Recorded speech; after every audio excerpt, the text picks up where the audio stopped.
We've only got one main quest. Go to Treviso. And we'll see if we can get Lucanus and Nev to 10. Lucanus will get there. Don't know about Nev. Let's see where Nev is. I don't even know if she hit 9 yet. Almost like 9 and a third. That's actually kind of close. But seeing as we're not doing companion stuff anymore, I don't know. What's this? Oh, that's just like her puzzle ability. Alright. Rook stopped the Antam. Took down their comic maker. He did your job for you. He's a hero. Just a meddling busybody. One who stirred up the butcher's Antam. I can't believe you're defending them. I am not defending anyone, Jacobus. You're letting them be a part of this? My cousin died because the governor didn't stop the Antam from... Jacobus. No. I'm not going to stand around and listen to this. I'll see you later. Well, now that that unpleasantness is dealt with, about your mysterious informant. Whoever they are, they know the Antam and Treviso. Your message made it sound like this informant also knows where the gods are staging their ritual. Treviso does not need this troublemaker. This should be left to proper officials. It very much concerns Rook. We have a contact who offers access to the butcher and privileged information on the gods. A chance to find your gods and to free the city. A prize for both our causes. The contact. They aren't a crow. Can we trust them? It isn't a crow, but they know the city and the Antam. How do you know it's for real? They gave us patrol patterns. Dreadnought arrivals. Their information is real. And you didn't share this with me? The bookkeepers can bookkeep when the meeting is done. When and where do we meet?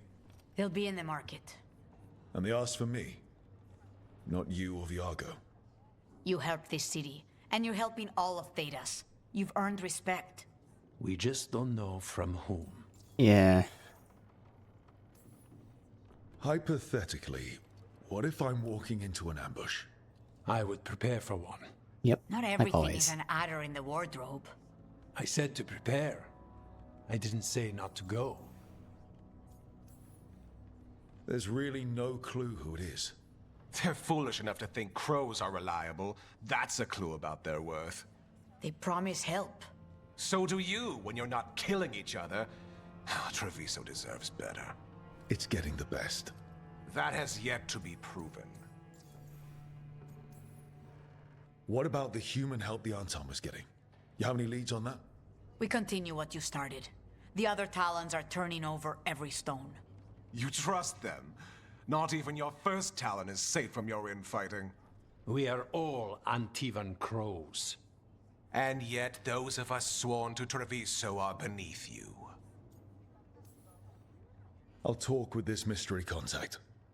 And the rest of us will hope not to get caught in your crossfire again. We fight for everyone. And the chance to strike at the gods and the Antam? It's worth the risk. Good luck, Rook. See what this mysterious informant can give us. The meeting is in the market, Rook. They implied you can't miss them. Try not to damage anything. Alright. An unknown contact. Sounds like a trap. We're fighting gods with the crows. I'm curious who would try to trap us. If our informant actually knows where Elganon and Gillinan are performing their next ritual, it's worth the risk. Nev, tell the Shadow Dragons to consider any supplies they need already paid for, and I'll cut down what Benatori I can. You don't have to. It could have been Treviso. Consider this done.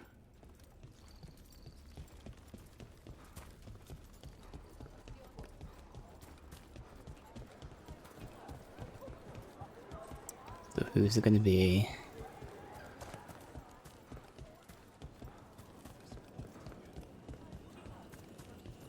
Okay. Iago and Taya said our informant is somewhere in the market. Let's find them. I just hope their supposed information about the god's location is actually true.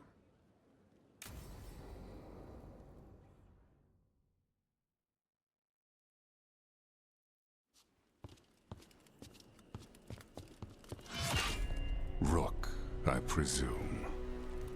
The Butcher. There's no need for that. Treviso is the trap, not this meeting. Please. So tense. I promise, I'll signal when it's time to fight. Strange way to ambush someone.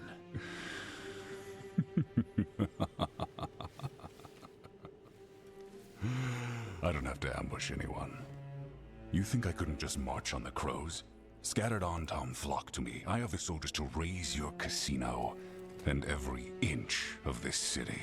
But I'll bet there's no profit in actually winning. There's money being made by the occupation. But not by me. I said Treviso was the trap, and I meant it. The jewel of Antiva. She sings even while caged. Such purity in every stone. It's trapped my heart. I love this city.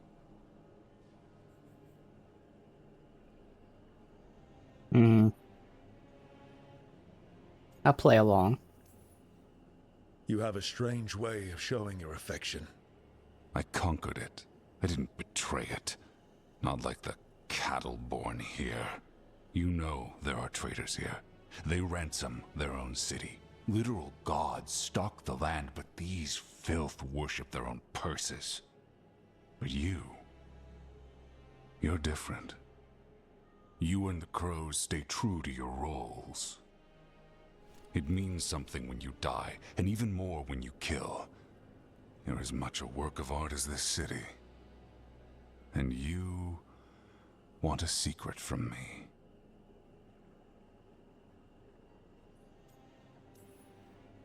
You knew I was coming. Cut to the chase and tell me where the gods want their ritual.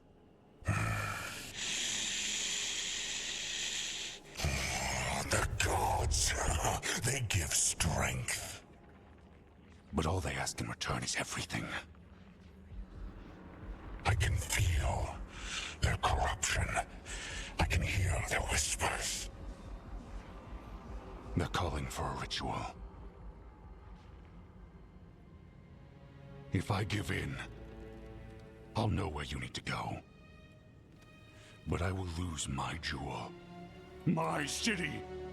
So... You live in a casino.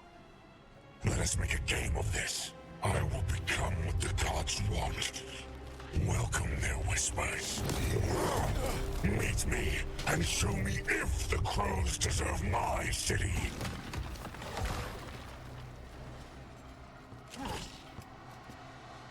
Alright, interesting. Interesting premise there. Makes sense, I guess. He fell in love with the city. Butcher was our contact, and he's letting himself Hey, fucking assholes. fall to the blight. Finish them off. We need to go after the Butcher. I got the timing there, and they didn't pull him. So the Butcher wants us to prove we're worthy of saving Treviso. That's what's happening. He's given in to the gods' corruption.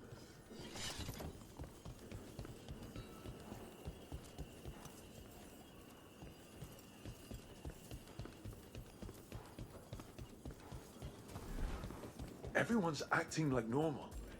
Like the Butcher hasn't gone nuts. Who would believe it? Save it to keep your head down, I guess.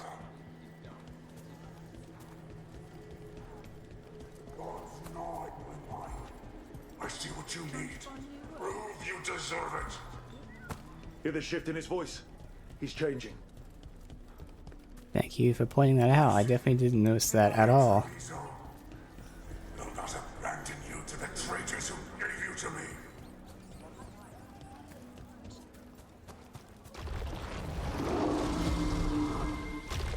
There's the Butcher. He's a Reaver and fighting his own Anton. That thing cannot answer questions. We have to hope he's still in there. I hate how this doesn't fucking connect.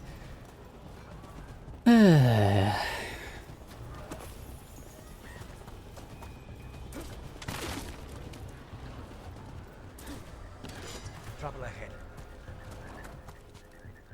I see you, Rook. Butcher. Weaken. Blizzard. I see the ritual. Match me! Fight me! Win this thing! We're hitting the Butcher, yes. Go ahead and apply Overwhelm. Pop that. Detonate so I have time to then hit this. Nope. God damn it. I see Tearstone Island! The ritual! Tearstone Island! He's gone. And he named the ritual site. Tearstone Island. The Butcher kept his word.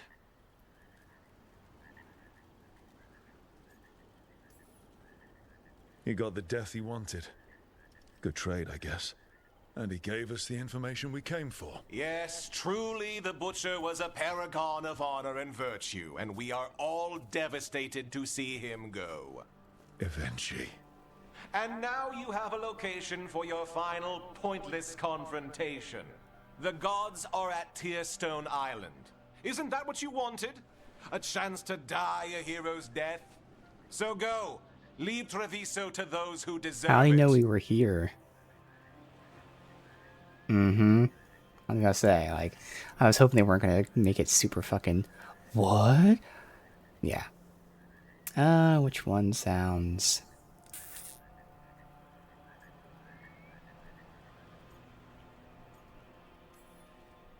You godless traitor! You weren't powerless against the Butcher, you were working with him! I don't expect you to understand this, but sometimes governance means not showing your entire So this does call back to the very beginning, You sold where they Treviso mentioned out that to the somebody I did what was best for Treviso. allowed the Who else Anton would have in. done what was Now, of course, that was necessary? never touched on That since troop of then, fools in the casino, which is they would going have back to my provoked the major Anton point to about this slaughter, game not being the kind as... they carried out in every other Antivan city they crossed. It's only hitting I the bullet gave them points. the crows, so they But would technically not speaking, take this the was rest of mentioned in the beginning of the city. game. I gave them an inch, so they would not take a mile. Yeah.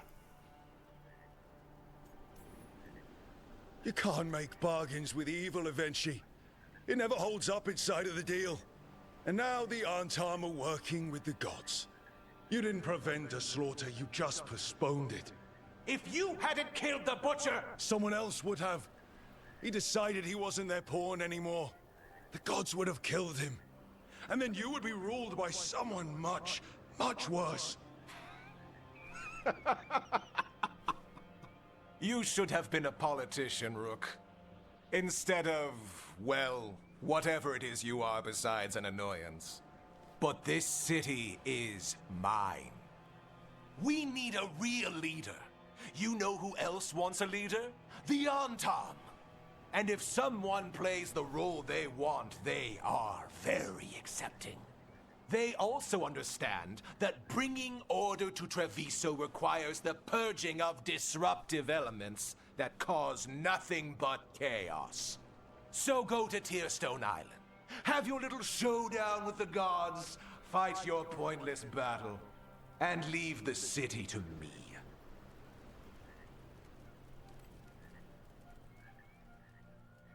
I don't know why he would just tell us this right now. There's literally no point for him to reveal himself at all. It makes sense now. Every decision they made shows it. The other officials, of course, know nothing. Of course. I'm surprised they even remember the governor's name. I take it you heard? The Butcher's dead. And in his place is the traitor we knew was lurking. And the Antam fell in line?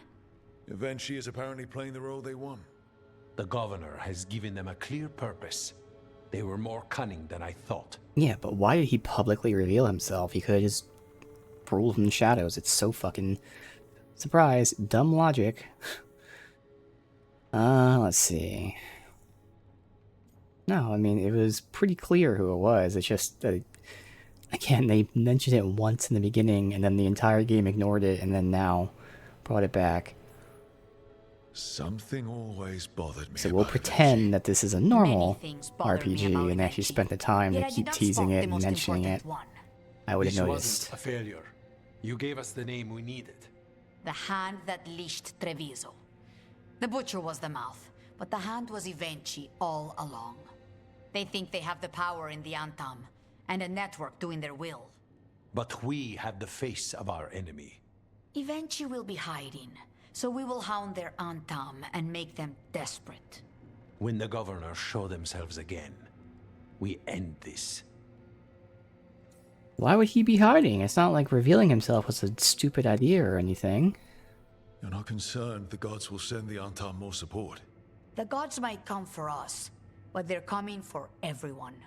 I believe you are crafting the answer to that, and we will help as we can. When Avicii left, they made it sound like they were planning something. I suspect it will be about restoring order as they see it, and that the crows will be first on their list. Whatever the good governor's intent, we'll end it. Avicii keeps talking about restoring order and rebuilding Treviso. But what then? I believe the good governor's plan was to risk the city to try and claim the nation. If the Antam beheaded the crows, who would merchant princes hire? Who would invaders fear? As if the Antam would fill that role. This was a bookkeeper's angry grab at power. We'll stop Avicii. The gods. Did you learn where they will be? Tearstone Island. Avicii confirmed it before they left. We know the time to face Elgar'nan and Gillenane approaches, but it will not take us long to find Evenchi. You have been our ally through all this. It would be an honor to have your help against the governor again. We'll let you know when we'll make our move.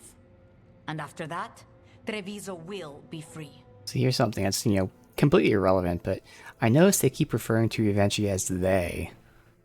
I wonder if Evenchi changes gender depending on something, or if they just never established Evenchi was a guy until the end or something, because it's very weird they're calling Evenchi they. Alright. I need to get the team around the table and talk about what's next. Hit 50, okay. Oh, that's max level, that makes sense. Obviously we have this move that we're just fucking around with. One thing I could do is I can actually go back to how we all started doing Titan Stomp, because they both do Overwhelm.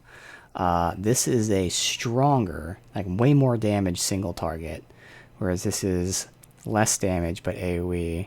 But, I'm just messing around. So that means I'm not actually going to be able to get this. Well, what are the actually area and control? Yeah, I don't have any area buffs. It's a duration I have, yeah. So that's a projectile. So it's getting the 10% extra damage per shield toss, which I think I have like, I don't even know, 8 or so. Plus it's shooting an extra dart for negligible damage. But it basically is going to, we'll round up and say double damage. So this is like 2200 versus 500. So like this is like 4 times stronger single target. But this is an AoE. And the upgrade didn't really have anything on it, just stagger, just like this upgrade. Would have been nice if it was weak shot, but like I don't know how to aim the weak shot.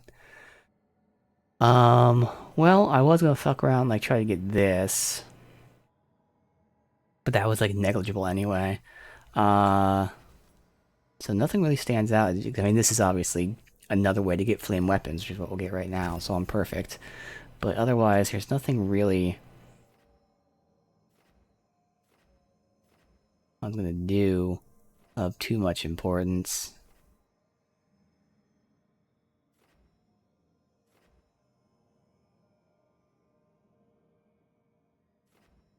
Yeah. And this one was for strike abilities to add the dot. Damage from area gains penetration, but again, my area is doing that low dot damage, so yeah, whatever. It's probably fine as is. Nothing really too insane.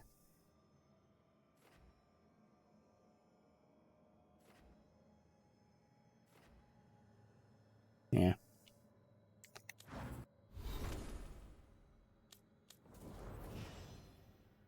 That gave her a nice little chunk, like an eighth of a bond there. And it maxed out Lucanus, which makes sense because that was his town. Let's see. He's not sundering, he's detonating, but like again, it doesn't really fucking matter here.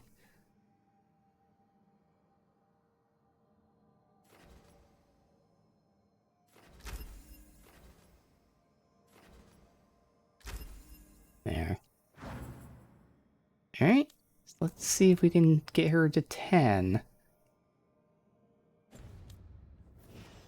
Just for funsies, see if we get our 3 favorites to 10. Got 2 of them. Let's see. Any other side stuff? Still wondering if Nev can ever, maybe. And we do have side stuff still, okay.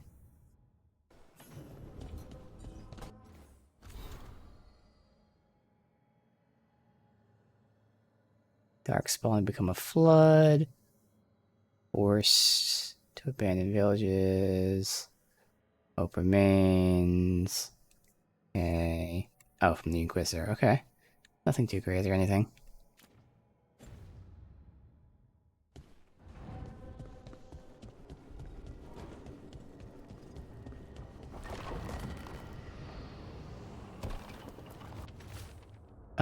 Rook, we got wind of the governor's plans. Oh, okay.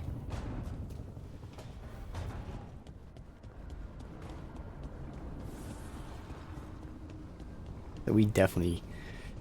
Obviously doesn't matter, but if I was min-maxing and if I had known, you know, I could have not taken Lucanus. So we definitely could have gotten these 3 as Venatori 10. had the narrow road. Now they think twice before walking that way. And your neighbors? What's the price of that protection? You think I'd charge our dear friends? The people who spread rumors about how Threads made Aelia disappear. Rebuilding the Thread's reputation for free? For the few of us left. Now the Venatori who thought he found a legitimate charm supplier, he gets counterfeit goods. Triple cost.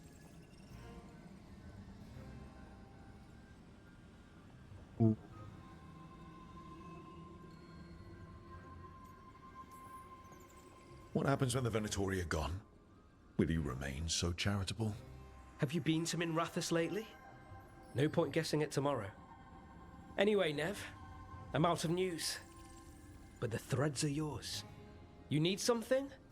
Say the word. Thanks, Alec. Remember, if you cross our neighbors... You can drown me in the Nosen Sea. Rook, it's been a pleasure. You've got a good setup here. Enjoy life in the Fade. Life in the Fade? Huh. We've been at the lighthouse a while now.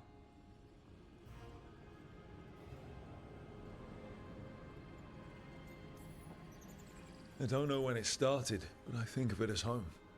It's built to be inviting. Which you still find suspicious. You know, this is my only address now. I still had an apartment back home. Rent paid up and everything. It got torched. In the dragon attack. Nev. Everything I have is here in this room. One false step from drifting into the Fade.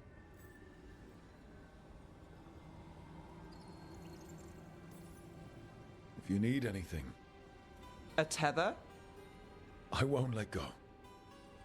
Every job changes you a little. This one... I met you on this one. I'm a better person for it. Rook.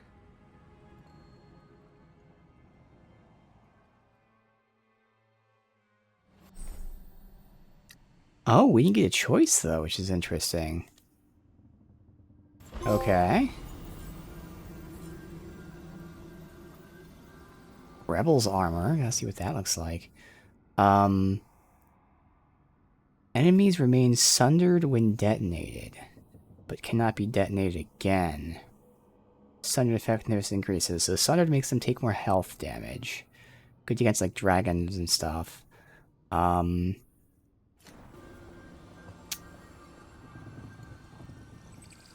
She's not sundering though. That's weird. Because as a mage, she's weakening. I believe she has detonate sundered, yeah. So I guess that's where that comes in. Alright. Nev's crit damage increases by 50%. I mean, she's not critting to start the fight, but otherwise she'll be critting because of the necrosis. Alright. Damaging abilities deal bonus damage to low health, and their cooldown reduced. Okay, cooldown reduced is awesome. That's the biggest thing more than anything else. So that's nice.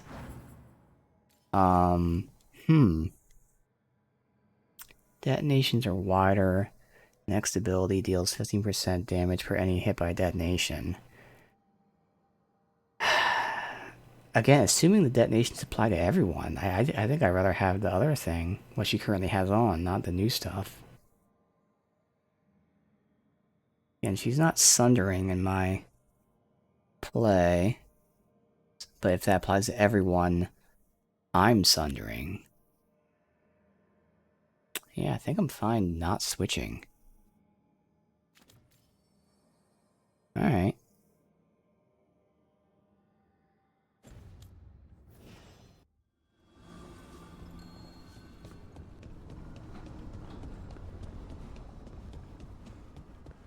Well, that's everyone. Nice.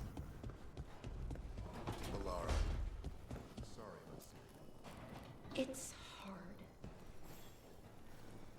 Rook, have a moment? What is it? You were there to witness my new deal with Spite. You should come with us to see it paid in full, when you're ready.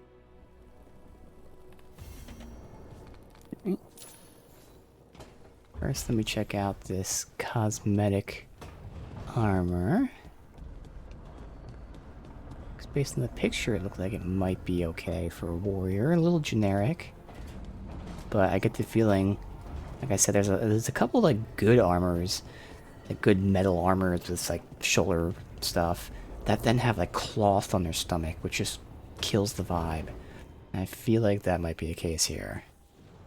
There's like a lot of clothy fucking armors out there that make no sense. No, but this is one that's the other thing. It either has cloth or it has a bunch of fucking bags. It has both, actually, the cloth and the bags. Otherwise, it's generic. But, like, yeah, no. I don't hate it. It doesn't look bad. But, like, it just doesn't fit the role. Still stick with that, then. Do we get any kind of helm? Just that one. Alright. Fine. So let's do Lucanus's. Good.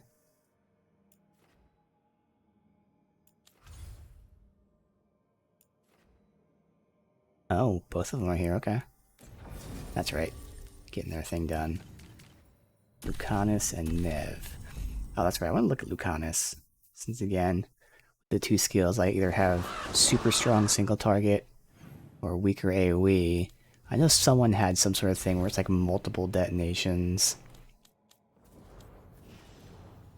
Detonations versus knockdown, so it doesn't matter. And stagger from detonating doesn't matter yet. No, I don't give a shit about that. So for now, we'll keep using that new one.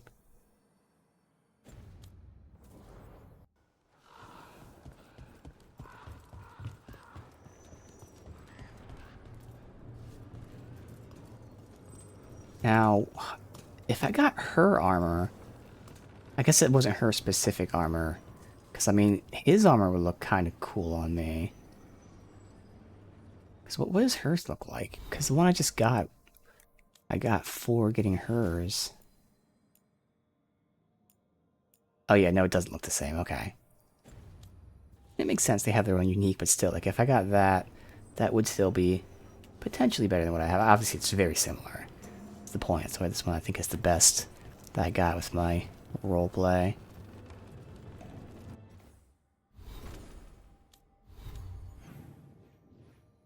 Oh, he's just right over here.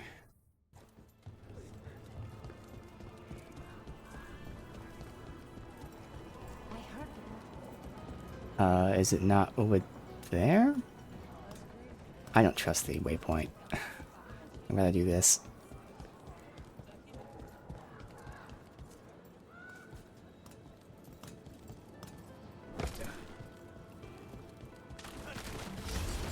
Oh shit, oh shit. What the fuck? Okay.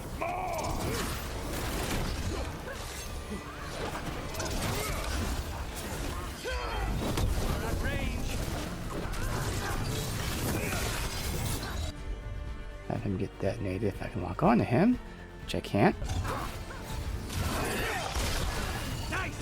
No, I can't detonate because he died.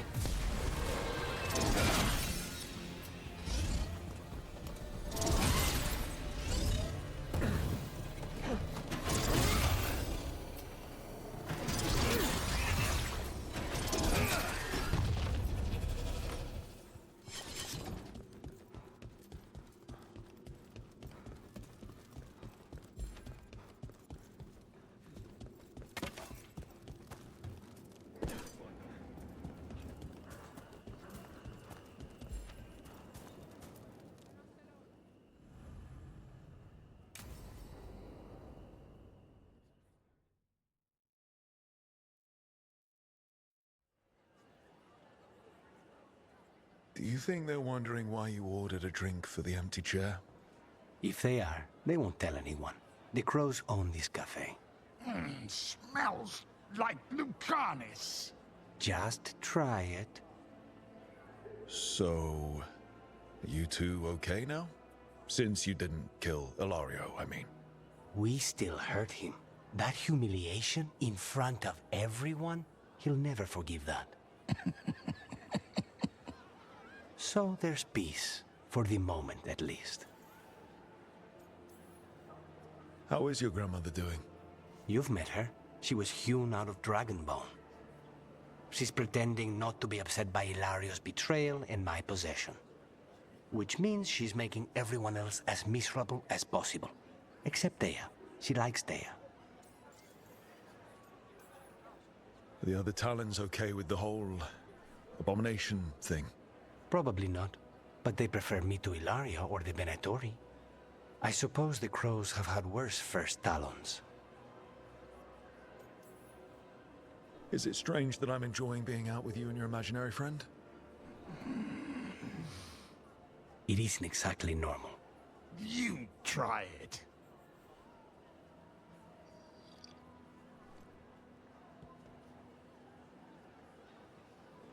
I don't know what I thought it would be like. Getting out of the ossuary. Getting my life back. You mean you didn't spend all that time dreaming about having coffee with your inner demon? I did dream of coffee. If this is my life now, I'll take it. Alright, not really much. I mean, I get they tried to do closure, but not really a great job. Just kind of very generic.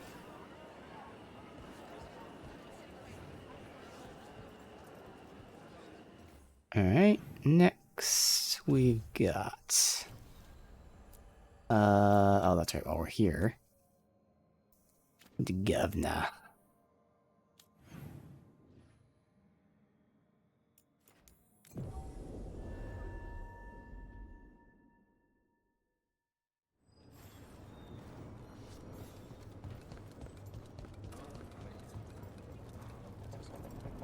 It worked. The crows have harried the Antam, and Evenchi is revealed. But I did not think this is what they planned. It is bold, and it will doom us all. Rook, good. We have discovered what Evenchi is planning for Treviso. When you fought the Kamek Master in the garrison, you mentioned a note you found that said some Kamek had gone missing. We have discovered who stole it. Eventually. The governor intends to release it all around the city to pacify violent seditionists. They called us reckless, and now... Now Evenchi will ruin the minds of thousands in this city to have their peace and order.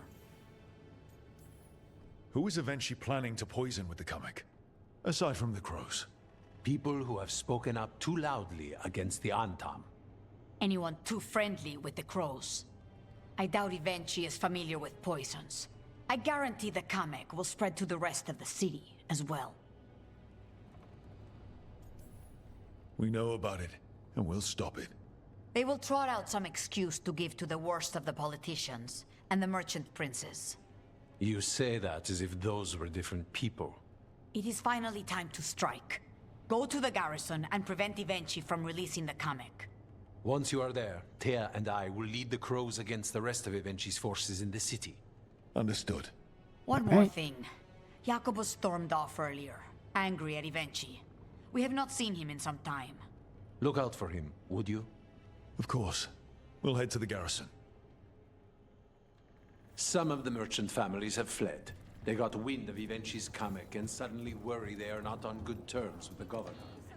Where is this exactly? Oh, this fast travel. I mean, well, it is right next to us, but oh well. It's fine.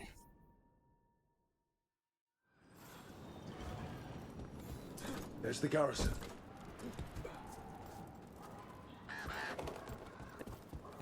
Onto the garrison, the governor. Please, go on. It's nice to get out of the lighthouse. I've never met a mage who distrusts the Fade as much as you.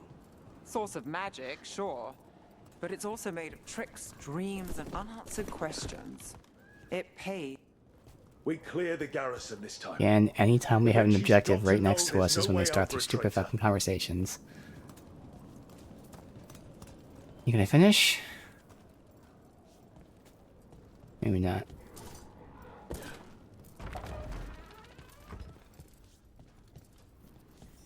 We follow the governor now. The butcher was weak. This is not the cue. Anton, get ready.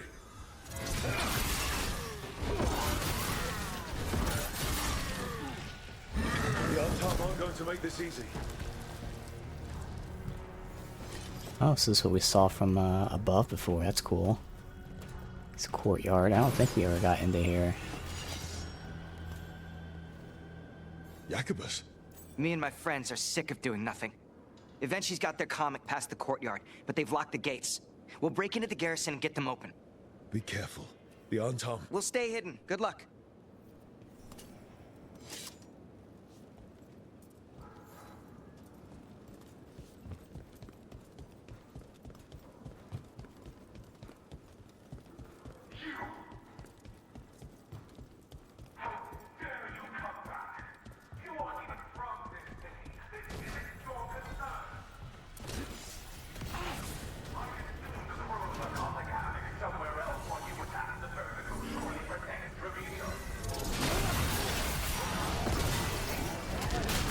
More Anton.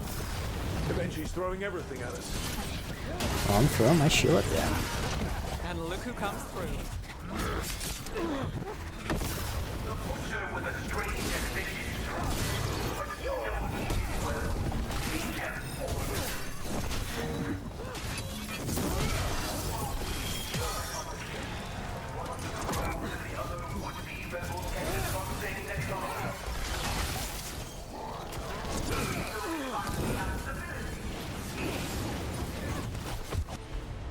Whoa, okay. Let's have our blizzard going and weaken him.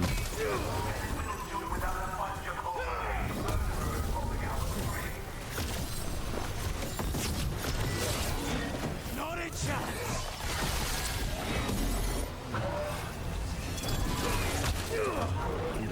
Fucking millisecond later. Ah, I wasted it. Oh well. My shield just fucked him up, so that works out. Let's go ahead and get that.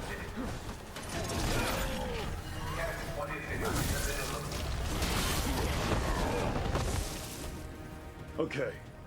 Now for Eventually. I know you're there, Rook.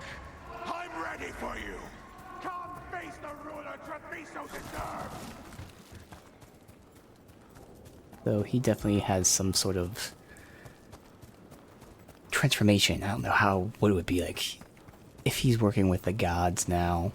I guess that would be the most logical explanation. Oh, look, a fog wall. Fog door. All of them. Something's wrong. Something in the air. They're gonna make us, yeah.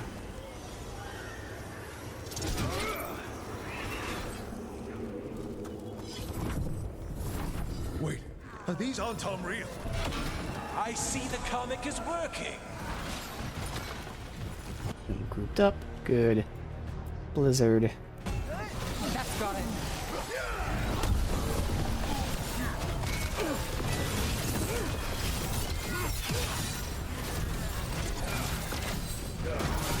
I'd hate to be on their side.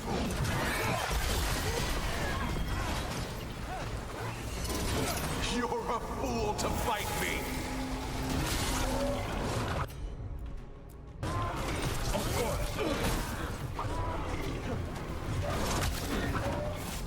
You can stop making the camera so fucking tight. Fucking 10 FOV. Where'd he go? Who knows? There. Alright, let's go ahead and weaken him and get that.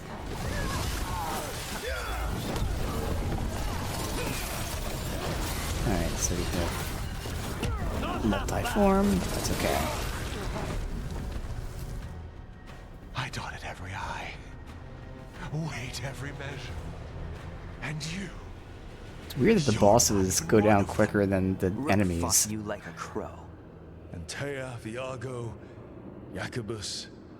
They all took more responsibility as Trevisans than you did. I lost so many people to the Anton. My family, my cousin. By right, his contract against the governor is mine. And I say Evenshi doesn't deserve to die. They deserve to live. Oh, interesting. On trial. Paraded in public. Wow. Everyone will know who hurt Treviso, and you'll suffer for every minute of it. You can't do this. You can't let this brat decide what happens to me. It's always the opposite. This is surprising.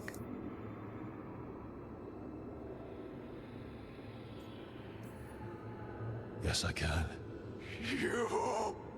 You can't put me on trial. I'm still governor of this city. Not after the crows go to the merchants and the king about the comic. The message about Treviso and the future of the Crows has already been sent.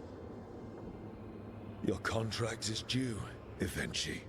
The Crows rule Antiva, and Treviso will be free.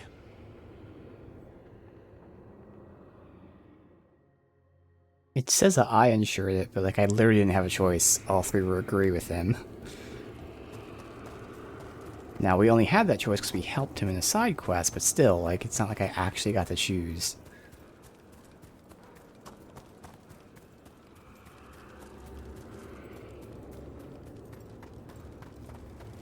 There's nothing else here? There you go.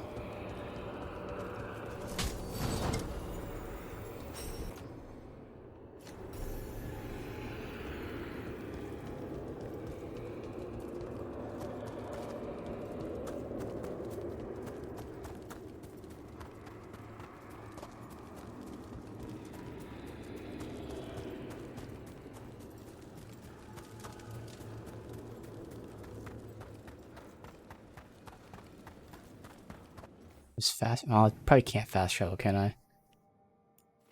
I can. Alright.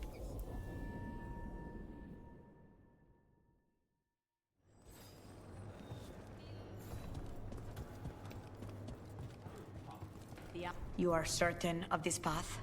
I've never been more certain. I know that look, and I approve. And you're sure of this course? You already asked him that. Viago, dear, can't you see that I'm stalling? Ah, you are waiting for Rook's interruption. No, his audience. Am I that predictable? You are reliable. I might say, essential.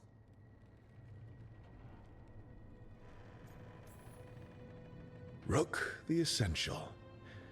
I could get used to that. You just put down one out-of-control ego. Let's not create another. To the business of the day, then. Jacobus, are you ready? I'm ready, Fifth Talon. What's going on?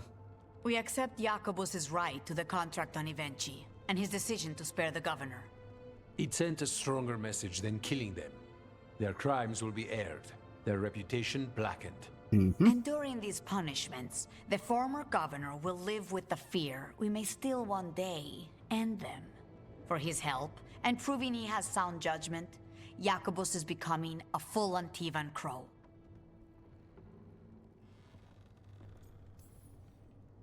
I'm happy for you. You deserve it. I just want the chance to follow Air's lessons and your example.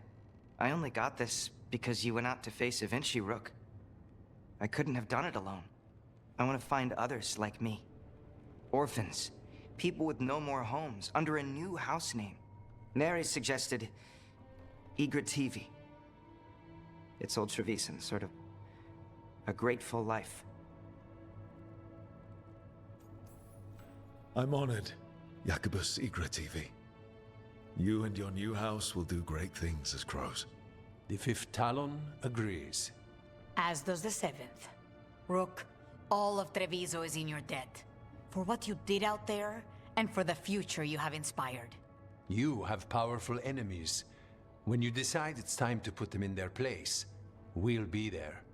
And Rook, you'd have made a damn fine crow. Remember that. All right.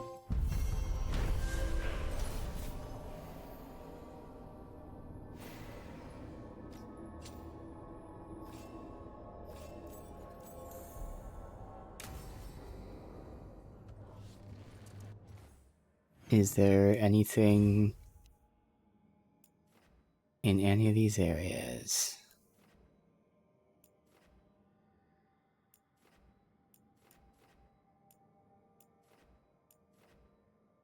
Alright, so just the main quest. Unless something pops up in the lighthouse, which it might.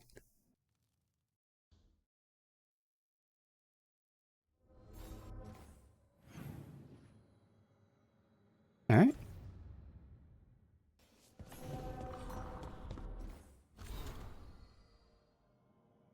He already got 2 orphans to his house. And another team meeting.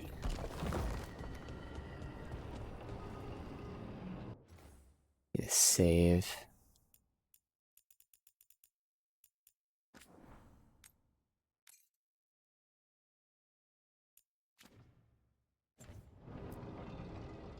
Tearstone Island.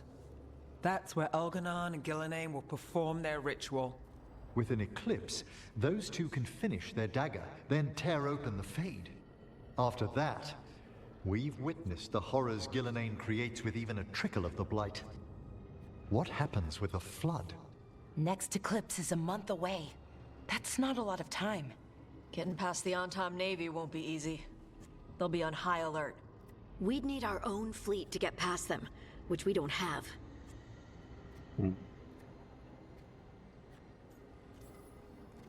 We're facing immortals. We're fighting gods. Doesn't get any tougher than this. The harder it is, the more it's worth doing. That said, we can make it easier on ourselves. So, what's the plan? A single boat can sneak past a blockade. We just need to find something that floats. The Antam fleet may not spot us, but the gods see much farther. Worse, they know about us specifically. They'll be Exactly. waiting. Let's make sure there's too many distractions for them to spot us. Sounds like you have a plan. Harding, reach out to our allies. Wardens, Veil Jumpers, all of them. Tell them to be ready to start swinging. We start enough fires, make some noise, and the gods will look everywhere for us. Except at their front door. You've helped our allies, Rook. They're ready to return the favor. That takes care of the approach. But what about when we get there? We'll have 2 gods waiting. Who knows how many Antam? We'll need to be at our best. Question is, We there yet?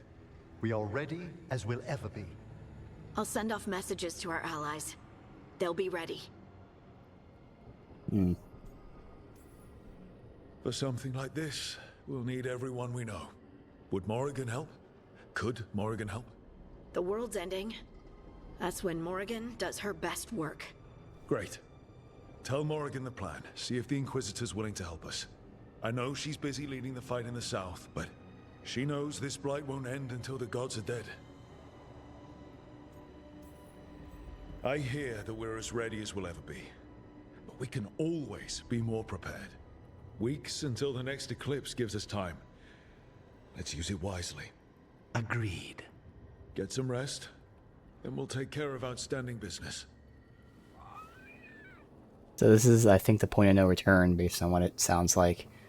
And I think we're done, but as always, double check that. Can't believe people disapproved of me saying, let's make sure that we've done everything.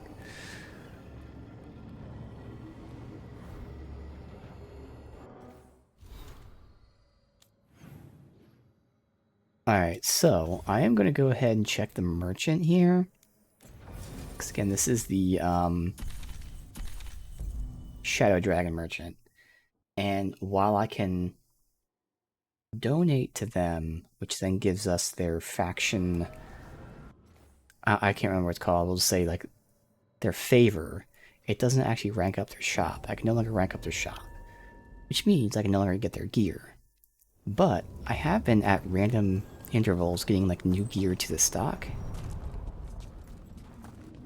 So let's just see if there's anything new, since this is seemingly a point of no return.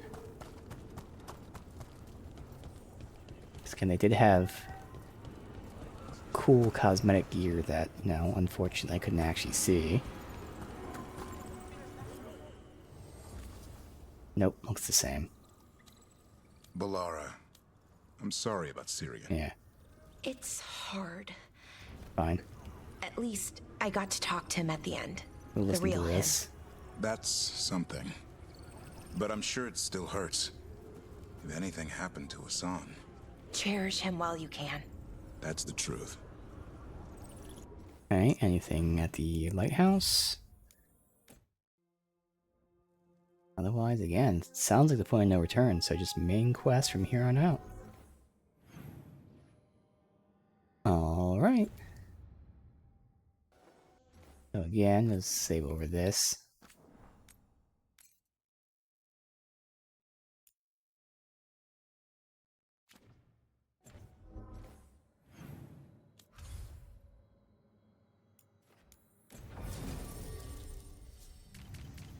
For now, we'll keep doing these two.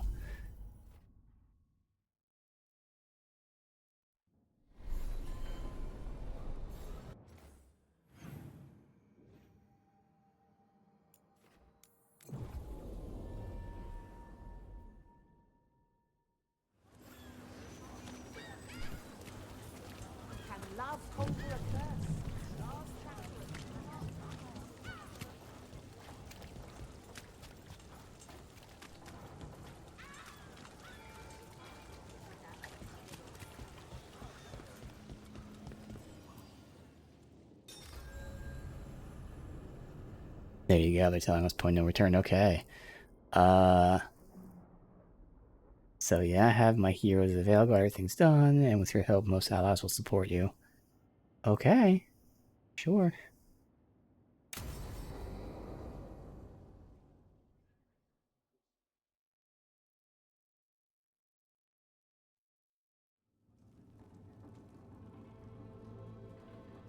Events are weaving together quickly now, Rook. For good or ill, the fate of the world shall be decided soon. I received Harding's missive. Your plan is sound. So the Inquisitor's in? Indeed, although she requires a few days to set events in motion. Time is needed to allot her responsibilities to those who are capable of managing them. Once settled, she has pledged herself to your cause. The snake's head must be severed, else the body simply grows anew. And what of your other allies? Will they also be ready? There is no room left for doubt or hesitation.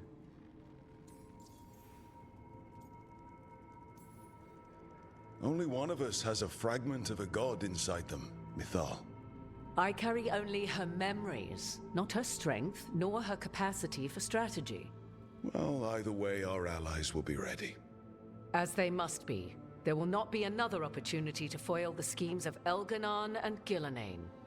If we fail in this, they gain all that is needed to reshape the world in their twisted image. The evil put into place with the aid of their Arnhem servants at Tearstone will cover the entire world. Look, the gods can't blight the world without their dagger.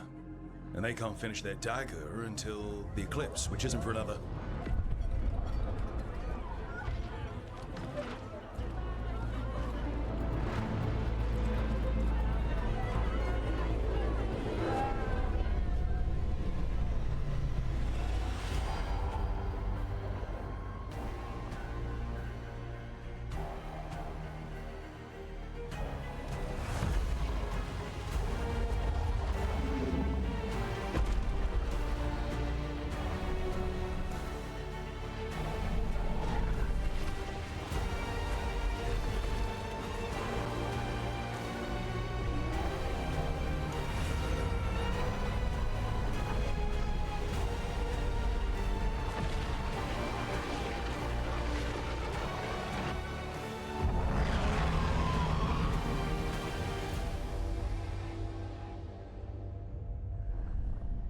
Elganon. While you gather your people, I will find the Inquisitor. And Rook, I wish you great luck.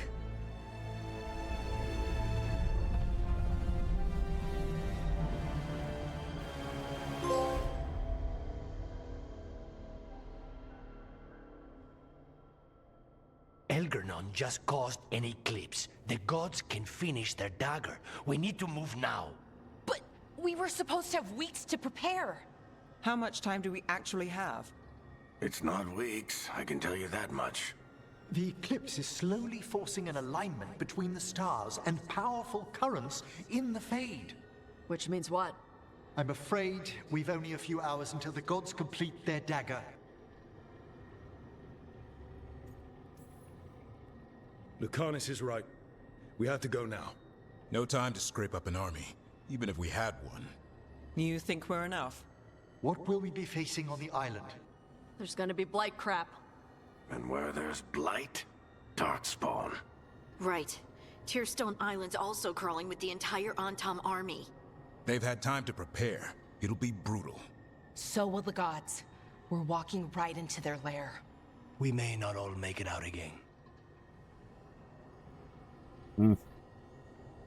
Again, very, very much calling to Mass Effect.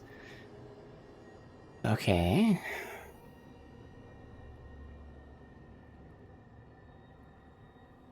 Which do I want to say?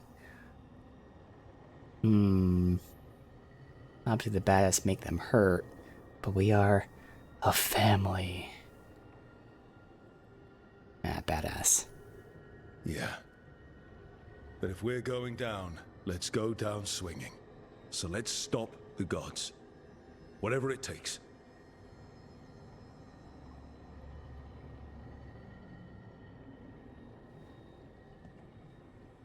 We're with you. The gods won't leave that island. No matter what. No matter what. Then we leave as soon as we can.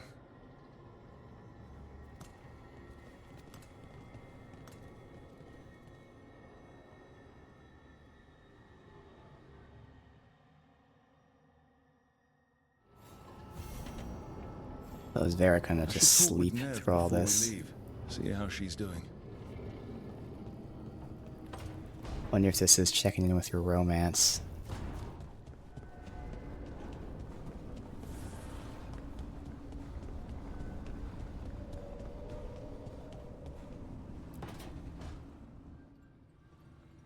Not taking a break? It's our last chance before. I'll get to it. The gods are rushing this. Rushing us. You're worried? Maybe. Well, you're not sure. I'm sure. Can't stop thinking about it either. Aren't we a pair? When this is over. Don't. Don't what? Talk about after. This is with your romance. Alright. I mean, it's not that she doesn't see the future. She's obviously just not sure if we'll make it. So I don't like any of these options.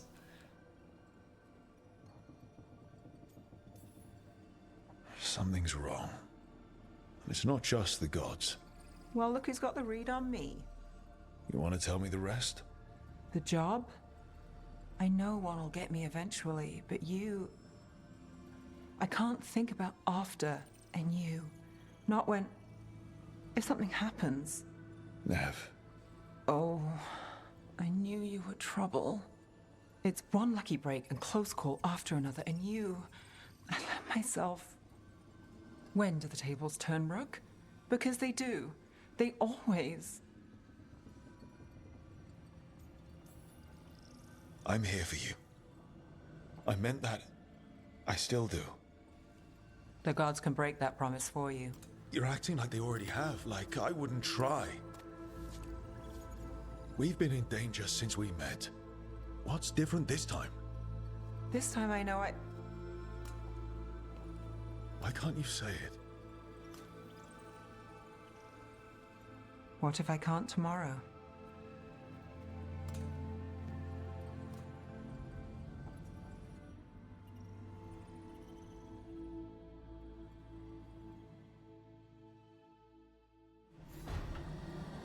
Alright. Credit to them for... We're gonna be... I should talk with Varric too. Get any last advice for killing a god. That was not just the traditional last romance conversation option where maybe it starts like that, but it ends with everyone all cuddly. Like, okay, I mean, that was a realistic way.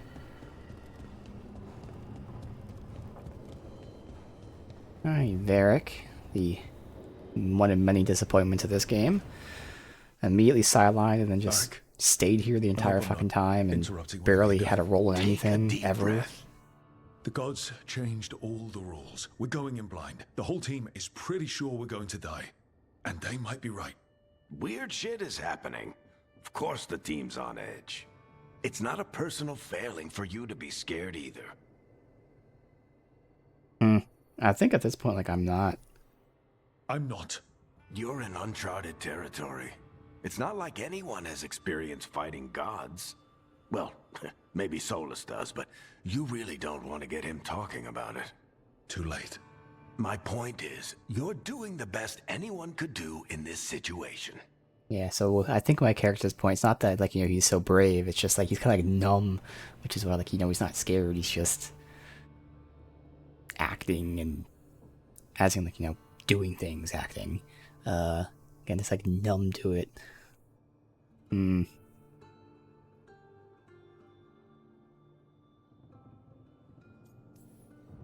guess I have some thinking to do. About everything. Go on. You know where to find me if you need me. Well, let's not keep the gods waiting. Yeah, I know exactly where to find you, unfortunately. Same place you've been the entire game. Don't panic. Things always seem impossible. Just fight one battle at a time.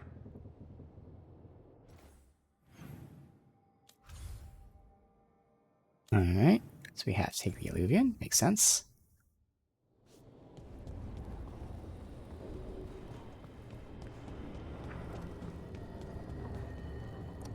Oh, I'd never noticed this entire game.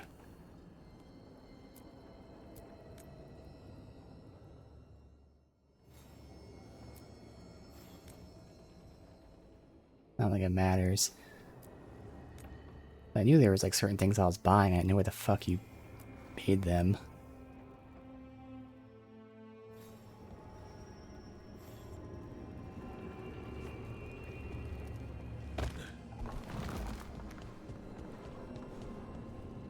Alright.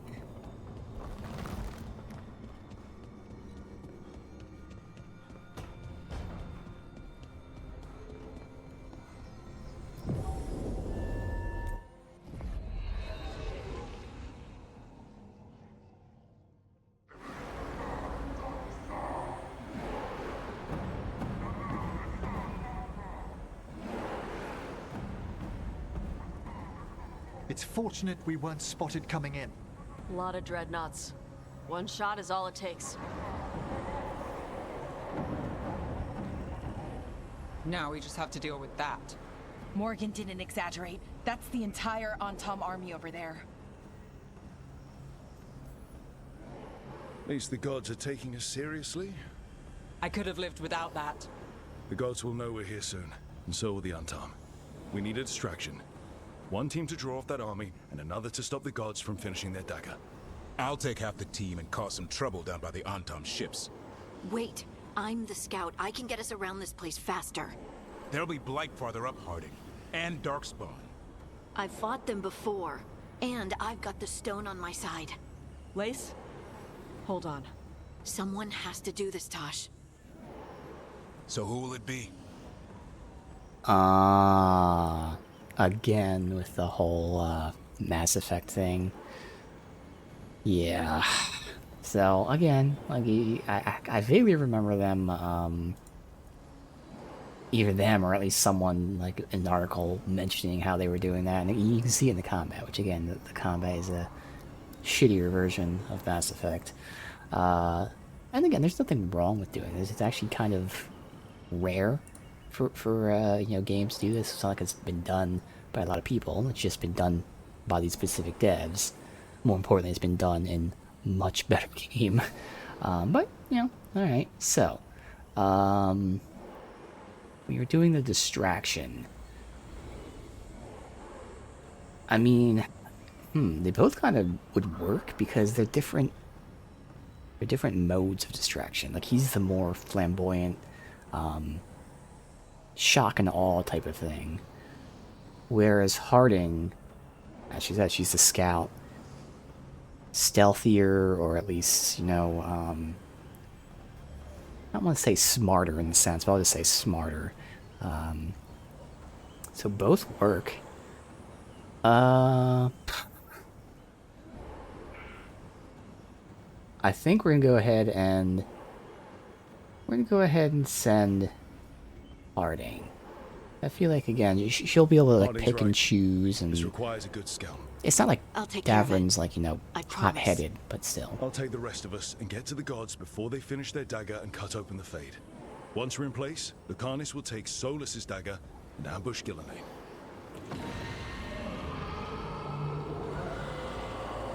Elgernon's pet. One problem at a time. As long as he has that archdemon, he's invulnerable. Concentrate on Gillenane first. We kill her, take the god's dagger, then deal with Elganon. We should go. Wish me a little luck. You got it.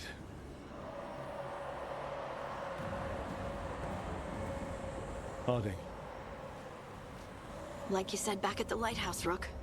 We stop the gods. Whatever it takes.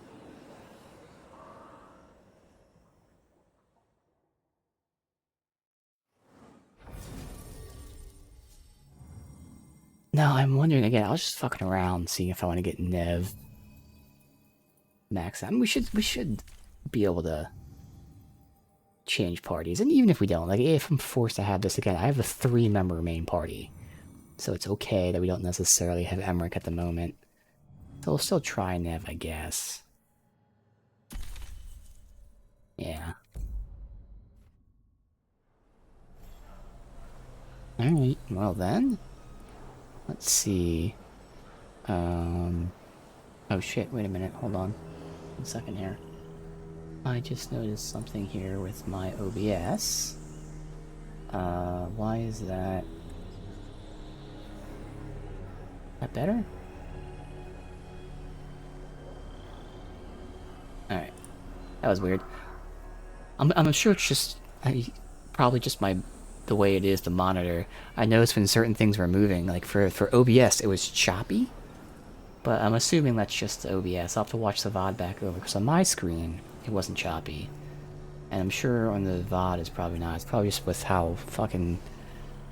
Like, maybe the screen in OBS is like 30 FPS, despite me having like 60 FPS, whatever. I don't know. I'll watch it back over. I just happened to notice that.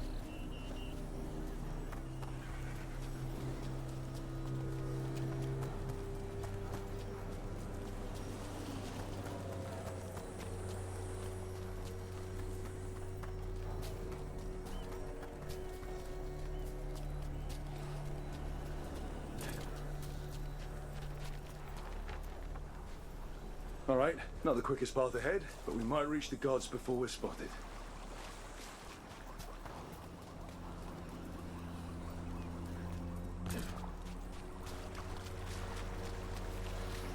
There's not going to be much loot.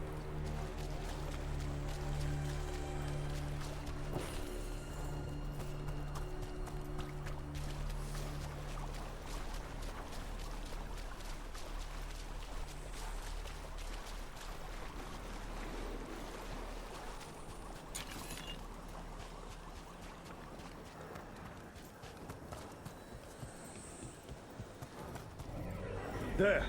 That must be where the gods are making the dagger. Rook, the veil is weakening here. I can feel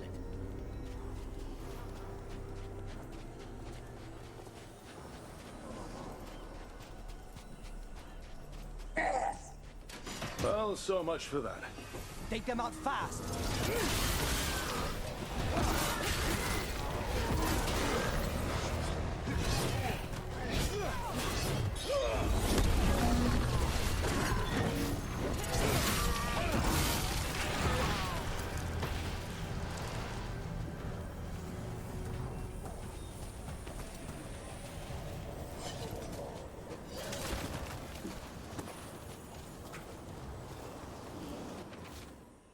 Keep soldiers patrolling the beach. Don't send them to the forage. Most important night. I'll scout higher. Take my rations. I haven't hungered since I received the new blood. Yep, so he's giving people gifts. Oh, there's gonna be a chest here. Okay.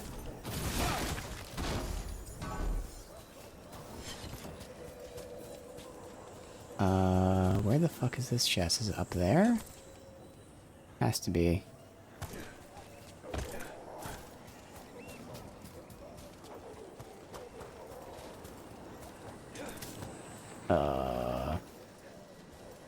Go from across the bridge, it looks like. A lizard jumping in the water.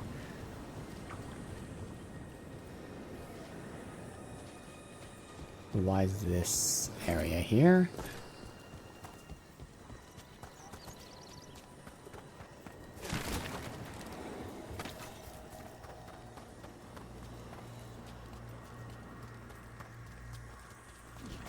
Intruders, take arms! You heard the Kunari. They've got mortars.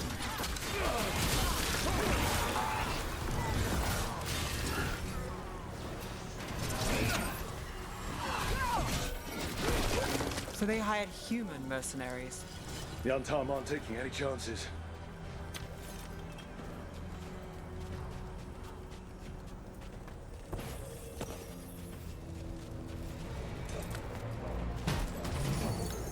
I believe all my shit's upgraded, so whatever we get here, it's just not gonna be good unless we get like a unique.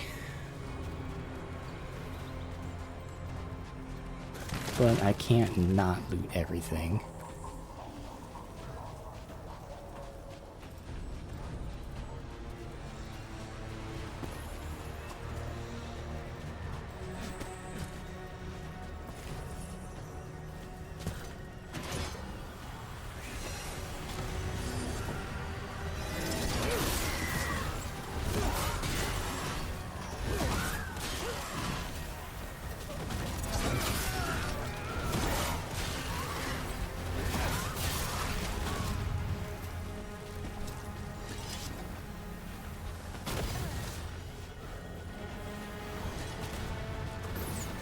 He just ran right past me. You interrupt my throw.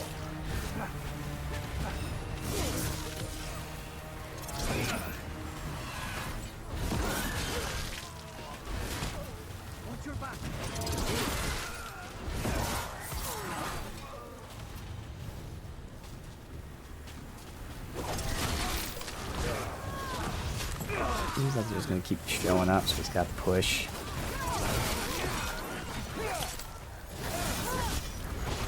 Behind you.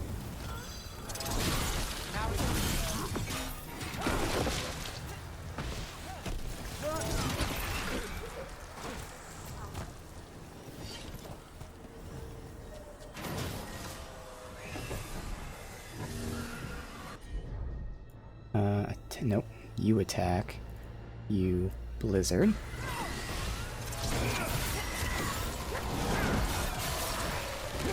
And all those headshots just fucked him up. Okay.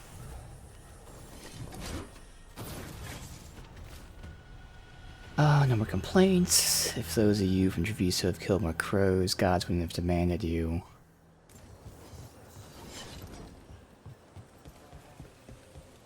So it's using the Antam from Treviso as the front lines to sacrifice them.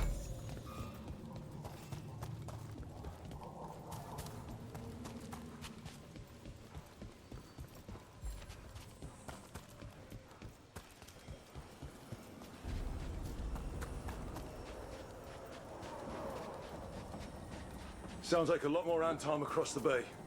What are they saying? Something about Gillenane giving them world-crushing power?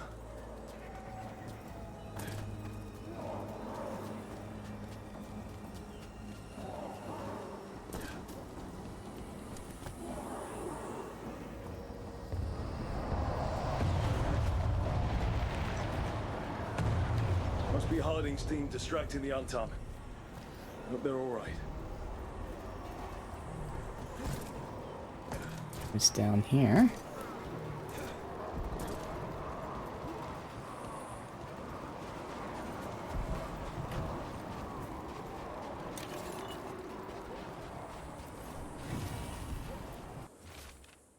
Mother of all, consort his son, Mythal, render us your judgment. Statue of Mythal, maybe? Yeah.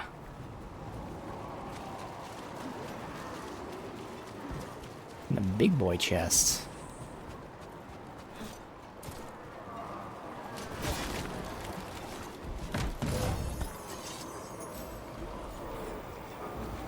What is that?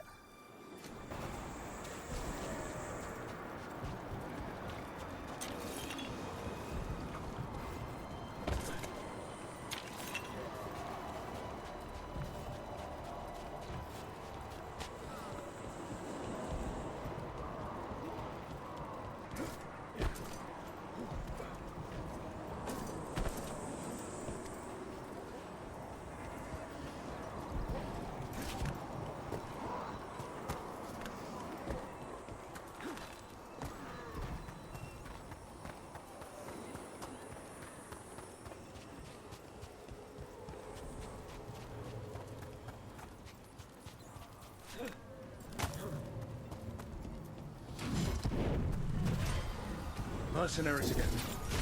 Have mages. We can make Sounds like a little fucking pit.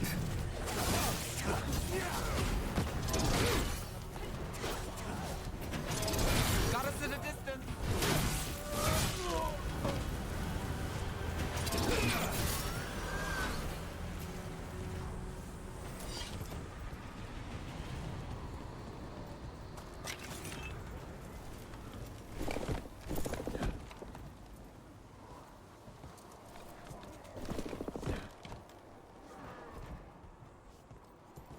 Going all the way down.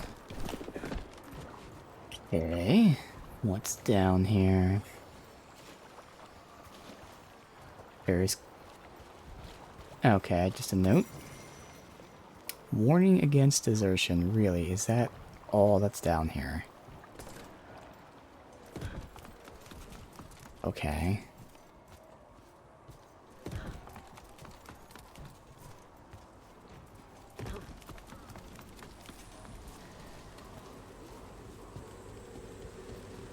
No, there's a chest there I could have gotten. Oh well, I'm fine. I'll get most of the loot, but I don't feel like doing that again. It's not a big chest, so it's not going to give me any kind of gear or anything, just generic stuff that we have no use for, since we've maxed out all of our stuff, both factions and gear.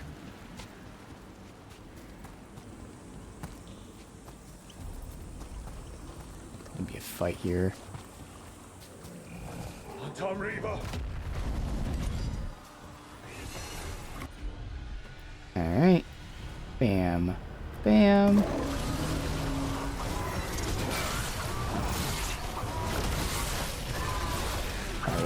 if I got to look at this, how much more damage my follow-up shots are doing. Maybe that's my shield. One of the things I changed yesterday makes it so my follow-ups do more damage, like each consecutive one. And it was a huge boost.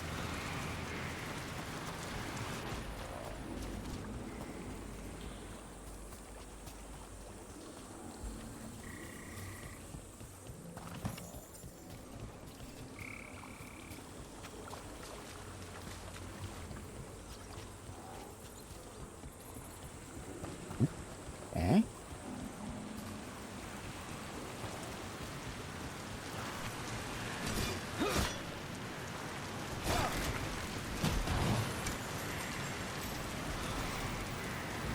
Is this the shield I was using before? No, it's not. Back in the day when I was with my stagger build, whatever shield that was, that had like stupid high stagger compared to every other shield.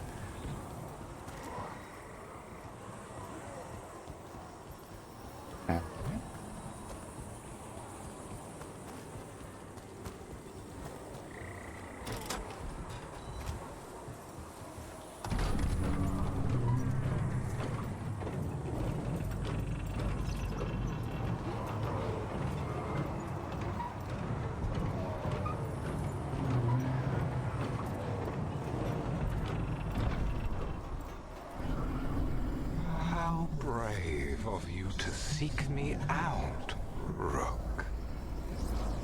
We shall meet soon. I just heard Elganon. Lucican. He said my name. What was that? It just went right from. That was weird. You know what? Okay, I'll just use my shit. Could use their abilities, but it's alright.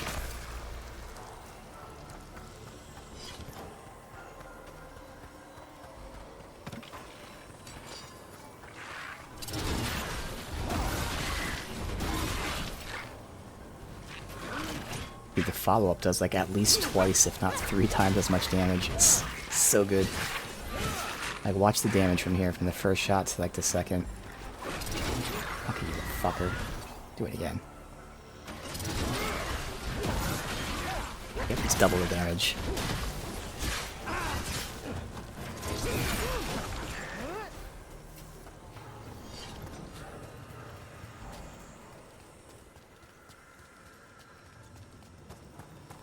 And obviously when there's a group of enemies, it's more bounces for more damage, although I don't know if it like continues stacking. It probably does up to a certain point. I think that's what it said.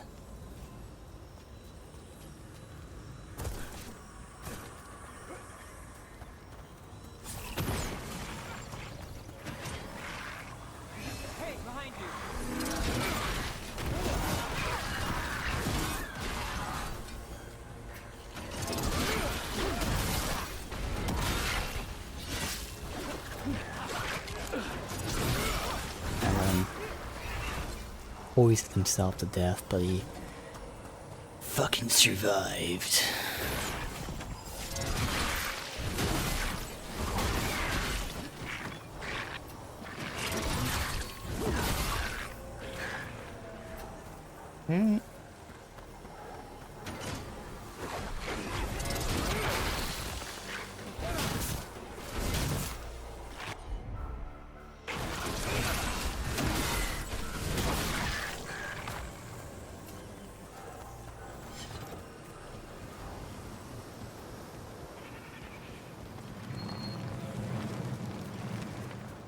Rook, what I said before, I want things to go our way, I do. Oh, it's cool that, I know. yeah. Just find a way out. Can you do that, Trouble? I can if you can. What did this place used to be? Spite says he smells old blood. Oh, Hala's Grace. No, this is interesting. Because I think I've decided not to use it. But I could use this to get quicken every 5th ability use as opposed to on potion use, since I'm not using my potions like ever. And that would allow me to use the belt for 15% more necrotic damage. So I'd lose 5% damage from abilities, but gain 15% from range. Oh, and actually I can't put the necrosis damage on. Which at least, I mean, it's just the dot damage, but still it's pretty important. Oh well, that's fine. It does give you ability cost reduction, but again, seeing as I'm using cooldowns and not rage, that won't apply.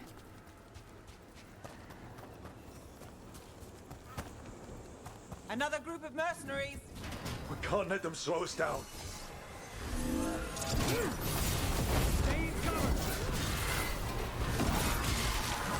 I was aiming at it, okay. You...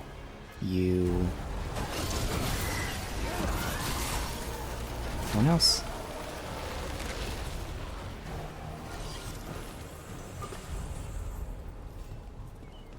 Yeah, now there's some incentive to take Nev with me if she's going to keep commenting on us through the end. We might just do this party through the end.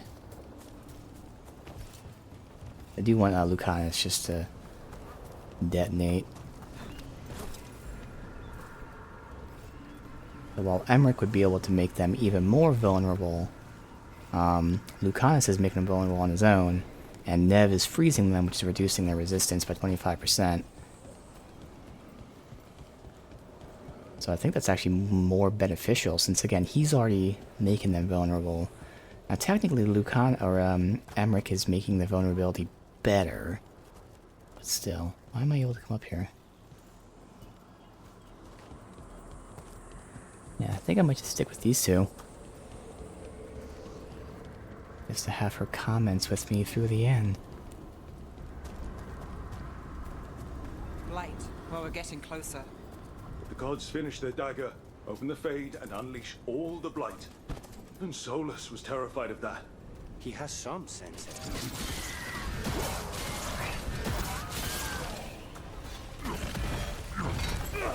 I parried that. There we go.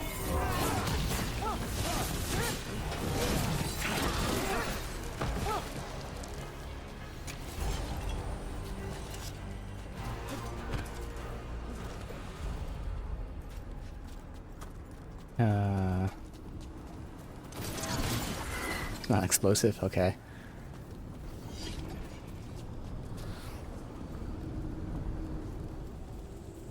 Nothing to do around here? Oh, this is definitely a fight. Hello? There's more. Your vision, your loyalty will Far away though. be rewarded. Gillenane and I must complete our task before we join Right, you. well. But this magic we harness will transform the world and all those within it.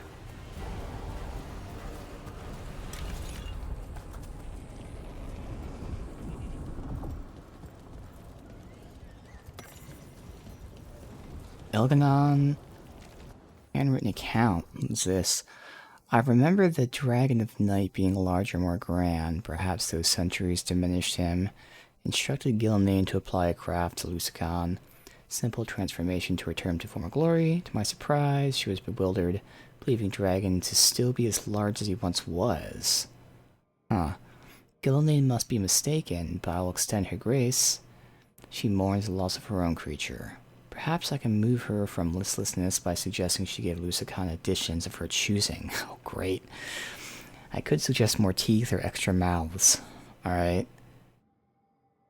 I don't know what they're trying to get at with one person remembering the dragon being bigger and the other one saying it's not. But, yeah, I'll go ahead and give it more teeth or extra mouths. Yeah.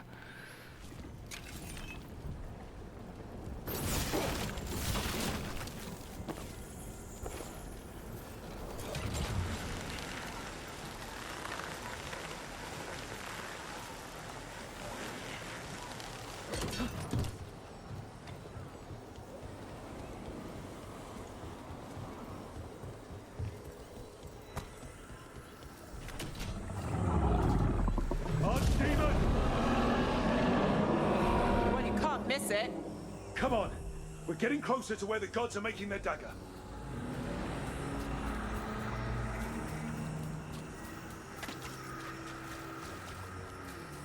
No enemies here, okay.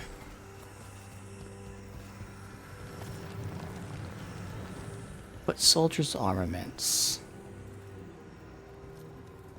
Looks like kind of generic armor. But I'm not sure if we'll ever be able to get back to the lighthouse. The same mortals who defied us at Whitehart. A spite demon and its host. A frost wielder. Teventa trade. There are others. Find them. Bring us what remains. Damn. This is bad. We have to hurry. The Anton will be looking everywhere after hearing that.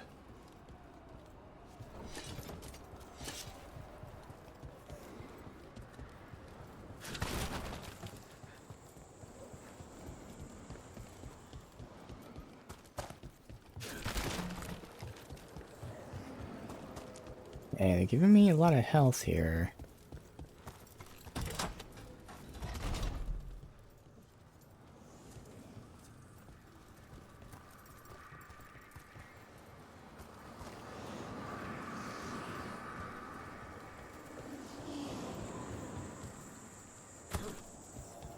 It's Harding. Rug, hey! I don't even know where she was. Oh.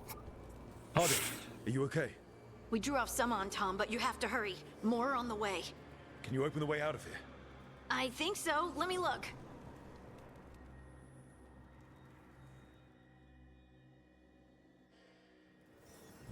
You will be a sacrifice to our future glory.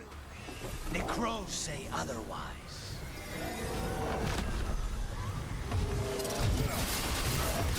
Oh, nice, it interrupted them. Hell yeah. How's it looking, Harding? I need a bit more time.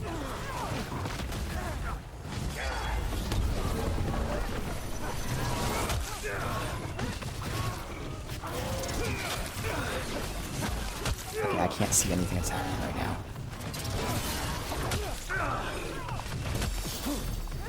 Alright, motherfucker. Hold on.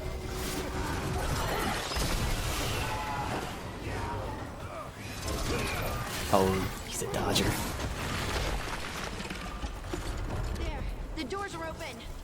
More on Tom are coming. We'll draw them off. Be careful. We'll meet you above.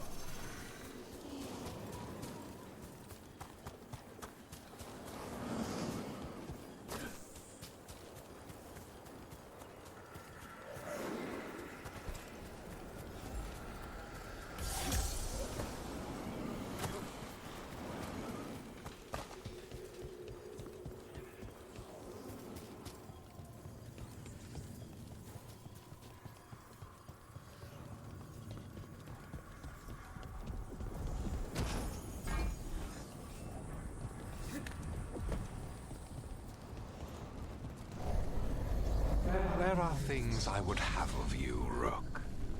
Draw closer. You will learn what they are. Elganon again. Just more talk. Squeeze through that.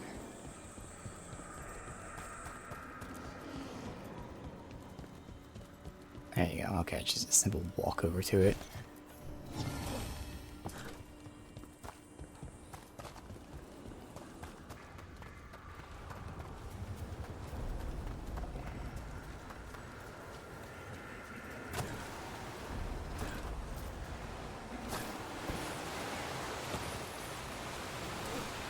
What was that jump?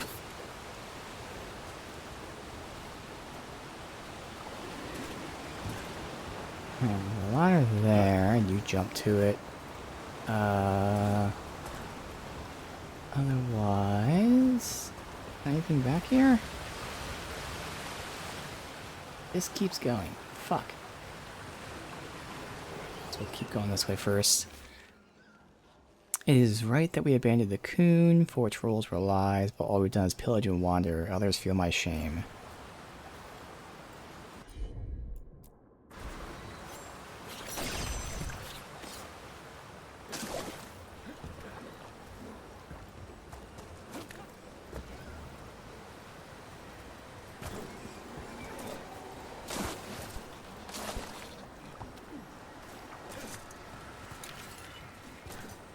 Really, it was just for... I guess the dragon is legendary, but like, again, I already maxed out my gear. And unless you were upgrading literally every piece of gear you ever owned, you don't even really need materials at all.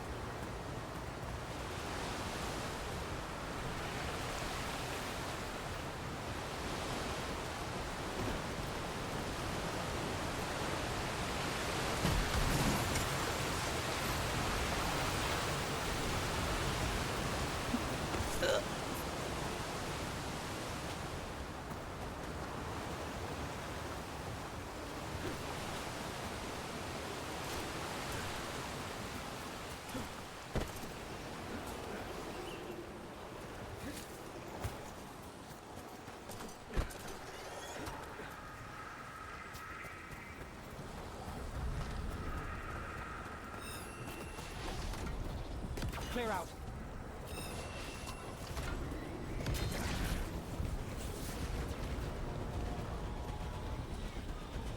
Ugh. Lot more blights on this side. More Antam too. Get out of there. We need to close it.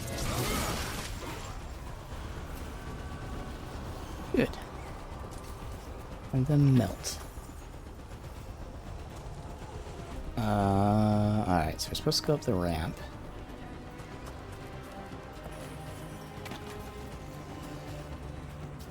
There was that chest.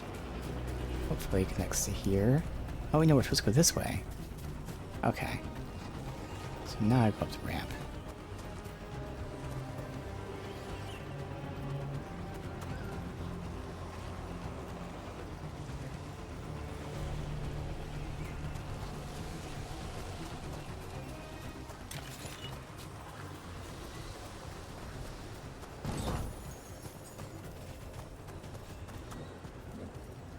And just money and common craft materials.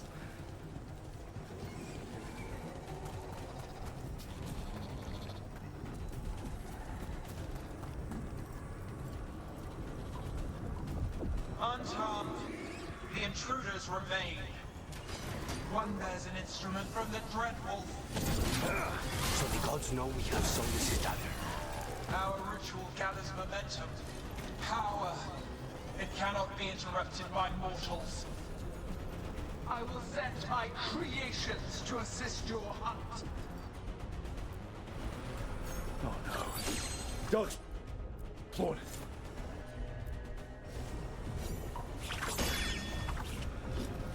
Yeah, they're fine over there. They can wait.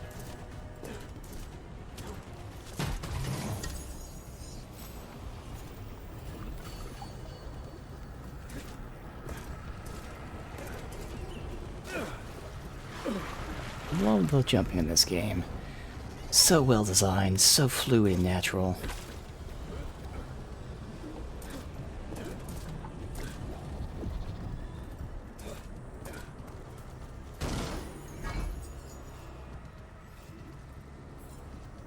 It's even Parade Helm.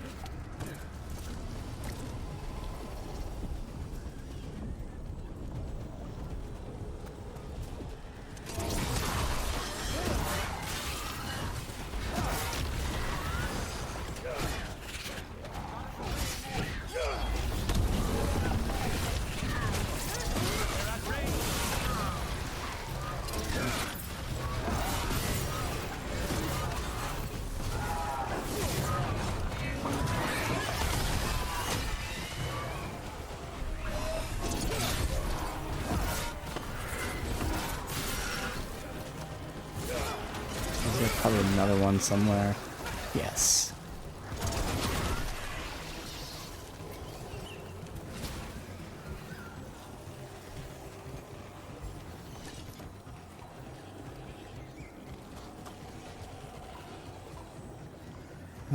No. That's weird to have this here with nothing.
Oh no, that command doesn't work properly. I'll have to edit that in a second.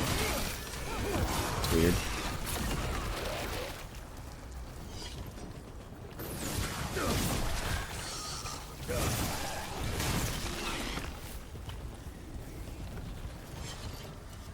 Let me edit that command really quick.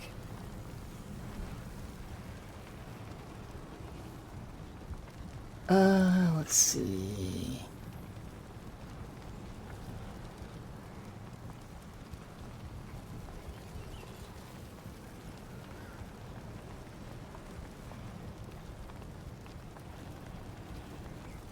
Let me post this in chat, see if that works, so I can then have the bot do it. So let me, 1 second, minimize that, bring up my stream. Oh, I guess I actually, what am I doing? I could have done it in a different window. Oh well, I'm already here. Yeah, that works. Alright, so rather than the actual emote text, I'll just straight up copy and paste the emote. Let's see. Bam. Alright, so that should now work properly. Alright. This up here. Jump, thank you.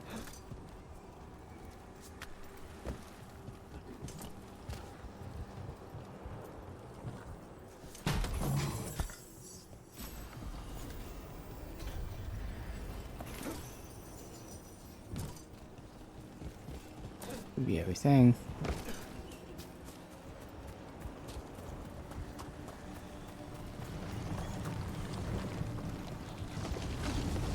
Did you see that flash of green light?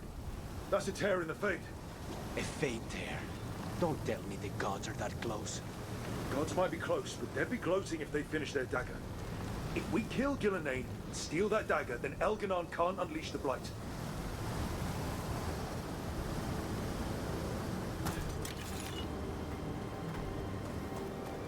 Uh-oh. I just jumped. Alright, so... Huh. I don't think I can get over there. There you go. Let's look for something.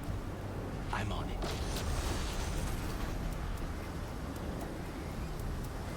What? What did that do?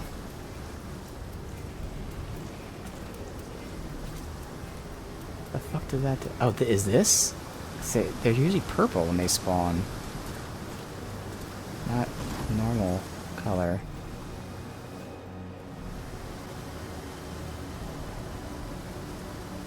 But now I can't leave because I can't see the thing. Oh, I can. It's just that menu. Alright, that's weird. Every time these things are like, have like a purple glow around them. Well.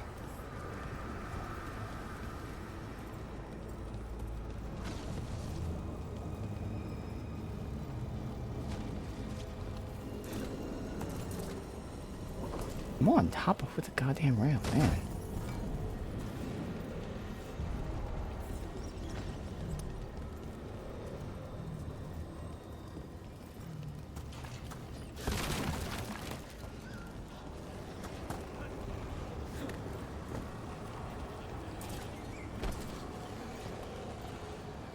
No reason to do any of this. Wow, okay. This just feels off. Why let me go around there for nothing?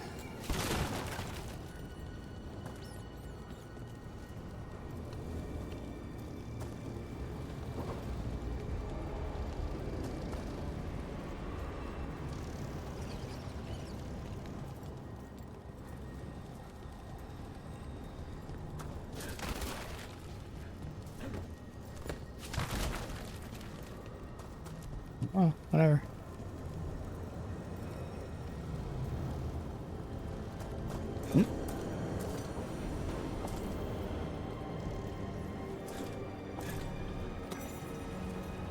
Note to Elganon.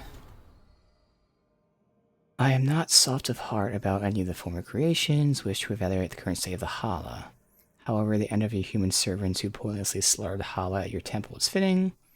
Have also kindly suggested I spend more time to mourn. But Andriel's lost, gone. Tribute to her skills, our people's descendants remember her as she was, supreme warrior. Look forward to building a monument in our new empire.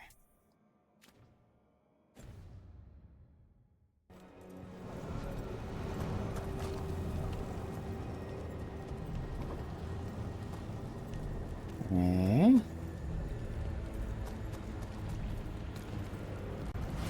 That Fade Tear is blocking the way. We have to set it off.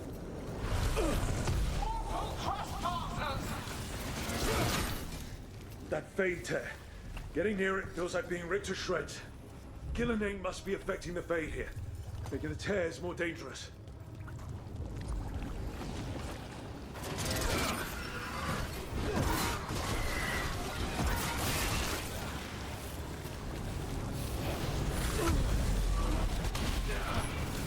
The fuck stopped me there?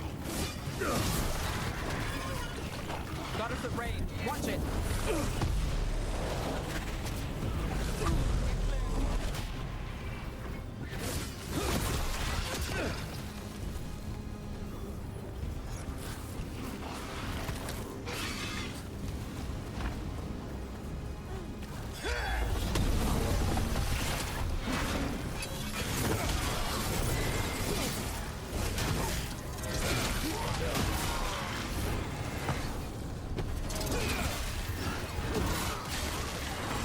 I've got the setup, you do the rest. Now I can actually look around.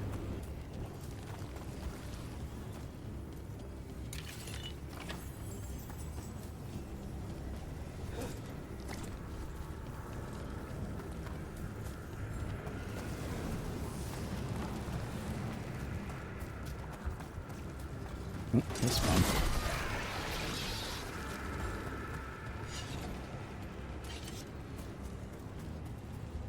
Nothing?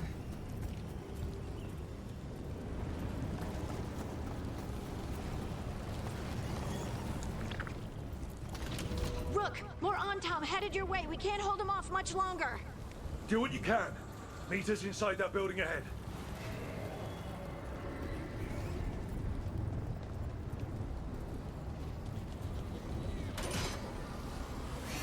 More blight. We've got to clear it out to get to the gods.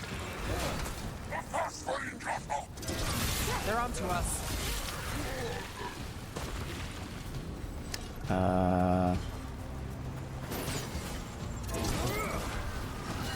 Careful.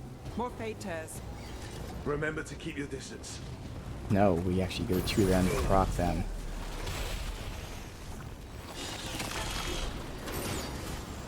Too far away, probably. I think that would have hit. I think it's just my accuracy.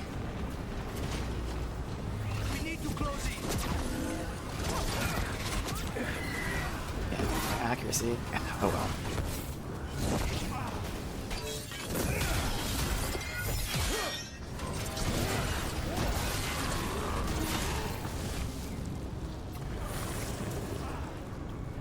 Go up.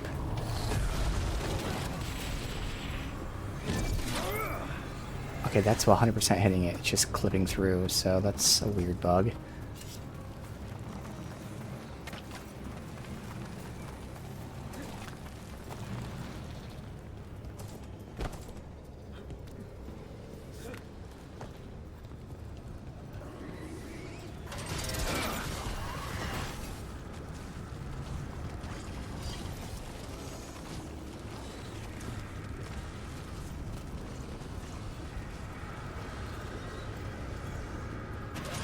After we seize the blight, I will craft a new dragon. Invulnerable to steel, flame, magic. It will be perfect. No such thing. How do I get up there? The first meal I feed it will be your hearts. Can I climb this? Oh shit, I can.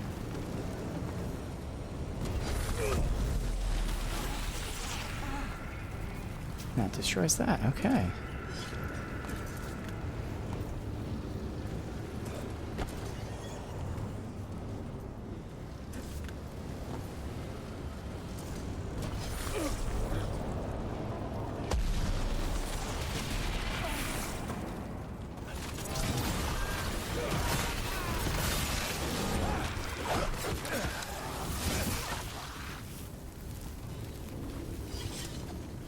That's everything.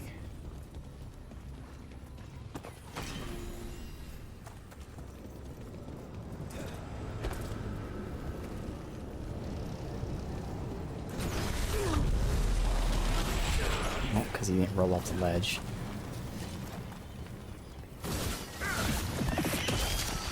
Got it. Everyone in.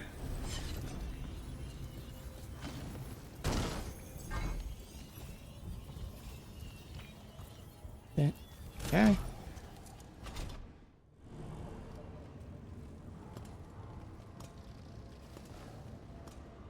Oh, another Fade tear. Oceans of magic are coursing around us because of the god's ritual. Then we'd better find Gillenane, quickly. Wait, wait, wait! There are wards blocking the way out. Blood magic. One touch could kill. How do we get through? Ideas? Patterns are familiar. If I can fracture the harmonics, we could get through. Maybe. I deal with blood magic. I can stop the damage long enough to burn out the wards. That's risky, Nev. Really risky. I can't ask you to do that. Your way's just as dangerous. Don't like it, but one of us has to do it. Alright, they actually both have good points. Nev is saying because it's blood magic, and she's done blood magic, she should do it. But blood magic is like a general thing. Like, oh, I do fire magic, so let me deal with this fire, which, makes sense, but at the same time, there's a variety of fire, there's a variety of blood magic. Bellara, on the other hand, is saying that she recognizes the frequency, which I think is more specific. So Nev is saying, yeah, I cook, so surely I can make any food ever. Whereas Bellara's like, ooh, I've tasted something similar. I can probably recreate it. So I'm gonna go with Bellara. This is your territory, Bellara. Just go slow. I'll be careful. Of course, Nev whispers, god damn it. I'll keep this Fade tear in check while you work. But with things so unpredictable, I fear anything might happen once we kill Gillenane. Solus warned me that there'd always be costs and consequences to fighting gods. But if we kill Gillenane, snatch the god's dagger and escape, maybe we prove him wrong. I dearly hope so.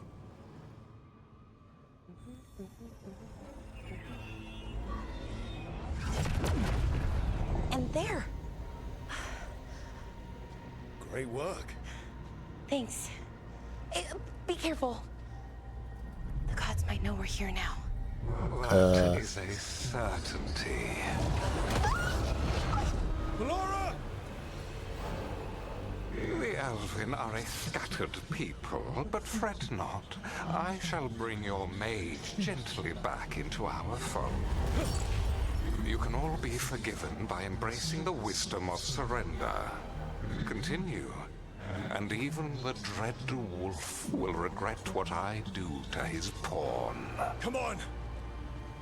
Elganon and Gillenane are still on the island. If we move fast, we might get Bellara back. Damn it! Hold on, Belle! The gods know we're coming, but they still need to finish their dagger. We can divide their attention. Good idea. Half the team comes with me on the main path. Harding and the others keep out of sight and get Lucanus to the ritual. He kills Gillenane, and then we save Bellara.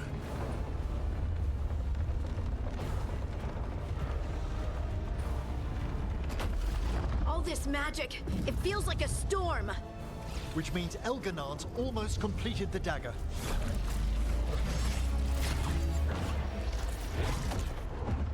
Where's Gillenane? On the move. Spike can feel her hunting for us.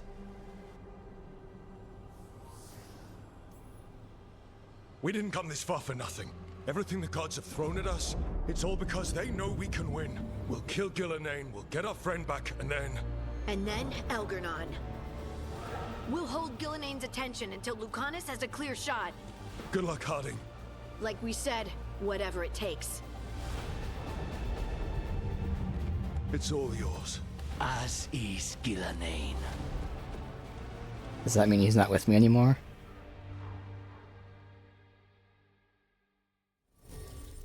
Alright. Well, at least I have my Emmerich Nev party then. So if I chose Nev, then we would Only have Emmerich available.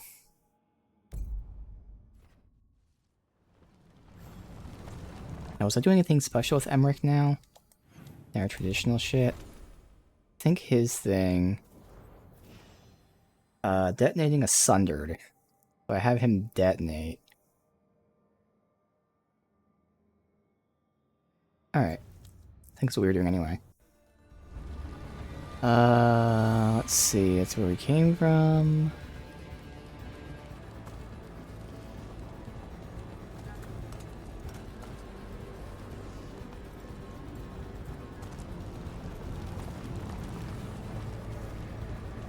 Obviously, he also has the make them vulnerable thing. It actually makes them even more vulnerable. But his is once every 30 seconds.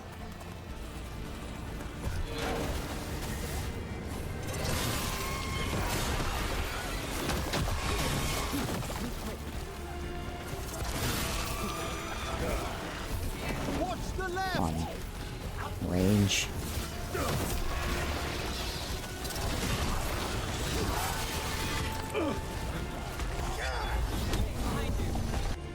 Alright, let's go ahead and...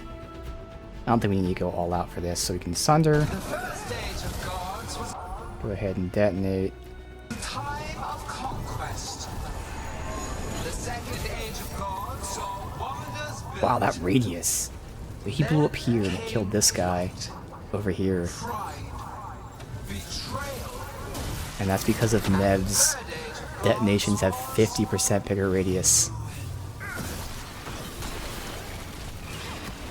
It's not all of them, it's all of them. Okay.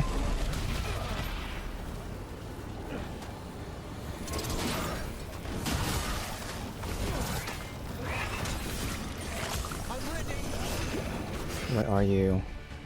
Let's go ahead and get this. Whammo. And I'm detonating the weekend, so that's good.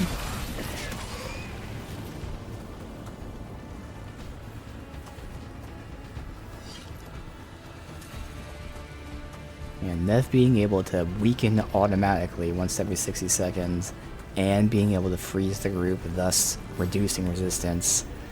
It's really fucking awesome. There she is! The child of the stone. Get around her so we... Honey! She hears you not.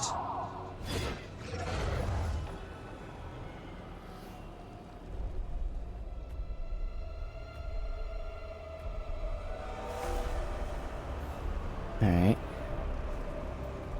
So she attacked her. I sure hope she didn't kill her with just a ugh.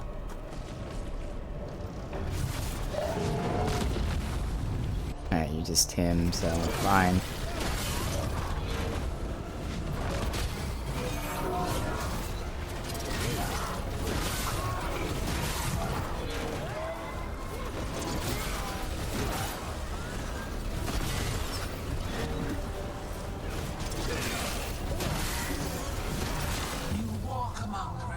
Of an empire destroyed by the Dreadwolf.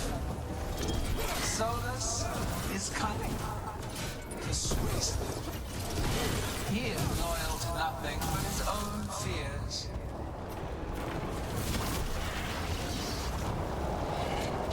Run, quickly!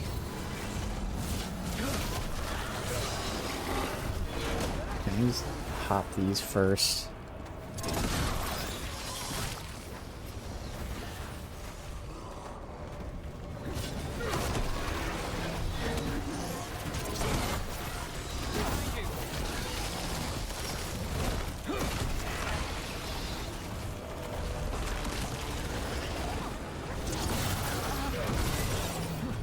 Who the fuck shot me? You bring no armies, no allies.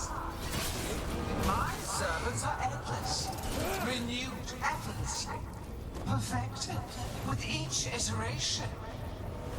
Once the light is fully ours, all wardens who ever lived could not stand against us.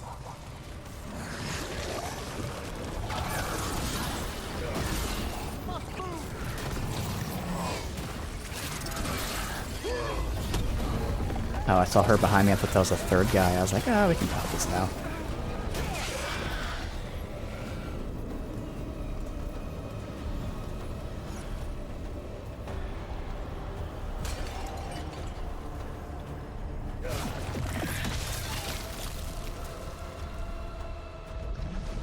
So few of you remain.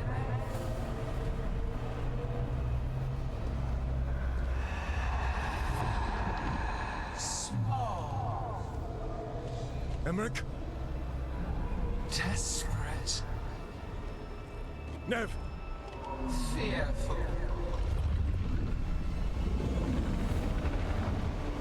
For your transgressions, little Rook, you face a god alone.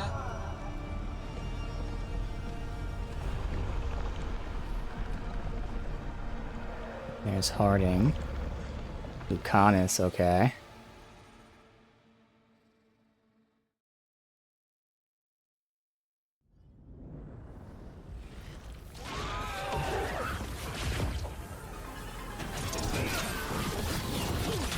Those aren't things I'm breaking. Alright.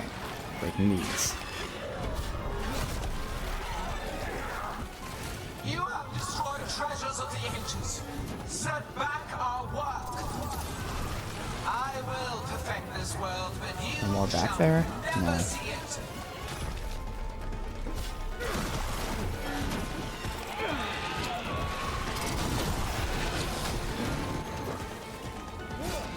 No? There's still more. This is definitely... As I said before, in a fight like this, it's more just kind of annoying than anything else. Yeah, they try to do like a puzzle fight, but like, since I pull all the aggro, it's not as good chaotic as they think it is. It's bad chaotic. As I just stand here and wait for the next one to be unlocked.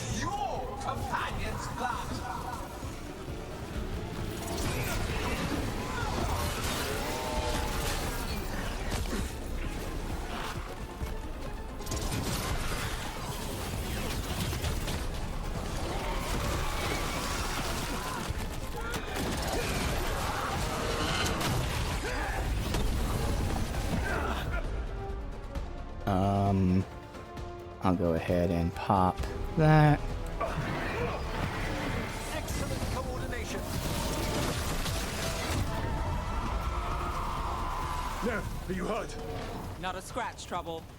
Let's end this. We have to find Harding. Gillenay took her earlier.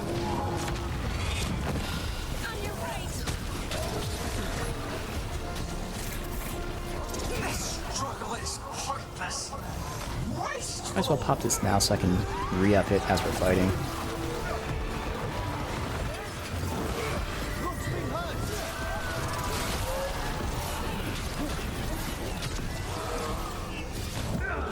I parried that. Okay.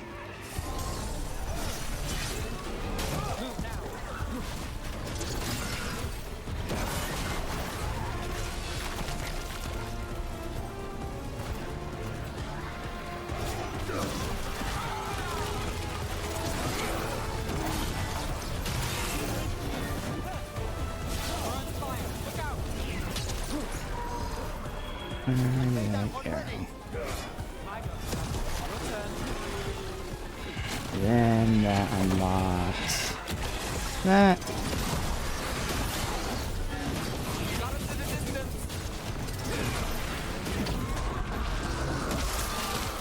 We've got you, Harding. Thanks, but you need to free Lucanus. He's got Solus's Oh, dagger. cool. We Just can't hit me in the middle of a fucking animation. We'll find him.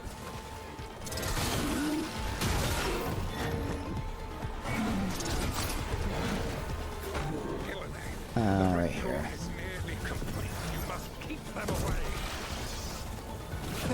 Next one's there. Okay. And then we'll pop this.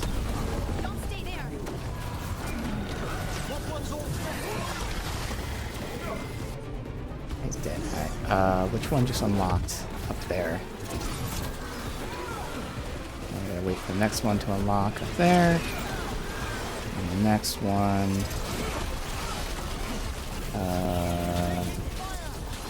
Take this now. Good. Lucanus, I've got you.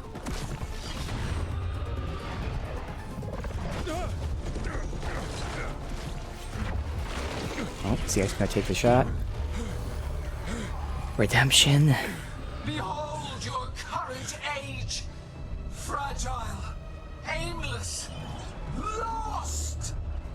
We're the only beings in this world who can cleanse and tame the blight. Use it to rebuild the old glories. You've done naught but destroy them. You and Elganon are trapped by the past, just like Solus. You had your chance, each one of you. And we don't owe you a thing.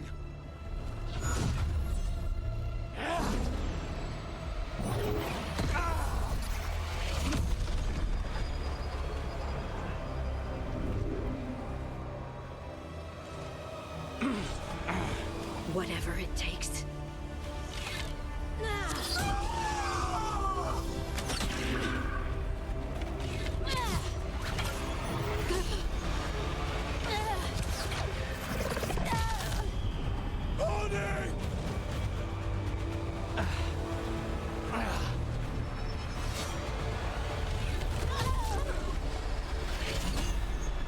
Yo.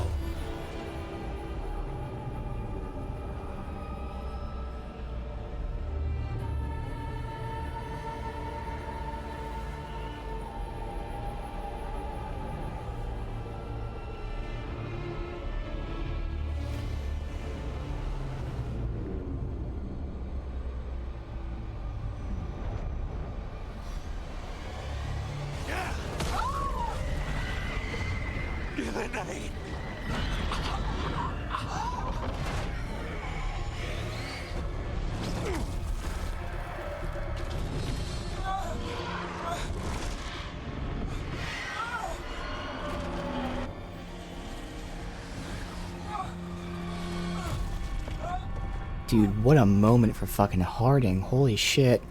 See, wow. I'm not even gonna talk over it. We had such plans. Oh, good night.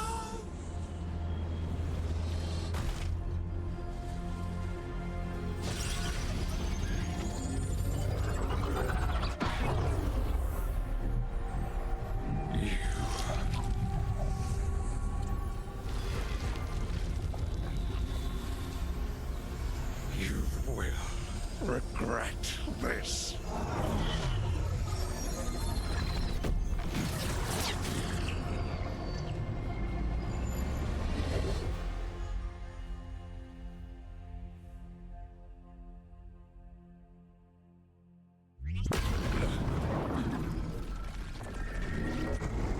The fade's still ripping open! The dagger! Rook! You must break its contact with Gillenane!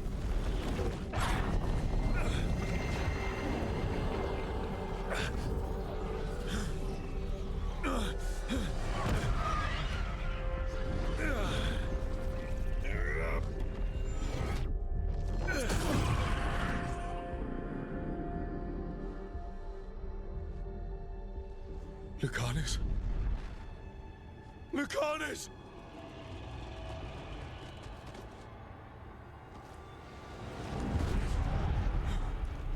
And so you have your victory.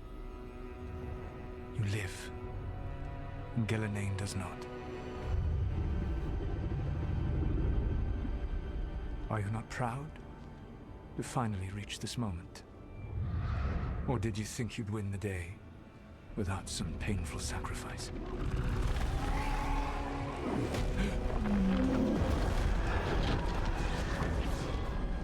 That dragon raised Minrathas. Where were you? No one's retreating. We'll all die. Demons attacking the North Wall.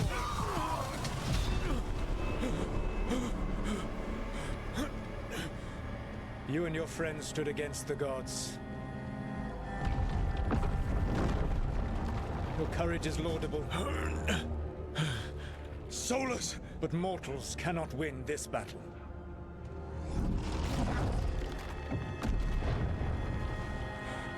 I am sorry it is what must be.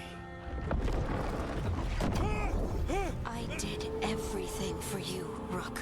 You're worthless. Varric never believed in you. You're no leader. You were never up to it. You failed us all. What failure cuts your conscience now, I wonder?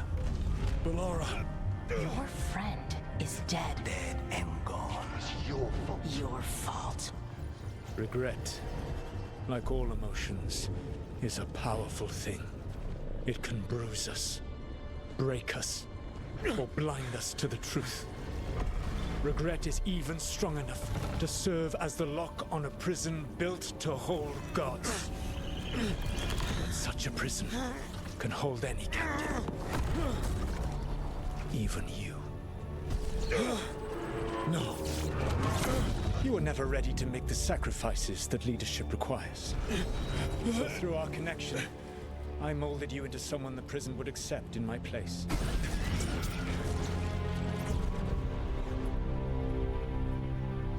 Varric. Your work is done.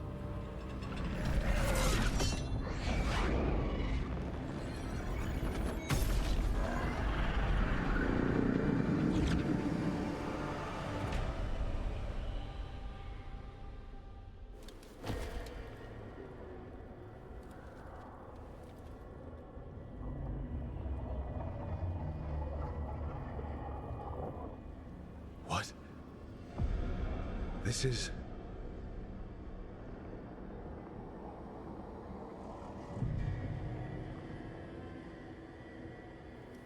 This is where we talked when I was dreaming.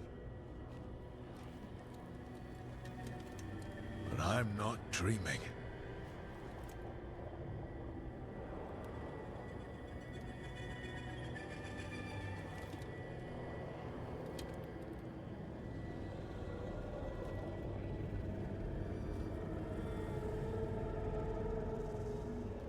Has to be some way out of here. Just have to find it. Alright, yeah. So that was awesome.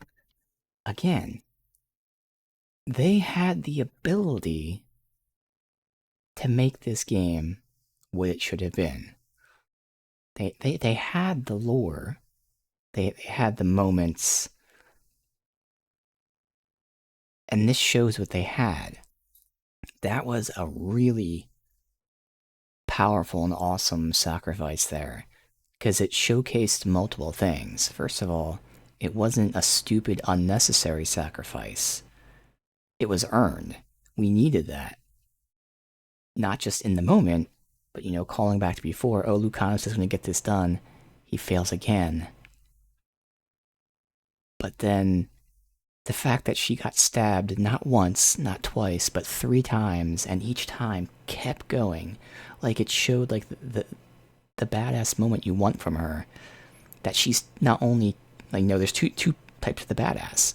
The, you know, defensive, if you will, where I can take that damage, I can take that pain and fight through it. And then the offensive of I'm still going. And they showed both those moments. And with, like, the slow-mo and everything. And again, all these things sound basic and whatnot, but, like, it's not. That was a really awesome, well-done sacrifice. That was totally... Like, it just really upped Harding. Now, I'm guessing if we chose Davrin, I'm not sure if he'd be any different or if he still dies, because I don't think it's a choice that I made that had her die. I think whoever you picked is scripted to die. I don't know. But I actually really liked that it was Harding, which is a shame, obviously, but, like, the fact that, okay, as a player, I know Harding. As the character, you know, like I said, you don't really build your companions up that much. You just suddenly become their friends. But as a player, we know Harding, so it's cool to see that badass moment for Harding. She finally gets a badass moment, and she sacrifices herself, but goes out in the blaze of glory. That was cool. That was really well done for such a short, like, moment. It was really, really well done. And now, something else that's good. Surprise, Solus was lying. He was, as he said, molding us to take his place in the Fade. I'm still afraid of the ending, that they're gonna like baby it out and make us friends with him or understand him. But now I have hope that they won't do that. That they'll give us a proper ending. Whatever it may be, they'll at least build up towards it. Because this makes sense. He was manipulating us. Now again, I still feel like it could have been done differently. But again, we got to the end. We got the bullet points of what we're right. Everything in between was either missing or wrong, but the bullet points are right. So this is cool. So an awesome, awesome sacrifice that really fucking elevated Harding to the hero she now is going to be. And then actually having Solus be Solus. That's cool too, because we haven't seen the Solus all the entire game. So actually having Solus be Solus, being, you know, you mortals were never going to succeed. Yes, arrogant, confident, but also, you know, discriminatory or whatever. He's above everyone else. Mortals are so below him and his kind. That's Solus. And then him this whole time having this master plan. That's Solus. So finally getting some, you know, actual shit that makes sense. It's few and far between, but it's very important, and I want to point those moments out, because we'll talk about when I'm done. But this game could still, with all of its shit, could have been really, really close to the game we want. It still would have had this gameplay that, you know, people would have, you know, been like, oh, I don't want this, and all that stuff, but they still could have had a lot of stuff that we want. Wolf statue, of course. And it just teases us by showing it what could have been. How did Solus get out of here? Remnant of failure. So nothing actually telling me there, okay? But good, have Solus. Solus swapped places with me, but yeah, there's more to it than that. Had this plan all along.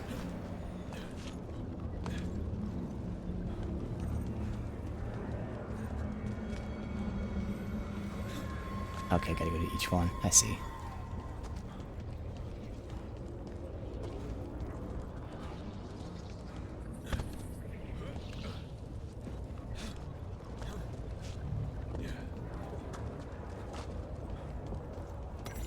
Through our connection, tried to mold me into something like him. But I'm not him. Need to find my own way out.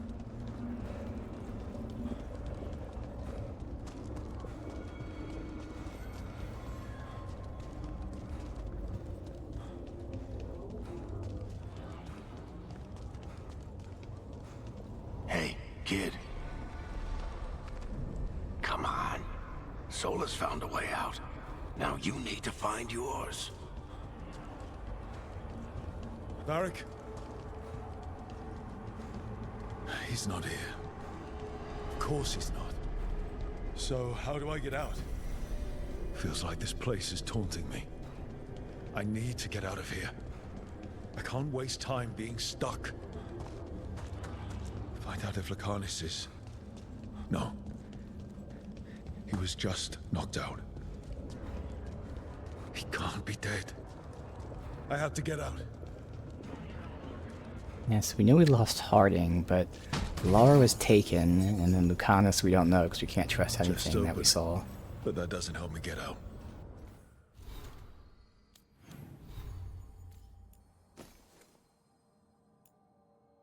Ability damage and calls down a meteor that... Wow, so you get an actual ability that applies burning. So AoE, so meteor strike. All your attacks have high chance to disrupt, stagger.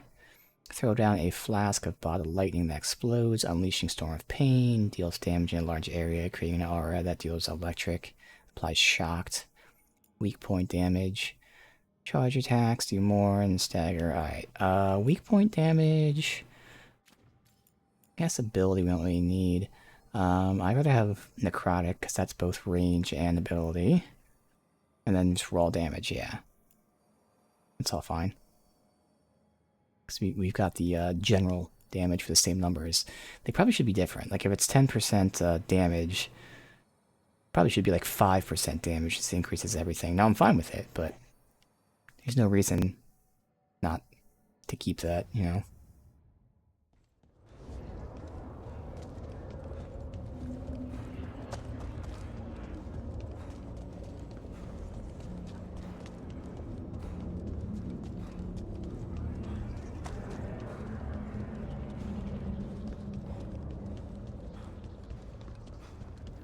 Solus said this prison was built to hold gods.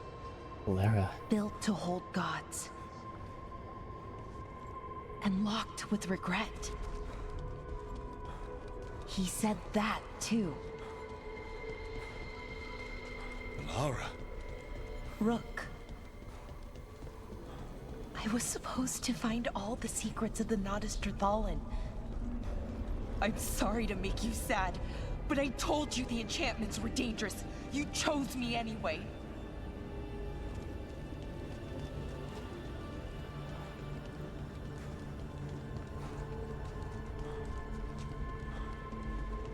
You picked me to die.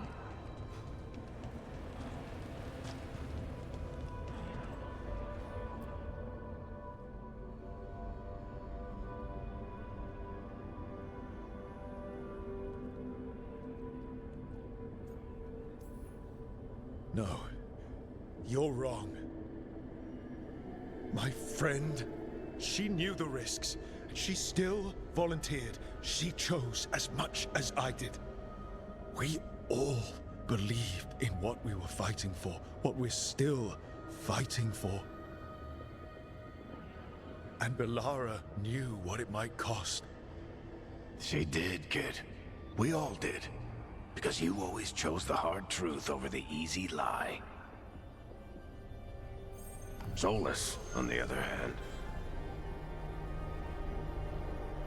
Everyone's a pawn. Allies, even friends. He'll sacrifice them without a thought. Isn't that what pawns are for? Harding.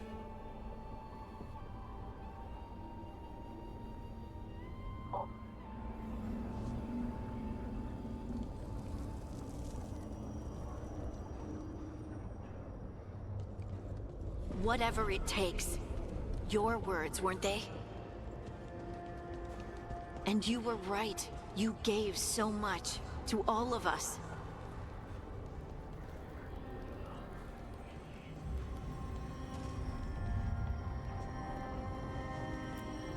You taught me it was okay to be angry. That sometimes you have to be. But that it shouldn't destroy you.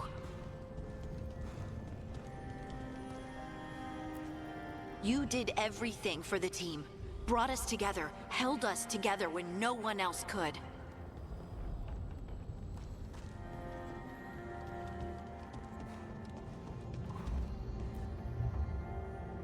And you never wavered, not once. So how could I?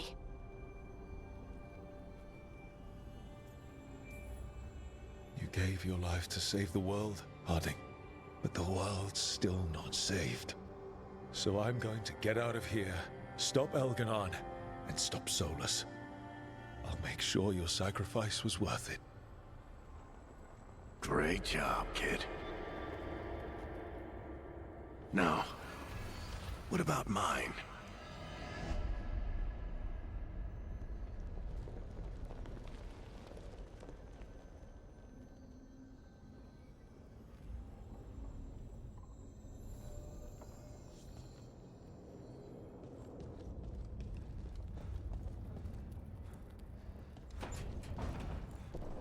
That's where it all began. What am I going to see there? I think you already know.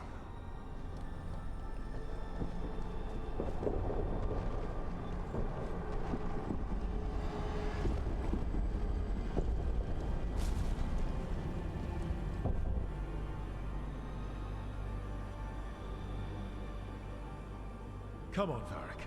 We didn't come all this way just to talk to him. He was my friend, Rook. I gotta try to reach him. And if he won't listen to me, then he'll hear from Bianca. You need to listen.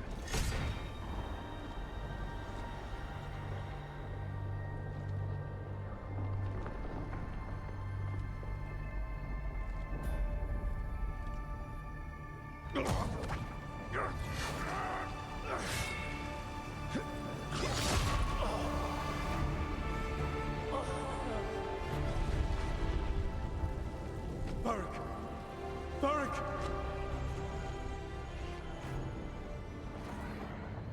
Nev!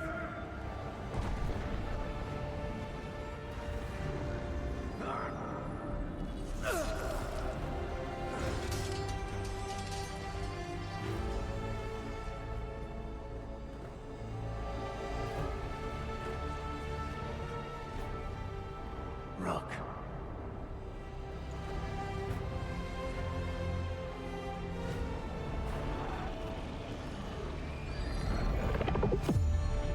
See, I just thought of it right now, and they might be suggesting this. What if Varric was dead the whole time?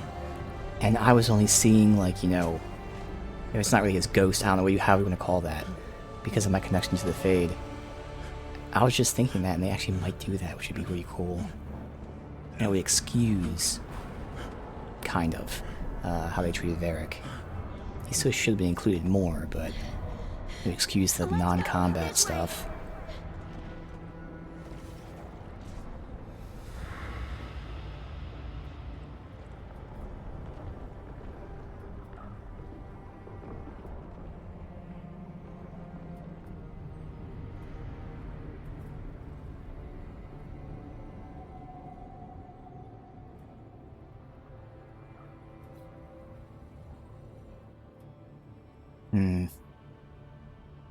I don't like any of these.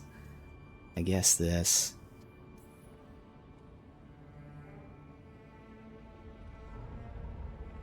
You died back at the ritual site.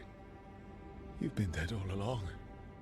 See, that's cool. Whenever I've been talking to you, asking for advice, I've been talking to myself, haven't I? So he should have been included more, though, then. Because you're dead. With the advice, because he still barely popped in every now and then. Yeah.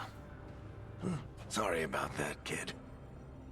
But again, now they get excused for the combat and stuff, for him never being there. Because it was really fucking cheap to have Varric in the game and then have him be sidelined the whole time. So that's a nice revelation. But man, they should have had more talks between us. Because he still barely was a character in the game. And they're banking on us, the players, you know, bonding with Varric. I'm trying to think. I don't think my character would say he knew. I think at this point, like, he's so sad, but like, I don't think he'd blame himself. Yeah. I'm sorry, Varric. For what? For not saving you. There. I like Didn't that. you learn anything from this place? I made the choice. To talk to him. To try to reach him. Even knowing the risks. Because he was my friend. My decision, my sacrifice. And you don't get to take that from me. But every story's got an ending.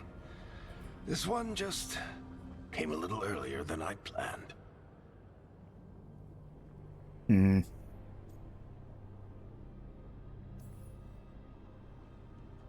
All this time, Harding and Nev... Why didn't anyone tell me? They thought you knew. You're the only one that wasn't in on it. But they talked to you, I remember. Nope. They talked to you. Or to themselves. You just filled in the blanks. Time to finish this story. Your story. I honestly couldn't remember I if they just talked to know him, the but ending's going to be killer. there What you go. happens now? To you? I'll disappear. Go back to just being a memory. Right. Hey, don't get all misty-eyed on me, okay? I had a good run. and I don't regret a second of it. What about Solus? You talked to Mythal. You saw the memories. Solus wants to be a hero. That's who he is, deep down. But it's easier for him to play the villain, because that means he didn't fail. All the damage he's done, the people he's hurt, it becomes a choice. Remind him who he really is. He might just listen. No, please don't have that happen. So how do I get out of here? Listen to your team. Like you always do. This way. It's thinner here. Better be right. They're waiting for you. Just take it one step at a time. Goodbye, Varric. And thank you. Rook! Looking forward to seeing how it turns out. I'd say good luck, but you don't need it. You already have everything you need. There! A light! Man, awesome moments for Varric and Harding.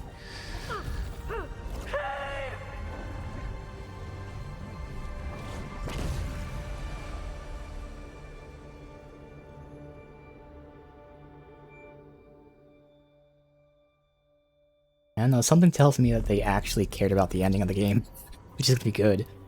Because so far it's been fucking awesome. First of the firstborn, last of the Evanuris. Even this.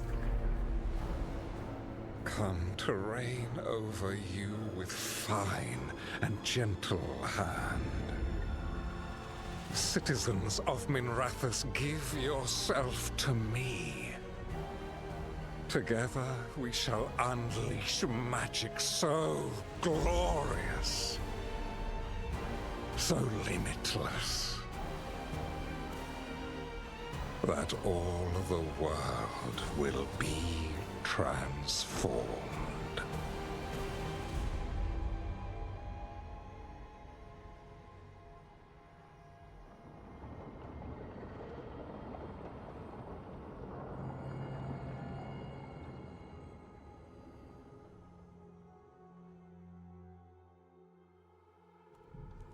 He seized control of the Archon's palace? While the Magisterium was in full session, only the Venatori seem to have survived. How are the Shadow Dragons? Still fighting, last we heard. But Elgarnon's blighted the city, and the Venatori magically sealed the gates. No one's getting in or out. Even the city's Alluvians went dark. We've got no way to contact the Shadow Dragons. They'd be dead already if not for Solus. Solus? He got to Minrathous just before the gates were sealed. He saved some civilians and killed some Venatori. Now people are rallying behind the Dreadwolf, like he's the only one who can save them. He's using the Shadow Dragons and anyone else he can to give him a clear shot at Elgarnon. Then he finishes his ritual and the whole world drowns in demons. He can't hurt Elgarnon yet. That archdemon makes him invulnerable. Right. Solus needs to kill it first. And once that's done, Solus goes for Elgarnon with the dagger he took from us.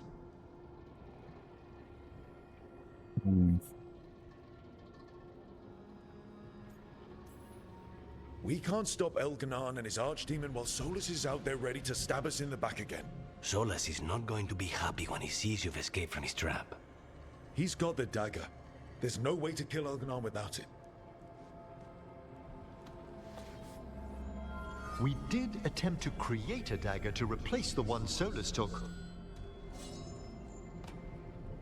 Nice to look at, but it can't cut through enchantments like the real thing.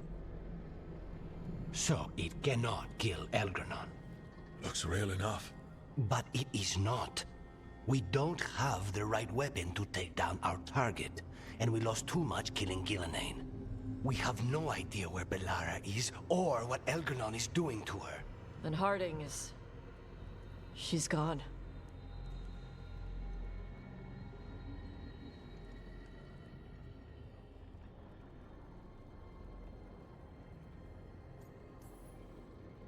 If Bellara were here, she'd tell us there's still work to do. And Harding would already have an arrow knocked. They're not here to finish this, but because of their sacrifice, We are. So let's do it for them. Get a message to anyone who's still out there. Tell them we're gonna stop Elganon, and we need their help to do it. Then fix up your gear and take care of any unfinished business. In the morning, we take back Minrathous.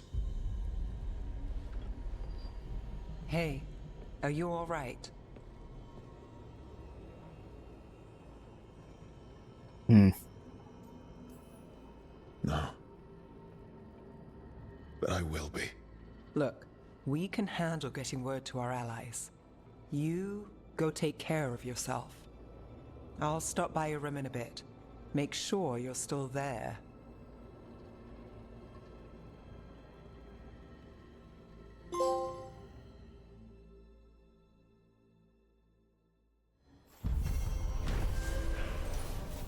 Man, what a great fucking quest. With the 3 epic moments of the sacrifice, Solus's plan of like the switcheroo, and then the reveal of Varric. Okay.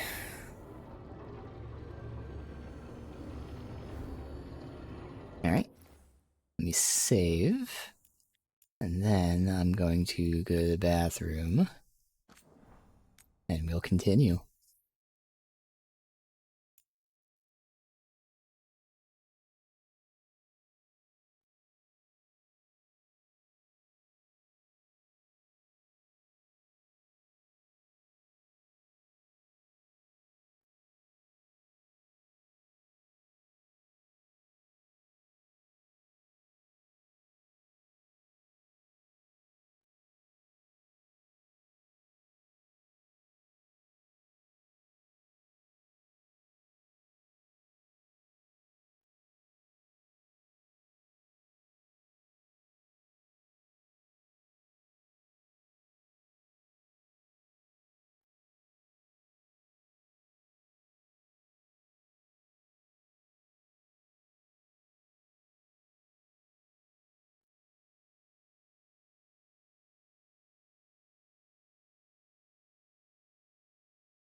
Alright.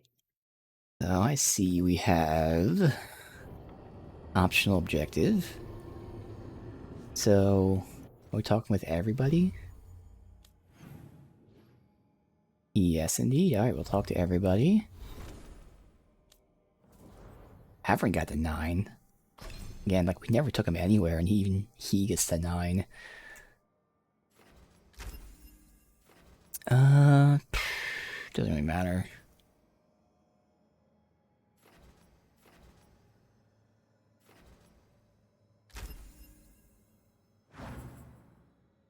Where's Nev at? 9.5. Close.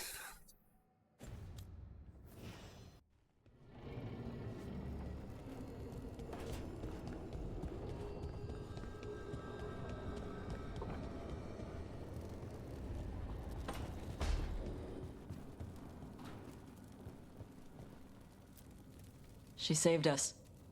Saved me. Oh, that's right, they were together. She was so small and so strong. I'm sorry, Tosh. Just like my mother. I knew it was a mistake. Everyone I love dies. What he said was right. She'd want us to finish the job. So just say the word. I'll burn down anything in our way. That was very appropriate.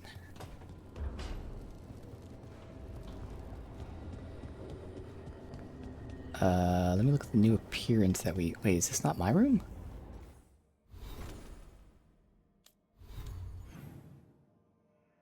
Oh, Nev's in my room. We'll do that last. Can't believe Balera's actually dead. I feel like we can rescue her, but she's tagged as fallen.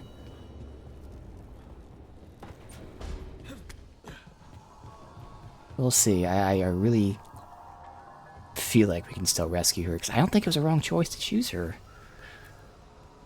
Tash and I have taken over tending the plants in Harding's room. Truth be told, I'm not sure she remembered to water them very often, but they bloomed for her all the same. She saved my life. All our lives. All of Thedas owes Lace Harding a debt she would never have even considered. We'll do her proud in Minrathous. And against Elganon. Yeah, right.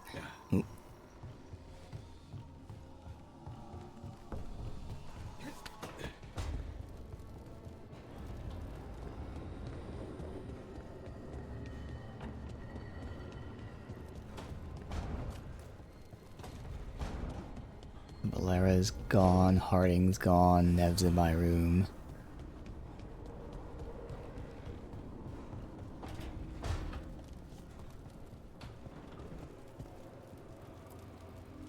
I keep asking myself, what if I'd been faster on Tearstone Island? I should have pushed myself harder. Would Harding still be around? You can't know that.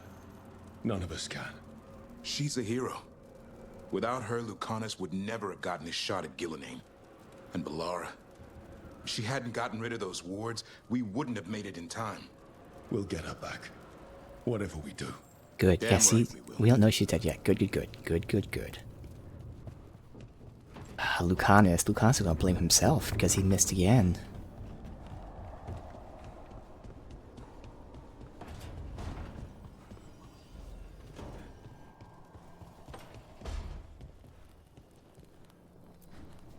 Despite the cost, Gillenane is dead.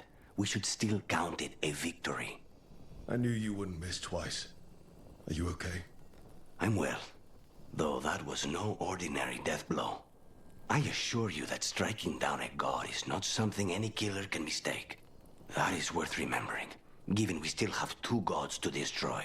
Now comes the fight for those we can still save. Alright. That feels weird he's not laying himself. It really feels like he should. Gotten attached to the party? To be honest, not really. One of my complaints is that they don't have those moments. You're just immediately supposed to be friends with everybody.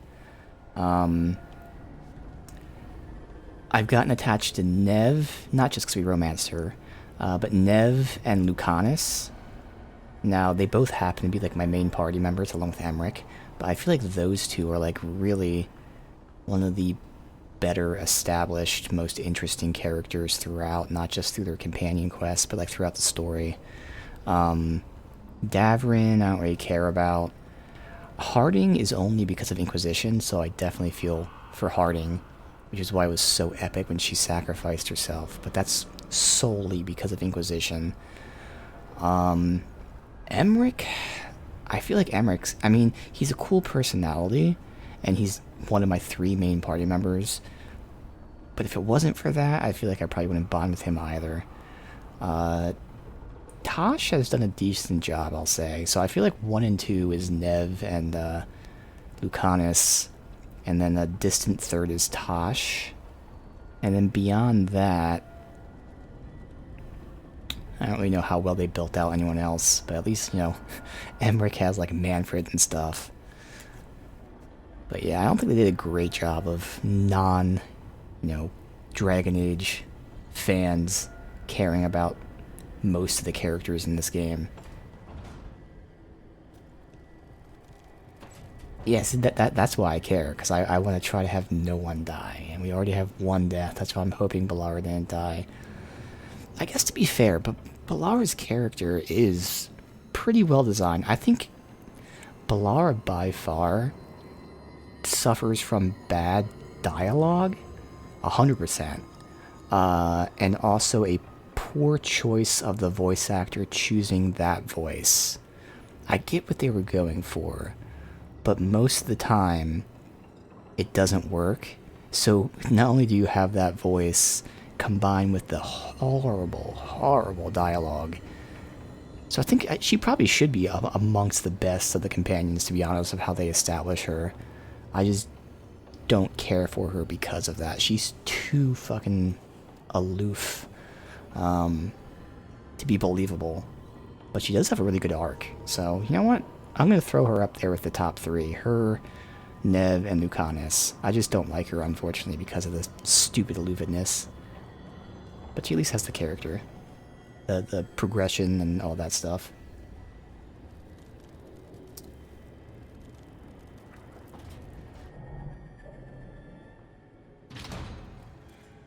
You came back. I waited.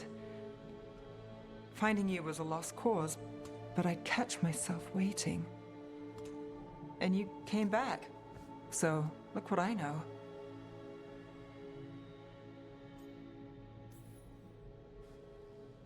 I'll be I honest. wasn't sure I would. Yeah. That place. I was so lost. Me too. Nev.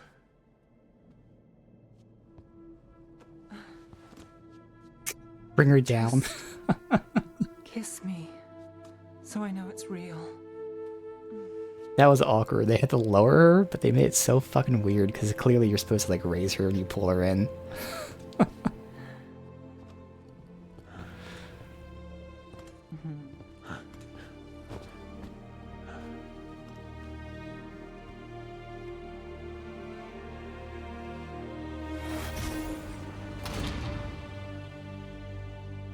Yeah, that's the second time. There's another scene where she kissed us that like her character literally just teleported down.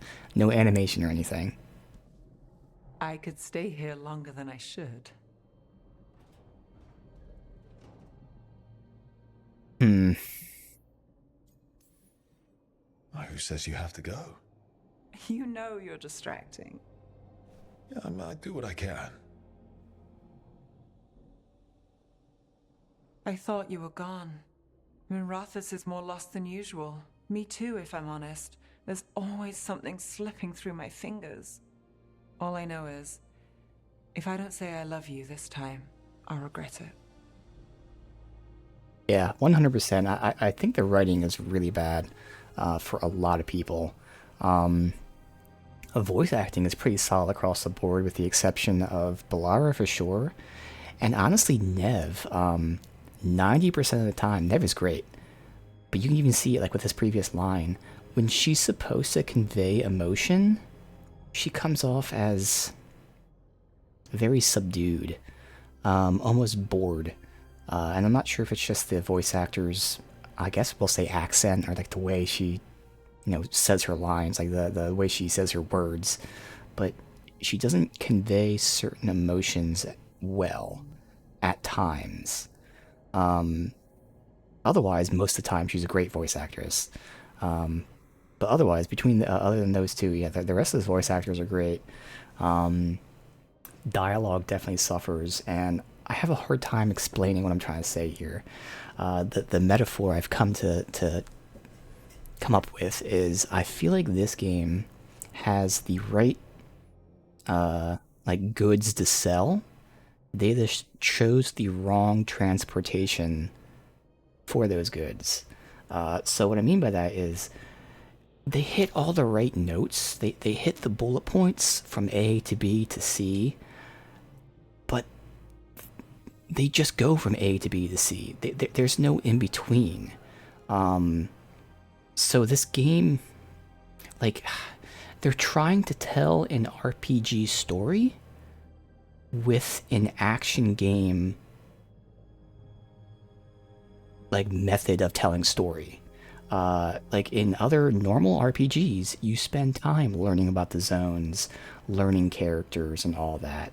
This game, you're just going from A to B to C in terms of story, not just like missions. Like the story is just going from A to B to C without giving you time to learn little things and whatnot.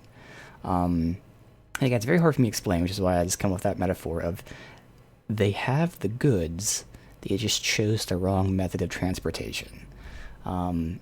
And I think the best example with that is with Emmerich. This is just insane for me to think about.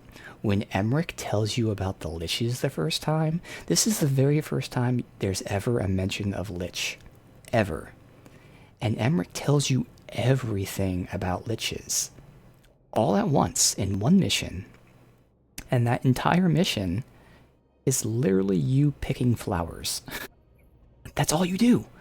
You pick up a flower, and then he tells you about liches. And then you pick up a second flower, and he tells you more about liches. And then you pick up a third flower, and he tells you more about liches. So the lore was fucking awesome. It was so cool to learn about liches. But the way they give you that, it's not just that it was exposition. You're literally just picking flowers. Like, there should have been like 2, 3, 4 quests of them, hinting at liches, and then, giving Easter eggs, not Easter eggs, but giving clues and red herrings about certain things, and then hinting that, his rival may be like undead or something, and it builds up to this.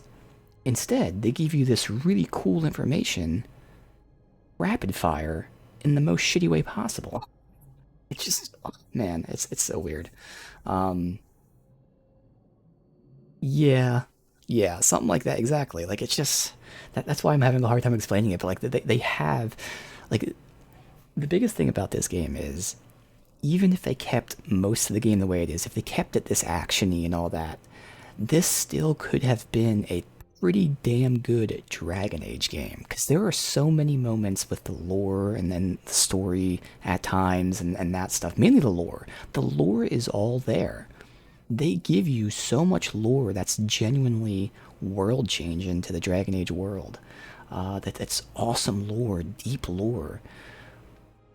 But, like, they don't give you anything else with it. So the moments are there.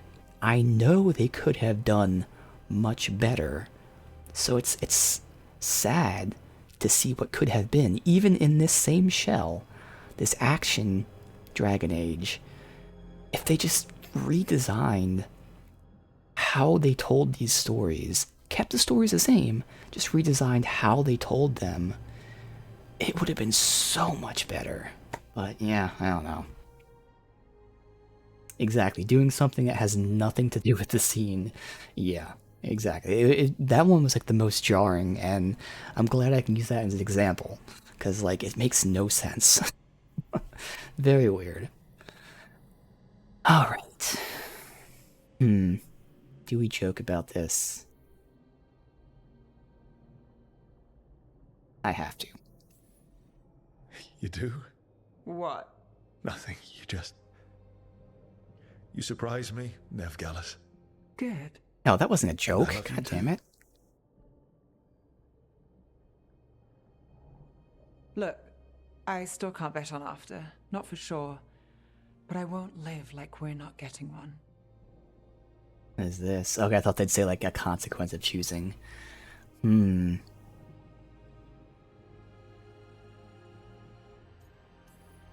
Take what you can while you got it. For as long as I can. Works for me.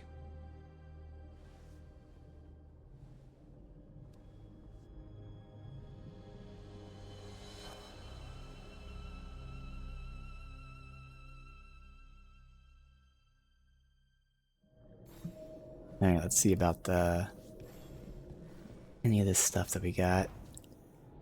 It's also not updating the optional thing. We'll double check there's no one else to talk to. Let's see. Anything. Okay, so these are the ones I like, but I'd need like something to match that. Where, you know, I'd be able to do this with I think we did that with the Warden one. This is the one. Ooh. Both of these match 90% of the way. It's not exact matches, but this one's probably a little better. Still too bright, but whatever. What about here? Got this. No. I agree. I've been watching Coke Orange play Avowed, and yeah, it definitely feels pretty similar. Yup, told, not seen, exactly. The old writing classic. You should always show, not tell. Alright.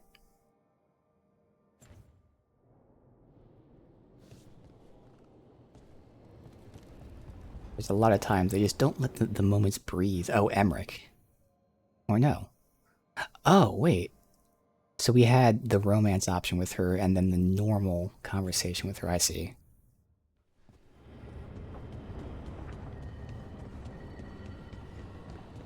Yeah. Like, I really feel like they would have benefited from the more traditional, like, spend more time in each zone, rather than essentially unlocking every zone at once, other than the Warden place. If they let us spend more time in each zone, thus learning more about that faction, learning more about the city and, like, you know, the politics and all that kind of stuff, that alone would have benefited so much.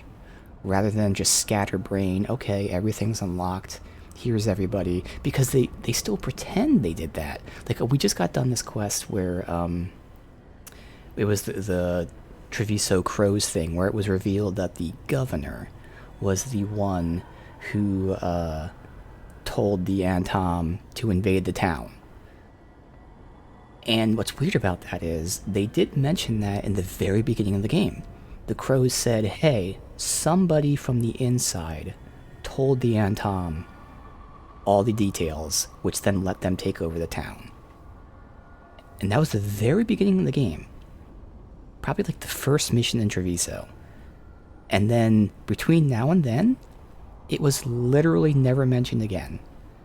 We never met with this governor guy, we know nothing about him, and then suddenly, bam, it reveals he's the one that did it. Whereas if we spent time in the town, and we learned about this governor, and he's whatever, you know, he's an asshole to everybody, he treats everyone like shit, and he thinks he's better than everyone, start building his character a little bit, even if you're not, you know, telling us he's the one that did it, let us know him and stuff.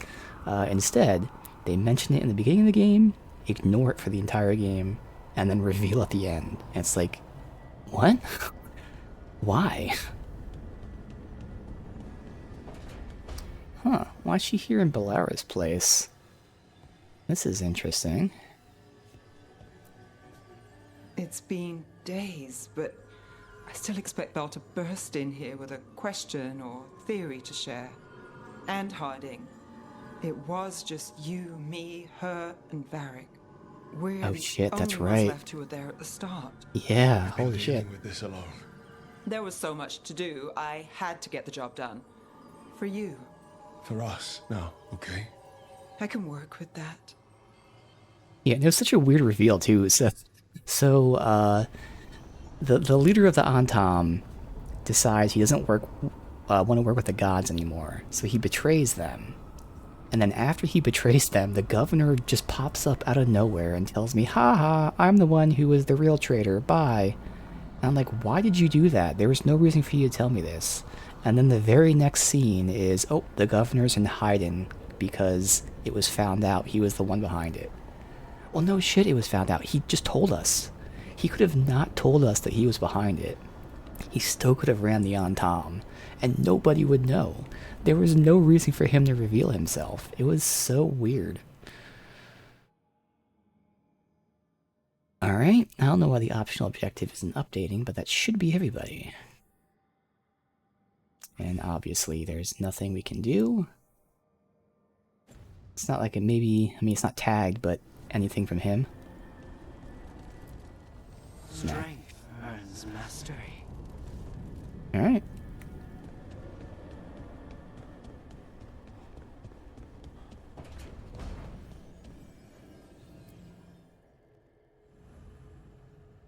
The last gambit.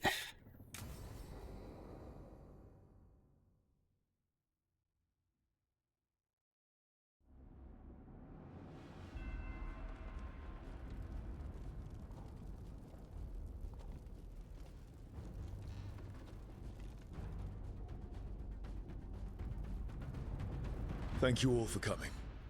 If we don't stop Elganon today, our world is either dead or blighted. So we keep fighting until the job is done. It's gonna be hard. There's no guarantee any of us will make it. We're with you, Rook. Elganon dies today. Whatever it takes. Strife, news? Our scouts confirm Elganon is inside the Archon's palace. There's a giant tendril of blight tethering it to the Divine's manor in Hightown. Then that's our goal. Breach the city walls and get to that tendril. Emmerich, can we count on more much support? Our fellow Watchers would be honored to assist. Every remaining Grey Warden will be there too.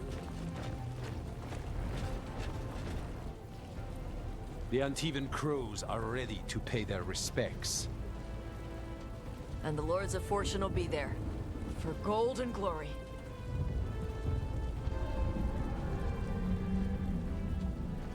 The Veil Jumpers have been in this since the beginning, and will be there for the end.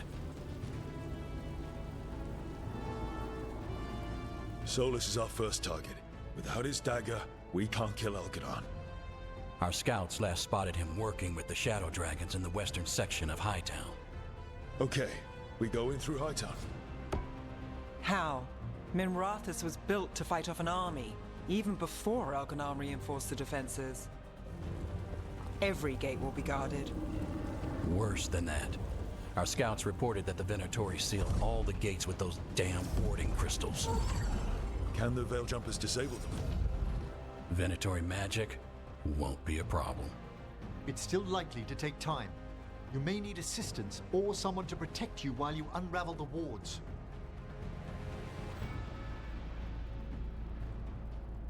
Okay, well. So we have the Veil Jumpers for excellent support. Companions who experience dealing with magical wards or protecting others. Okay. Fuck, that means it's Nev. Nev would be the best option. Emmerich also works. Of course, these are two of my main parties. I'm gonna say Emmerich, just because I want to try to keep Nev with me. It's not that big of a deal. Emmerich shouldn't be much worse. But it really feels like Nev probably. Let's go with Emmerich. We'll see, but of course now I'm making choices that could potentially kill people, so I don't know if I want to fuck around. You know what? We're not fucking around. It has to be Nev.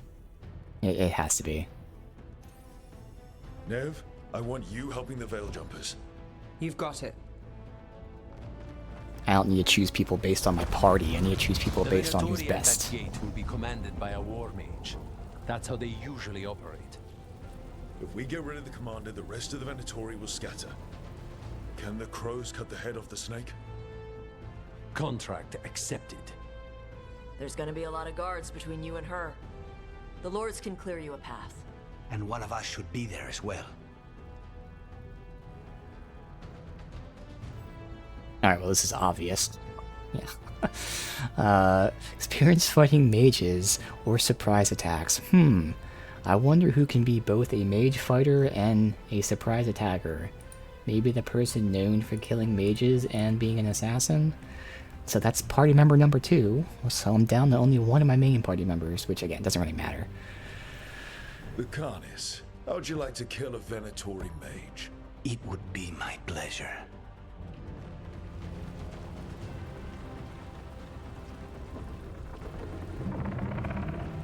One last thing might give the crows some trouble. There's a massive construct tall enough to crush buildings. It's guarding the main gate. A juggernaut. Giant siege constructs built to withstand the Antam, or anyone else who came calling. We're gonna need our heaviest forces against that juggernaut. Oh. Evka. The Grey Wardens have fought ogres and archdemons. We can handle this. The Morn Watch will lend aid, but against something as large as this juggernaut, we'll require further assistance. Rook?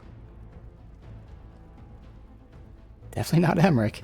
It's either going to be Tosh or Davrin. Okay. Experience fighting massive enemy. Oh, well, massive enemies. I guess Davrin still does, as she said. And in terms of helping me, I kind of like having Davrin more than Tosh. Not that it matters. So we'll send Tosh out. I know the Wardens have been in shambles since the first game. Right. Sadly.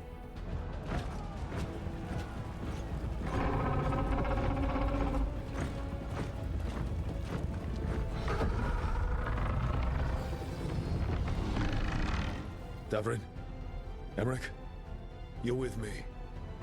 We make a run at the gate, get inside, and find Solus. The rest of you get to the Blight Tendril.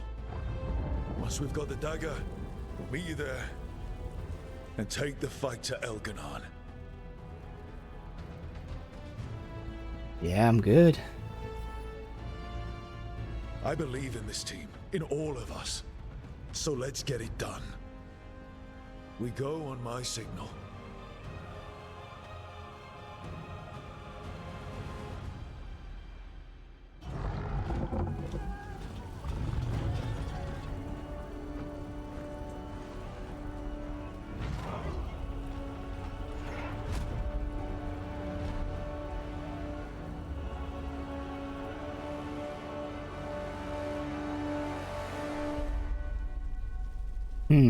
Easy. For a world free of the Blight! Ooh, that was a cool switch for him to take off his glamour.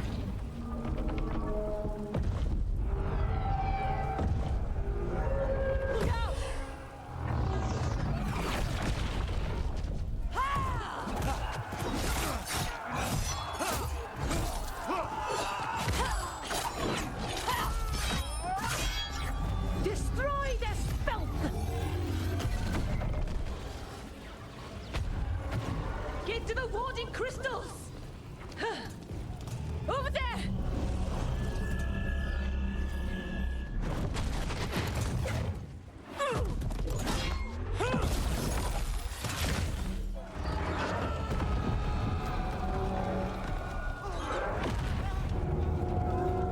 Let's go!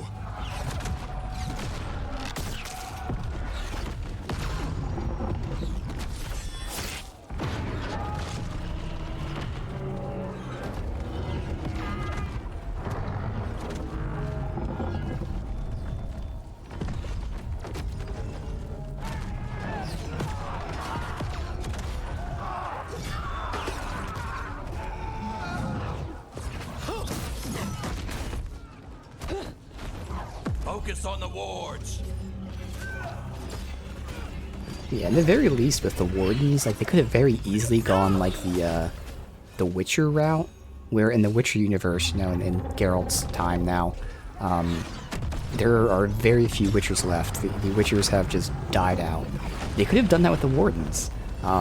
People have lost faith in the Wardens due to, you know, all the political issues that have happened. So people are no longer, you know, signing up to be Wardens. Wardens are dying, or even just abandoning posts because they don't have faith. So they can do this whole, like, down bad Wardens arc, where the Wardens are redeeming themselves. There's a few of them, only a select few Wardens left, but they're redeeming themselves. Like, that's a very basic, easy thing they could have gone with. One of the many things they could have gone with. But nope, they just keep repeating the same thing over and over again.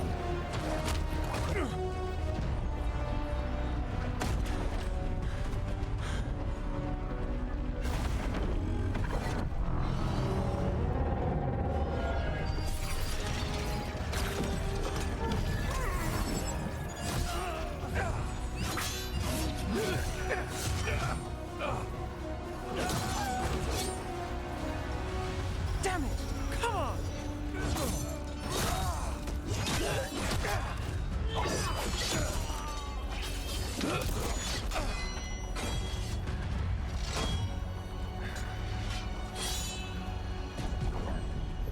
Come on, come on!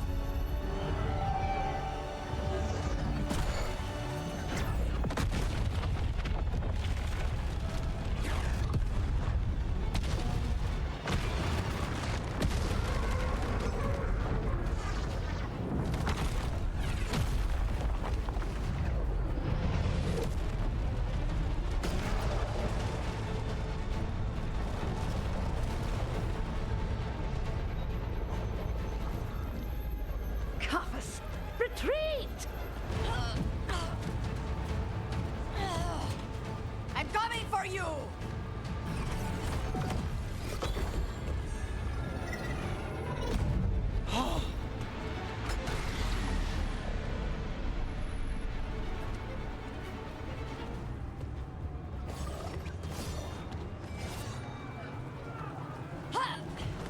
After her!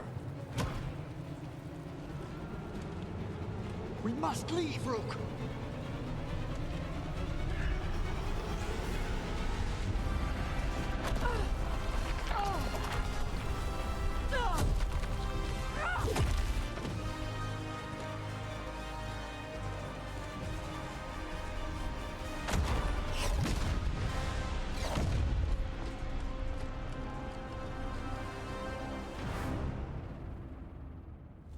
So far, we've made it inside the city with minimal losses. Good. They got us inside. Let's make the most of it. Alright, so again, with him, we can have him attack, which makes them vulnerable. It's only the toughest guys. Otherwise, I think I'm detonating with him. So, vulnerable, stomp, hit, detonate. I have overwhelm, and he can either overwhelm or more than likely, if it's armor, do the knockdown. Alright, and does he have any kind of gear? Not like any of this matters, but still, it's just kind of fun to plan. No. I mean, damage versus overwhelm, so that would be when we overwhelm him. Detonations, he's not doing detonations, so sadly nothing. Damage versus taunted enemies, I mean, whatever. Yeah, doesn't matter. Alright.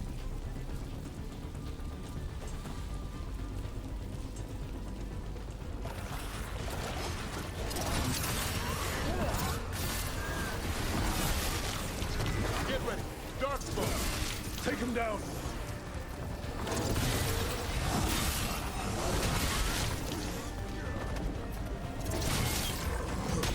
That was a delay, but somehow I got the parry in there until it attacked the air. Okay. What's in here?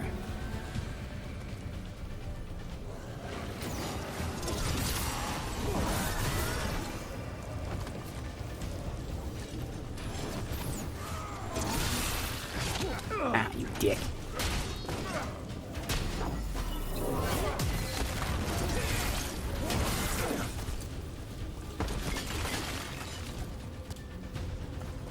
All right, Let's find Solus. Our last reports had him helping the Shadow Dragons. Then let's track them down. The Blight has corrupted so much of the beauty of Minrathous. And again, this is something that would have been nice to see. It would have been nice to see Solus worming his way in and gathering forces and whatnot. Rather than just, boop, it happened, okay. Can we group anyone up? Probably not.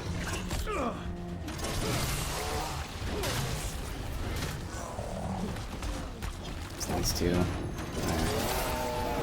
I'm even gonna use my abilities right now.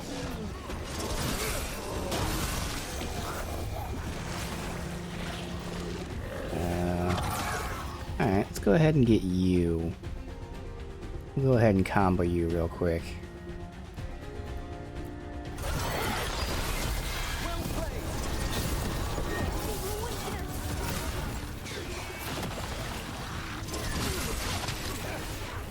Shield guy is always my nemesis because I cannot fucking throw at him half the time. And I'm burned to death.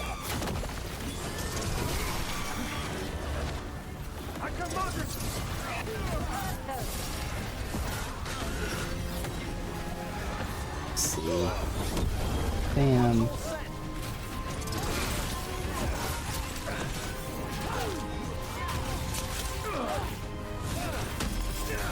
God damn it. I'm parrying one gun, the other one's hitting me.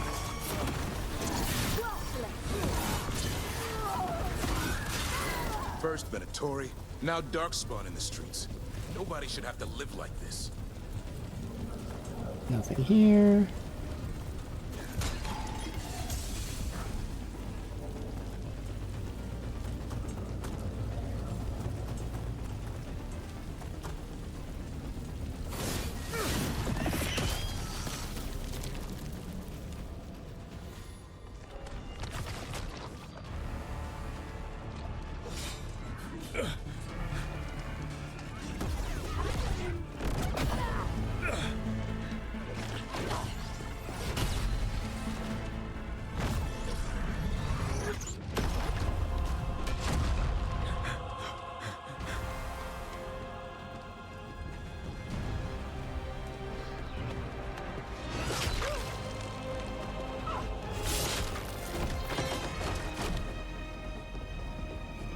Well fought, Lucanis. And there he is, the demon of Arantium. At your service. They and I will return to the Crows and help with the fight through the city. You go after Solus. We spotted him. He's not far ahead. That way, quickly. Yeah, I know. Minrathous can burn. Exactly. Like, what's crazy is we've worked with the Shadow Dragons since Minrathous was attacked. Like, they know we're their allies. They know Solus is bad. And they still just chose to stick with him.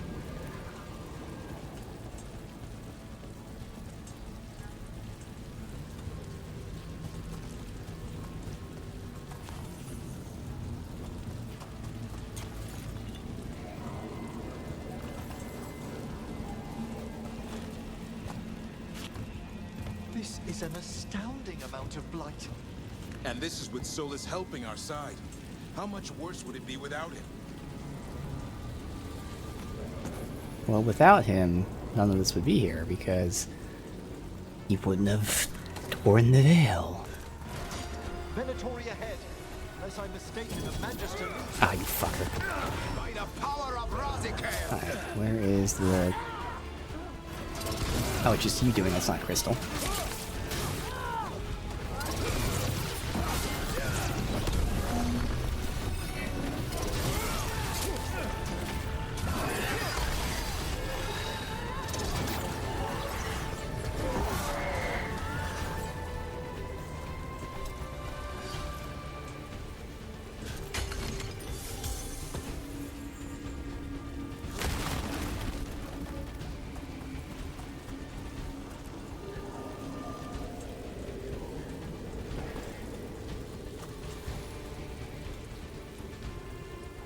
That's true. If we didn't try to stop him, this wouldn't be happening.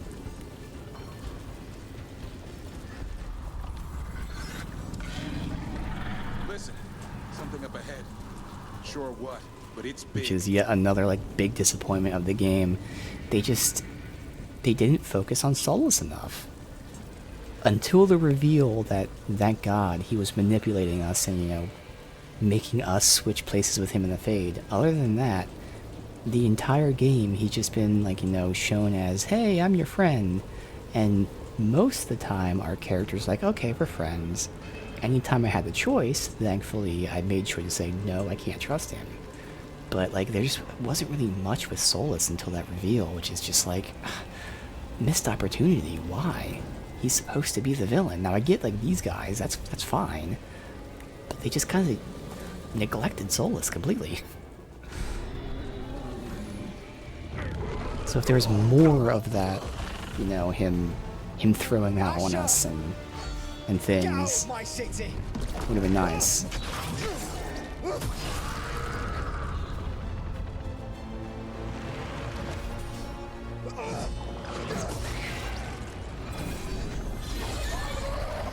Asher! Did we win? The Viper's still alive. You're lucky your head's so damn hard. Tarquin, Viper, you're alive. Thanks to Solus. He's been the only thing between us and Elganon. Stay with them. I'm going to talk to Solus. Alright.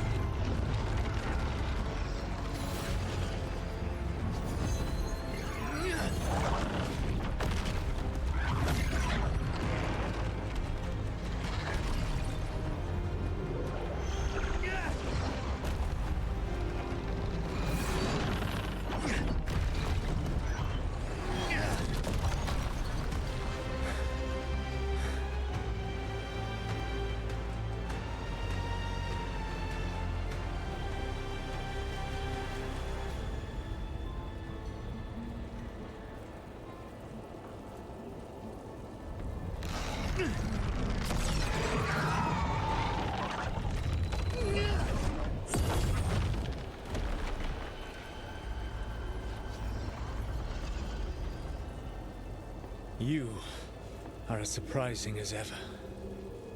Even I could not have escaped that prison. For you to manage it. It must kill you inside. What do we say? What do we say? Well, not murderer, although, I mean, I get the anger, but no. I know about Varric. Should kill you. Fuck, I don't really like any of these. Let's see. The thing is, did he know that I thought Varric was alive? I don't think so, so I'm just gonna go with this one.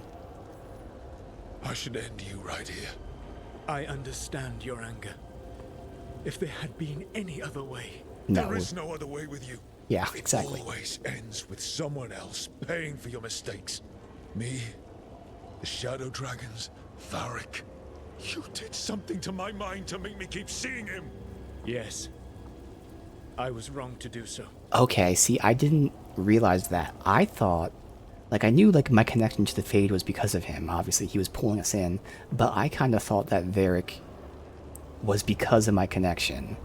Not that Sol... Oh, so that makes more sense now. Solus was the one... That's how he was manipulating me to mold me into that thing. Yeah.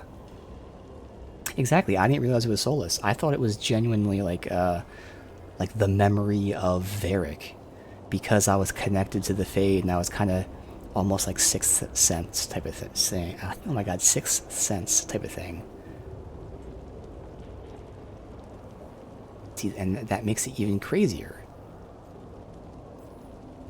You knew Varric was dead the whole time, but you kept pushing me not to see it.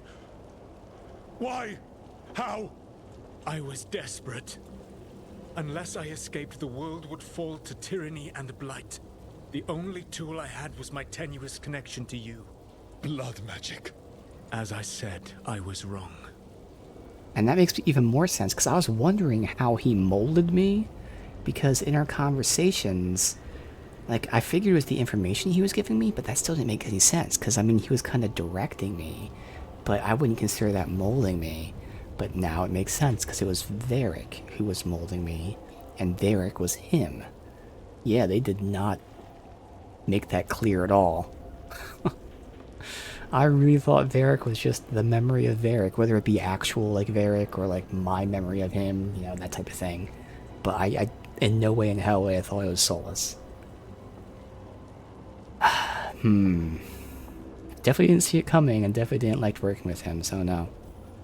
You feeling bad about stabbing me in the back is not my problem right now. I have a city to save and a god to kill. Agreed. I betrayed you because I believed that only I could save this world. But I have failed, Rook. I have not stopped Elganon. I have not even defeated his archdemon. The victories that have been won since Elganon and Gillenane escaped are yours, not mine. If we are to save this world, we must work together. Okay, I like the answer I'm about to choose, because this is why at this point I can't trust the game. Because if this was a normal Dragon Age game, or a well-made game or whatever, I would say, oh, he's trying to manipulate us like crazy. But I am like almost positive this is just going to be a bad way out of it. That Solus, like, he would not say this. Not in like, you know, an earnest way.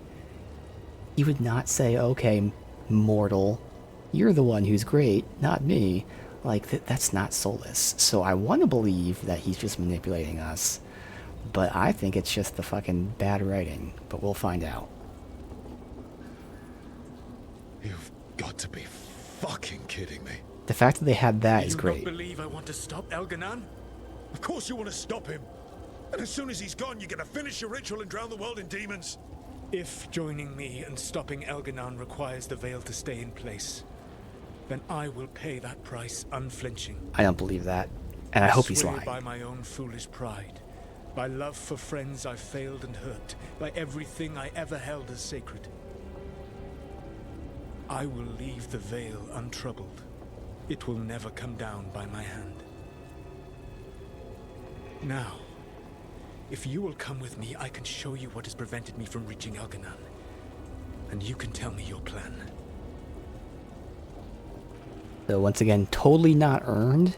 And it's okay if he's lying. I just don't have faith that he is lying. I can't trust the writers that they actually wrote him as lying. But the fact that they had that dialogue option gives me to hope. the Divine's Manor in the center of the city. And the Blight tendril connecting to the Archon's palace. Yes, I thought the same. But some intelligence guides the tendrils. It has prevented me from getting closer. You need not believe me. But right now, Rook, we need each other.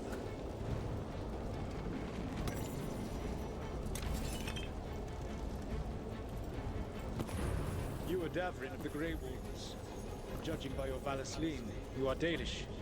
I expect you have been urging the team not to trust the Dread Wolf, based on the stories you've heard. Yeah, because I mean, that's where, again, if they had the story and the arc for Solus, sure, he can eventually say that.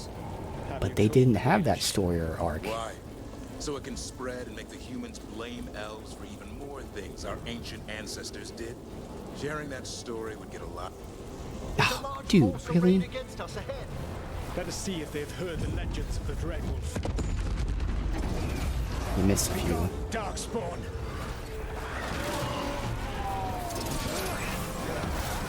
Okay, so he's gonna kill them all for us. Or no? Maybe I hit them too early.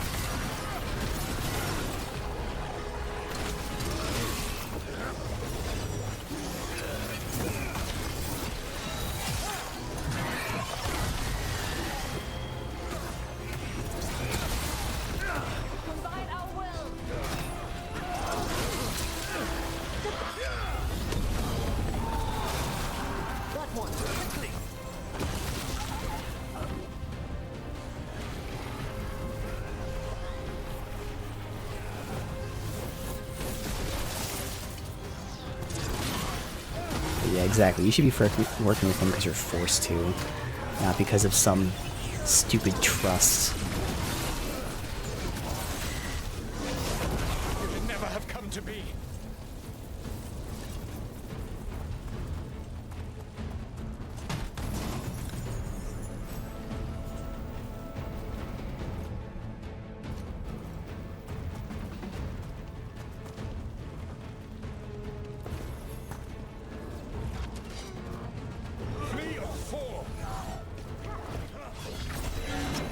second. There we go.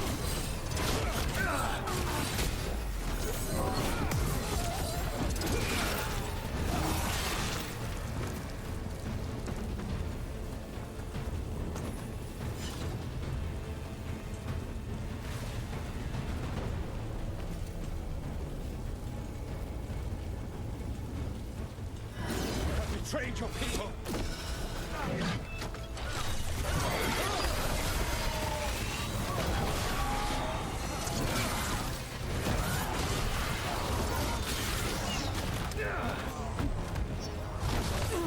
Come on, just getting block out. Just wasn't getting in there.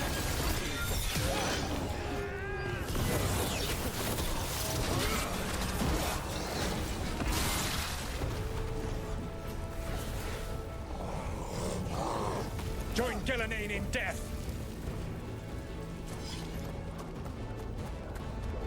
There's an emissary in the group ahead.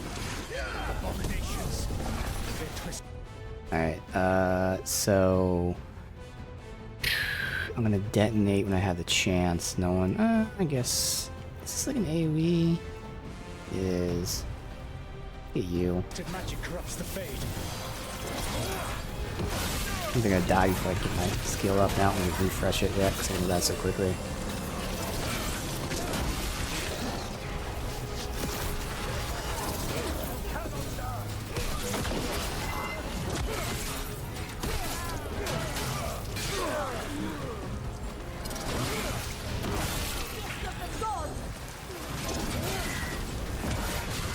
You will threaten this world no longer.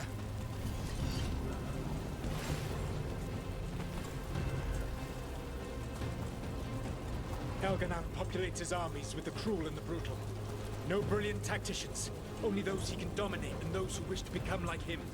But you, Rook, your team is made from the clever, the wise, and the loyal. You honored their strengths to make them yours. And that is why you are going to defeat him.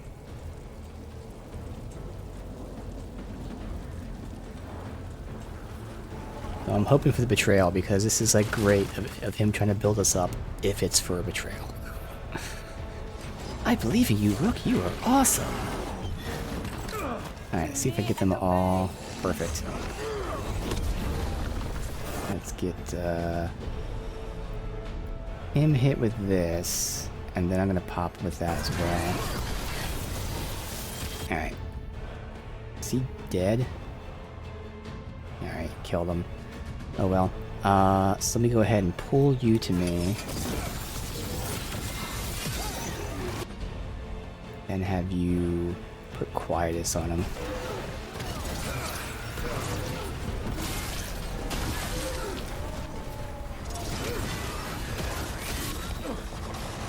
Getting hit by. Oh, it's on the ground. I can't see because the camera angle.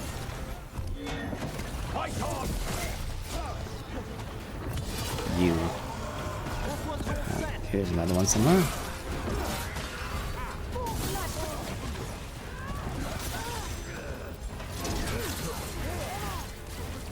Here another light thing? No, it's just them.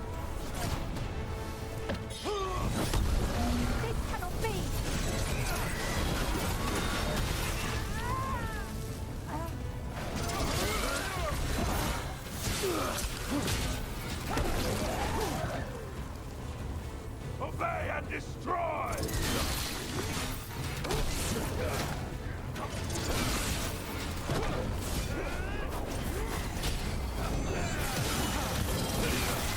Whatever intelligence Elganan has set to direct the Blight, we are not far from it.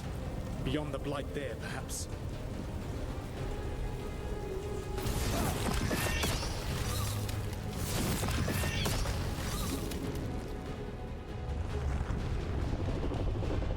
Do you feel it? The Blight reacts to my presence. There! That must be the source of whatever intelligence guides it. If you can destroy the mind guiding the Blight, we may be able to reach the palace. Alright, this is definitely manipulation. Come on. No further. My presence will only draw the Blight to you. And like fucking sacrifice me, right? Surely.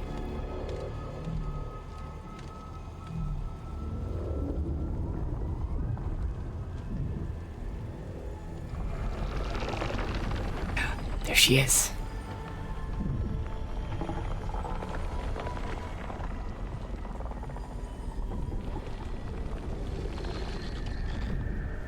Laura, what did they do to her?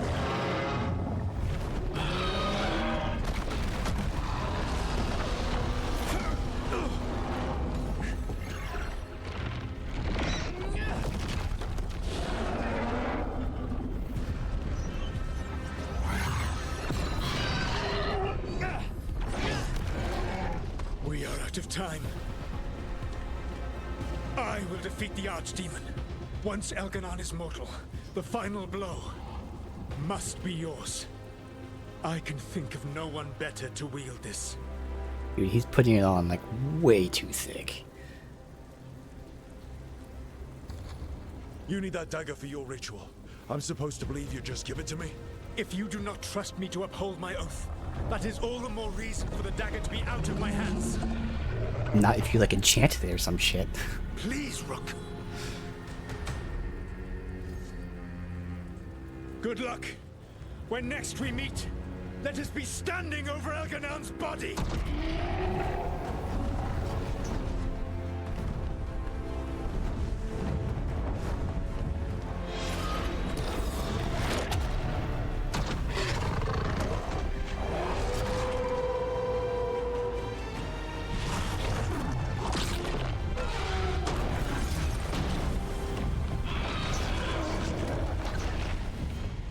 Like that could have been cool. I honestly didn't feel anything from that, but that could have been a cool moment seeing him transform like that.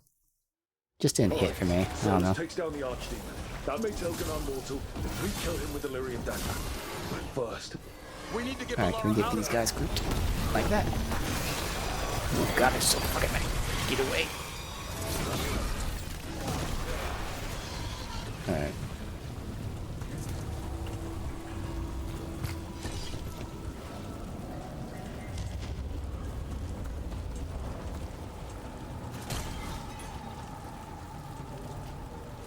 Alright, let's see what we're fighting down here.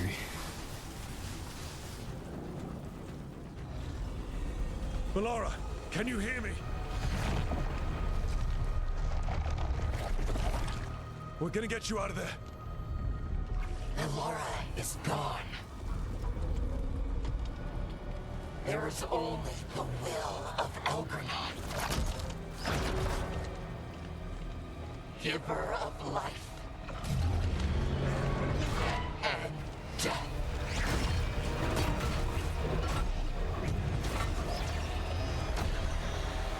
Okay. Immediately make him vulnerable. With you. I'm gonna wait until I overwhelm him before we have you get the armor thing. Alright, let me go ahead and go in there with this. That, back up. I'm gonna whip this for a quick sec. Alright, and then you detonate, which will then let you get that. And while he's detonated, it'll allow me to pop. Damn it! I forget to wait that half a second. There.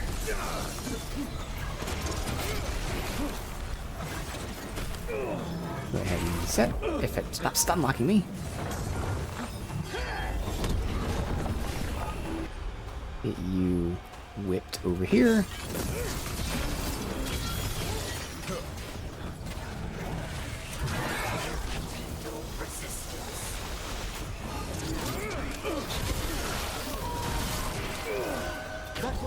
Jeez. Alright.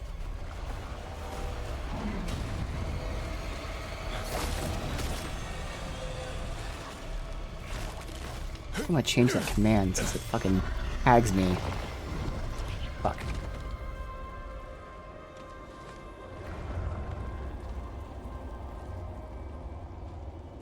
You are not my god!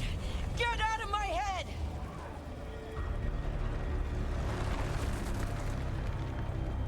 Rook?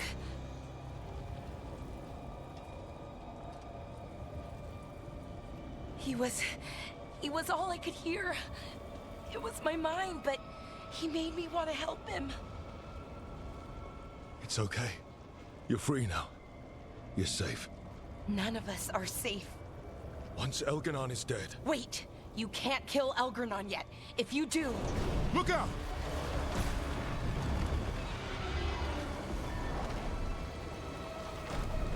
Come on!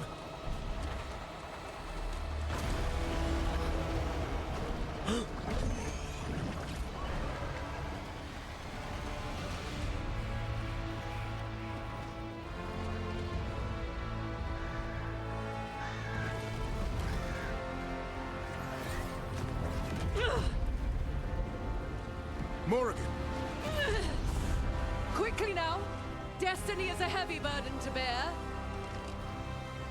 And growing heavier by the moment.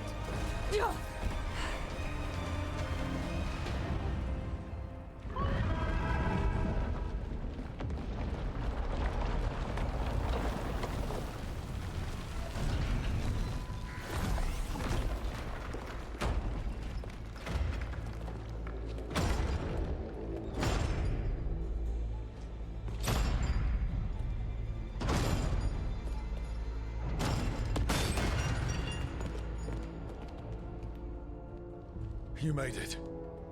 Not my first giant monster. Apologies for missing the War Council. We got inside the city with the Veil Jumpers. It gave us a chance to finally strike back at the Venatori. Whatever you did unblocked entrances to the Divine's Manor. It also destroyed some of the Blight. It'll come back. I can still feel it. I don't think I'm the only mage he used like this. Bellara, you're alive. Rook freed me, but I learned things when I was in that Blight eruption. We need to talk. We will, but first, we need to get you to a healer. We'll take care of her. Thanks. I'll join you in a bit. Just want to check on everyone else coming in. While we still have time.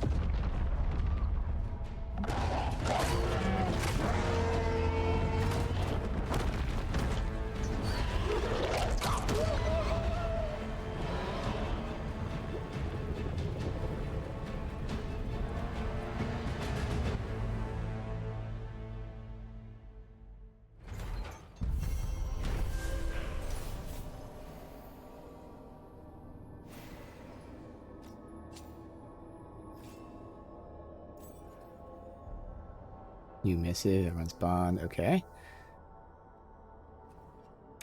Yeah, I know, the protagonist from the first game, yeah. Alright. Well, have everyone rank up.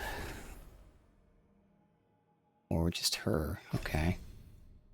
Damn, so Nev did not rank up. Yeah, it's arbitrary, but still would have been nice to have my 3 at 10. Damn.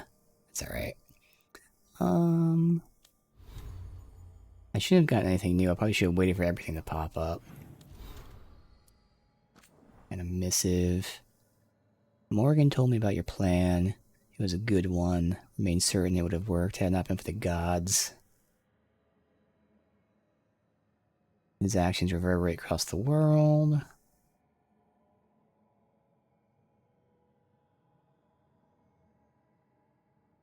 I know you prepare for an assault.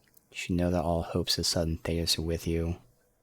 Recall something Varric once said. Rook can find the path through any problem, no matter how twisty it gets. Alright.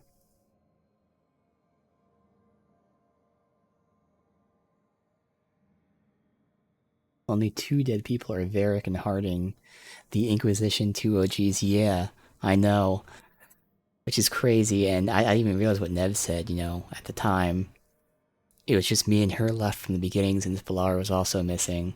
But other than losing the people I really want in my party, Varric and Harding were the 2 most, you know, for us players, not the characters in the game, since they don't really know them, but us veteran players, I'll say, that played Inquisition and 2 and whatnot. Varric and Harding hit the most.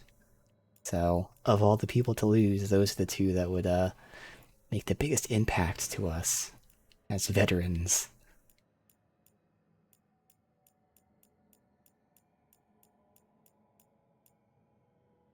Oh, that's it? Alright. We once again have a talk to everybody thing, so I'll just keep everything down for that.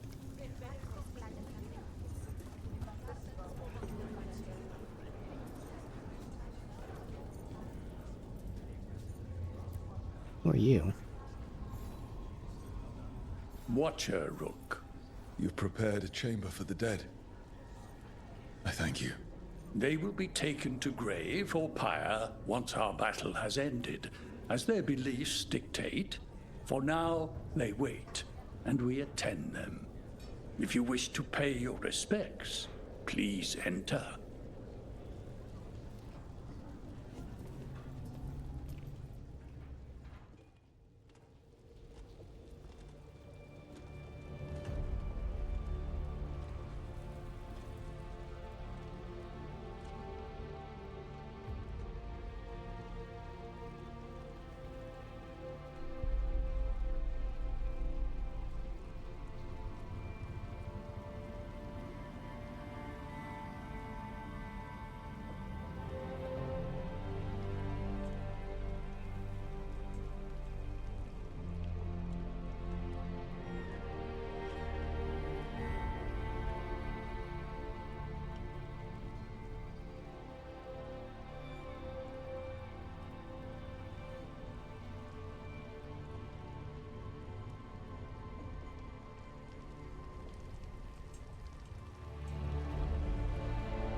Yeah, I agree. This moment, you understand why they want it, but just like with Mass Effect 2, yeah, there's no time. And what's great about that is they could have weaved that into the story. They just shoehorned that scene in. Instead, as we're walking, like, you know, as we're going to the next mission or in the mission, I have all of these bodies all around us and have the ambient dialogue mentioning how we don't have time to mourn them and how sad it is that we can't mourn them, but we can't mourn them. We have to push forward. So make that a thing. Instead, yeah, you're right. We're having these forced talk to companion moments, which again, it's great to have that, but it definitely doesn't fit with what's happening. You're dense. Is that a furrow on the trouble? You like? Got some civilians out near the capital. There's extra supplies here. I can get them across the city.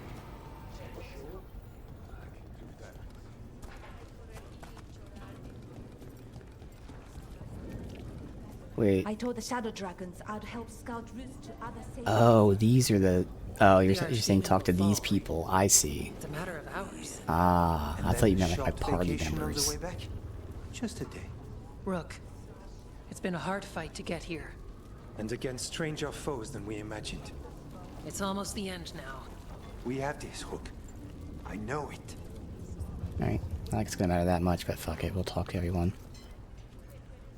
We've all had enough of Elgernon's tyranny.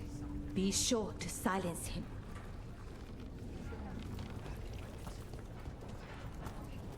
Okay, well this one's very important. We have to do this. It's been years since I fought in a battle like this. The Crows defeated the Venatori at the gates, thanks to you and the Lords. The pleasure was all mine. I got to dust off the daggers for good people. Rest up while you can. You'll need it. Oh, really? Why would I need the rest? Have you talked to Nev? I love how they sleep the dead bodies here. Hate to admit it, but Solus really came through for us. Now it's just Elganon we have to deal with. Good luck. We'll keep watch on the city down here. Dumb minor thing, it doesn't really matter, but the Viper is blighted, and I'm assuming that's why like all of his armor is like this. But the blight shouldn't affect what you're wearing. I guess I can see in a world where it does, kind of like, you know, the Venom symbiote thing. And maybe the blight is like that, but Rook, I feel like it probably the isn't. Venatori brought death to Minrathous. We've made many. But it doesn't really of them matter. pay, but they still owe us a balance. You take care of Elgarnan. We'll keep after his remaining followers on the ground. Minrathous, All of Thedas will remember the crows on this day. Let's see this done.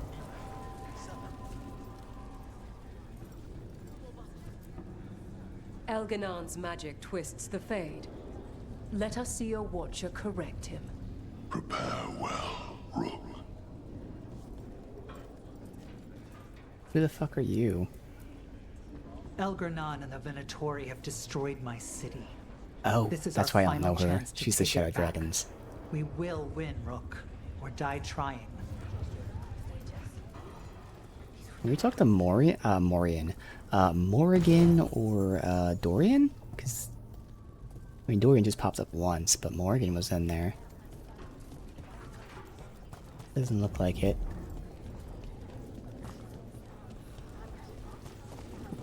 It's the faction people. Okay.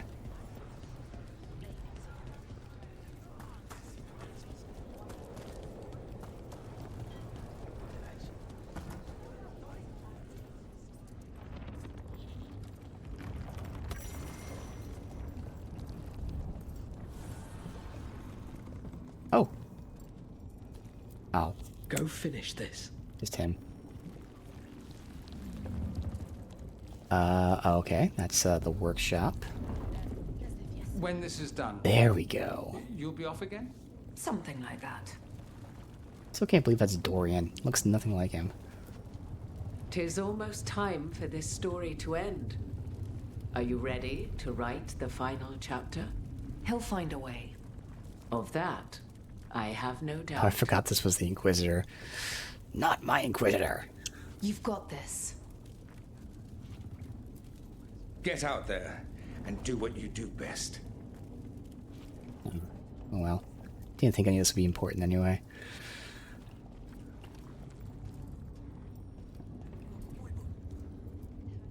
He was in my head the whole time. It was like I wanted to help him. Oh, Balara. I'm so sorry. He's filled with the blight, and I think I am too. You don't say. Look. Never would have guessed by looking at you.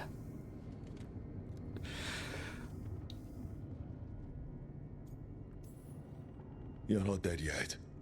And as long as you're still alive, there's hope. For now, hang on. We'll see if there's a way for the Wardens to help you once Elganon is dead. No, you can't. That's what I needed to tell you. When Elgarnon was in my mind, I was kind of in his too. I could feel him. His mind, his magic, his life force. It's tied to the Veil. His life is the only thing holding the Veil in place. I felt the Veil weaken when Gillenane fell. I expect that when Solus imprisoned the other gods, he bound them all thus. And now that Elganon is the only one left... If we kill him, the Veil collapses. Ooh. Which is why Solus gave me the dagger. Okay, good. Again, I hate to say this, it's just I don't have faith anymore. So it was hard for me to believe that Solus was actually lying, but thank God he was lying. Okay. It was still manipulation. Should have anticipated this, probably won't say that. Although I'm tempted to say that lying piece of shit. That's tempting. Should have anticipated this. No, I have to say it. That smug, backstabbing little shit. Even with the fate of the world at stake, Solus takes time to double-cross the people trying to save it. Because I did anticipate it, so I'm not going to say I should have. Elganon. So what can we do? Can we tie the Veil to something else to keep it in place? For an enchantment like that, we'll need a specific substitute. The Veil was made to be tied to the ancient elven gods. So Solus. Then let's tie it to Solus. Yeah. He's the only elven god left. Binding him will require drawing his blood with the lyrium dagger. And I doubt he's going to like the idea. I sure hope he doesn't. After everything he's done, I'm looking forward to doing this the hard way. But it will be risky. What about this? The dagger we made while you were trapped in the Fade. That's what I was thinking, but there's no way he's going to fall for it. He should Elganon is dead. feel. Odds are good that Solus will need to do something else to complete his ritual. You should This feel dagger that's not the looks real thing. identical, but it can't cut through enchantments like the real thing. So if he tries to use it, The backlash of such magic would render him helpless. Yeah, this is dumb. Unless he notices. Yeah. You really want to try a bait and switch on the Dreadwolf? Is there any chance at all, that he would listen to reason? Speaking from the heart, Inquisitor? Varric tried to reason with him, and he died for it. As did Mythal when Solus took her power. we have you, Morrigan. You have Mythal's memories.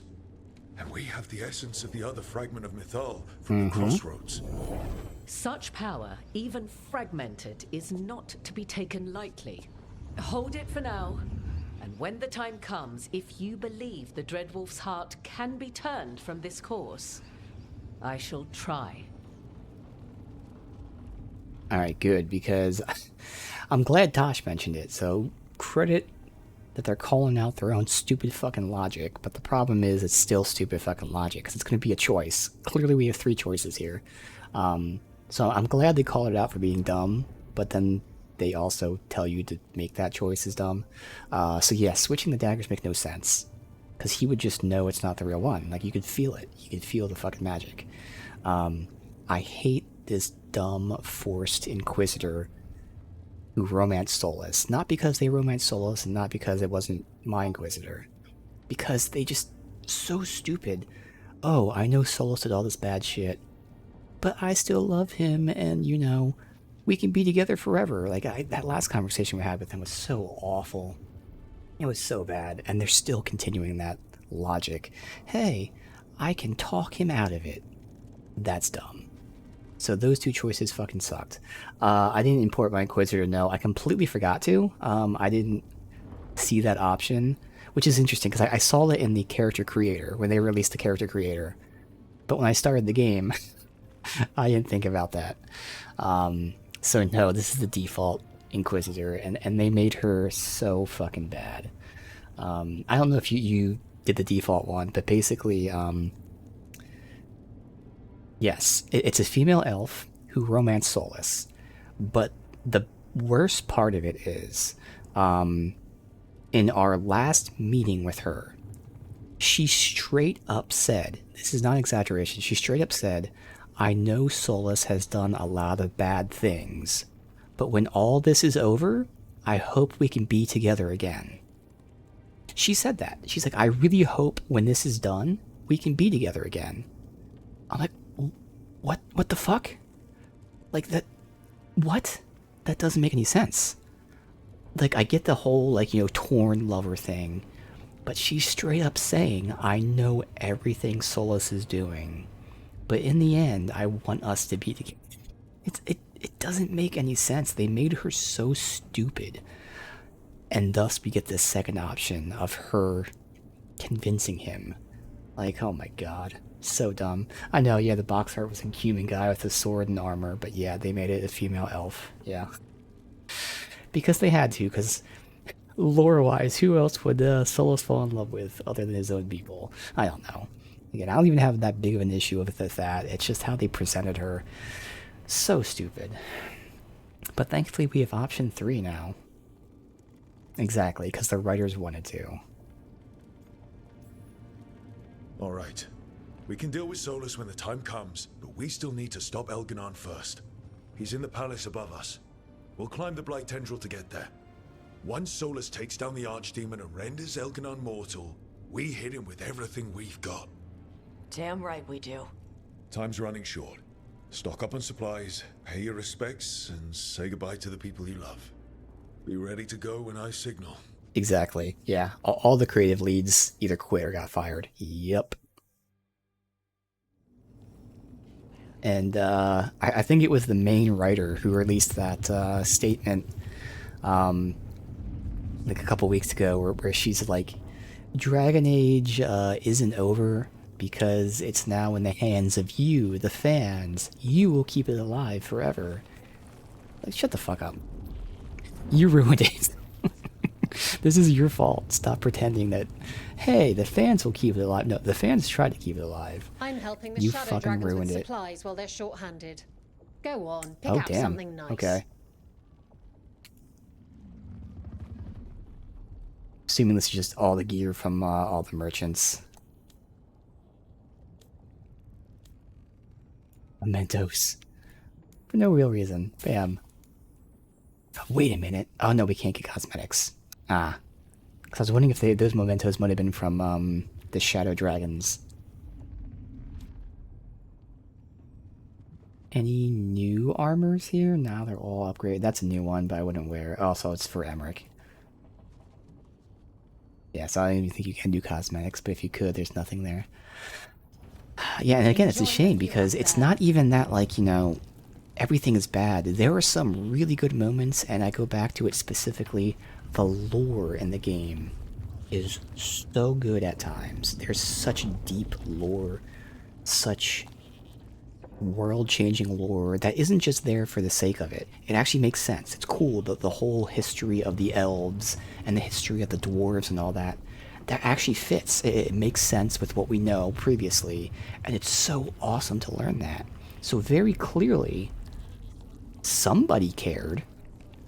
They cared enough to, like, have that there, but then everything else around it's like, oh my god, why? Why? Like, I almost wish this was just a really fucking bad game. Instead, they tease you with moments of what could have been.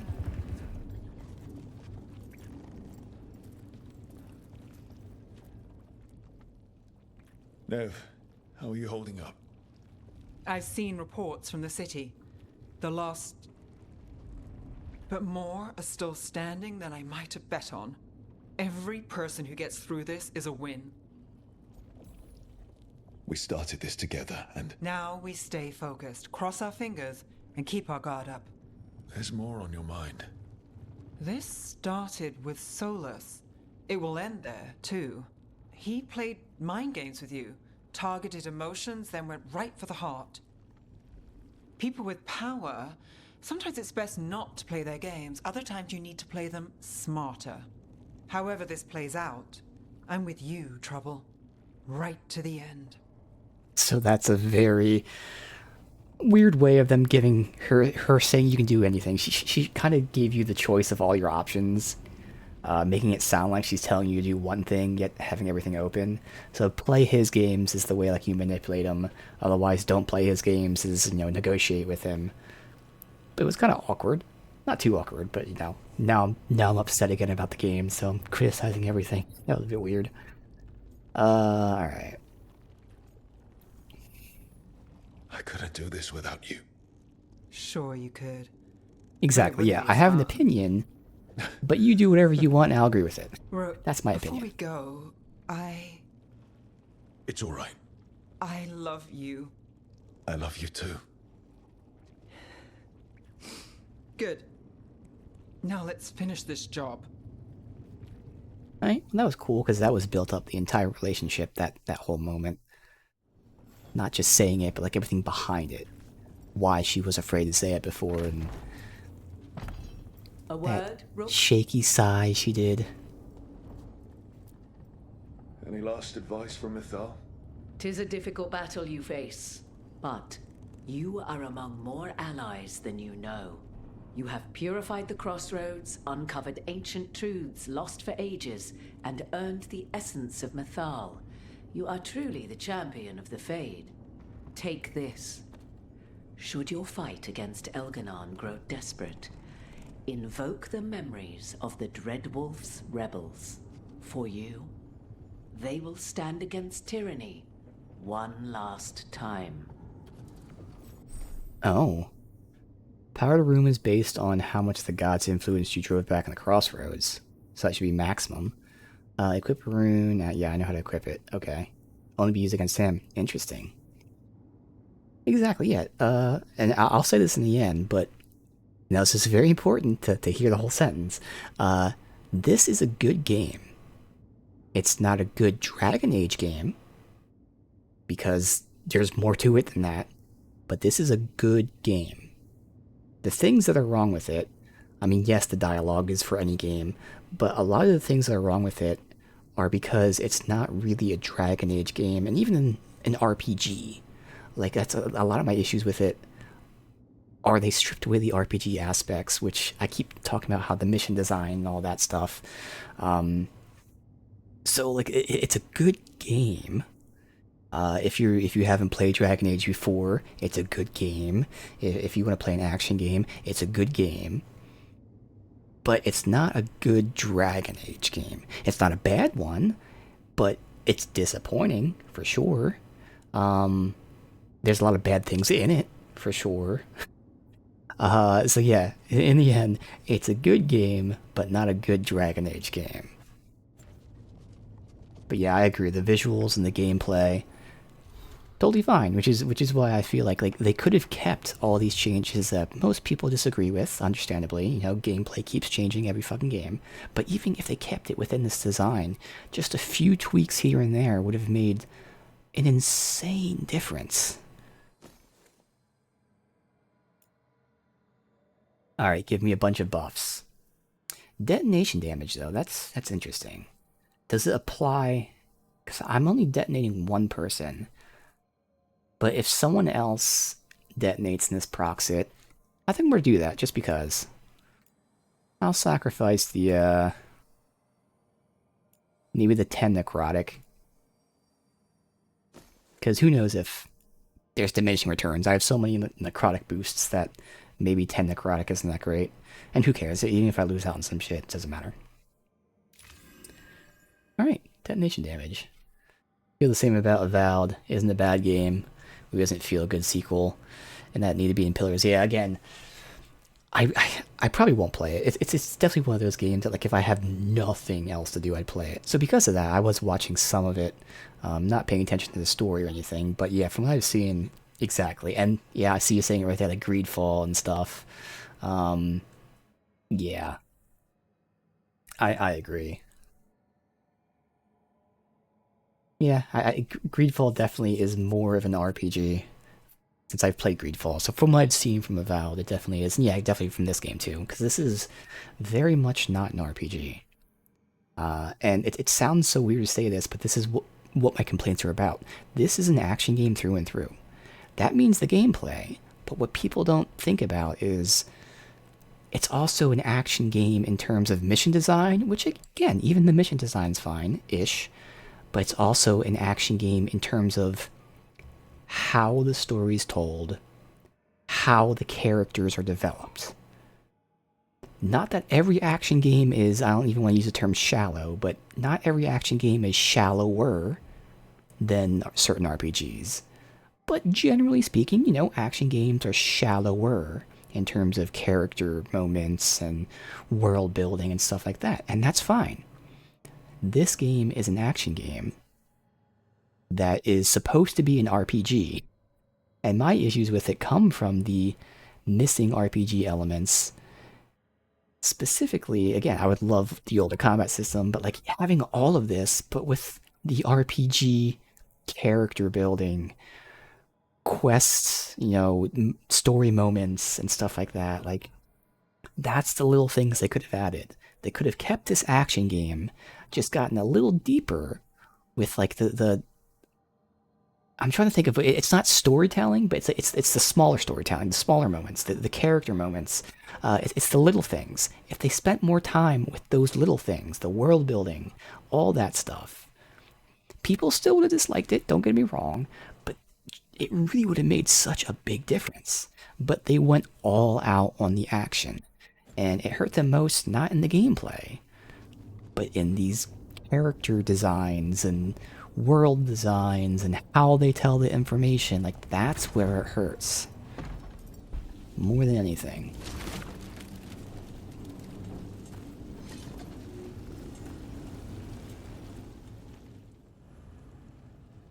Alright.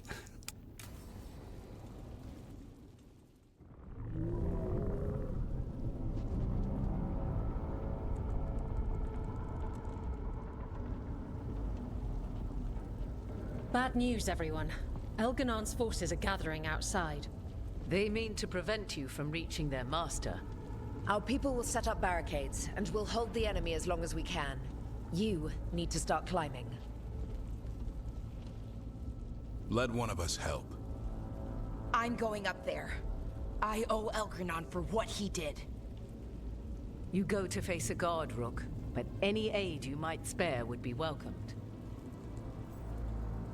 Let's see. The Manors are in excellent shape. We'll be fighting hard. Nice. Companions who've experience in fighting the front line, or sieges. So, Davrin or Tosh. I'm gonna say Davrin. Davrin, they need your strength. Yeah, he's a warden. You got it. Although, as we discussed, in this universe, that's not a good thing, but we'll pretend wards are a good thing.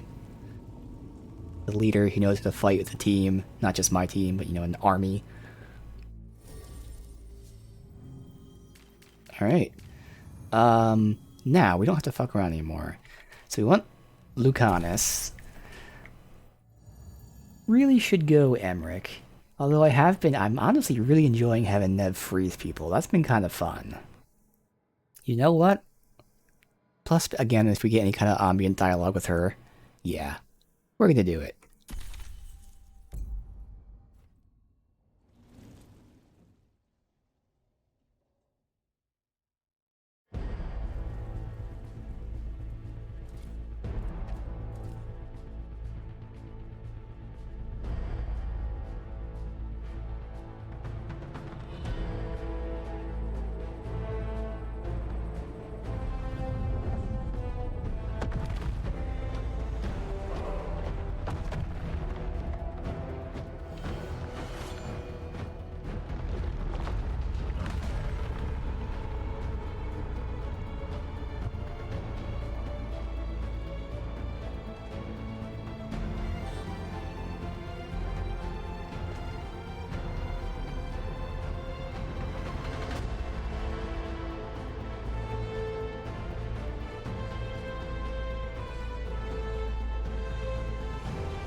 It's okay.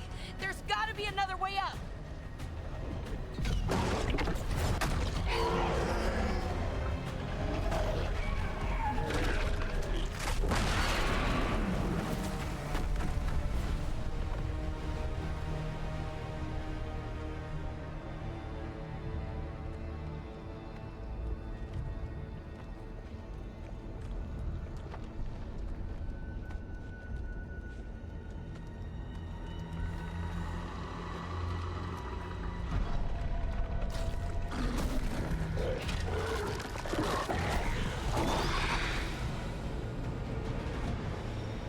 Alright.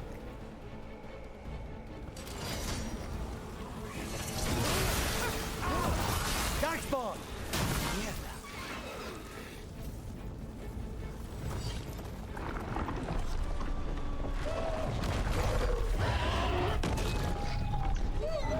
That's cool to see.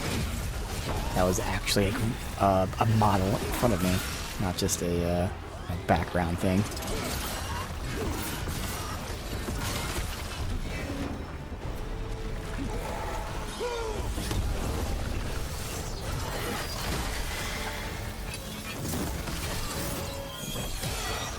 Can't do any of that. I'm just fucking around right now.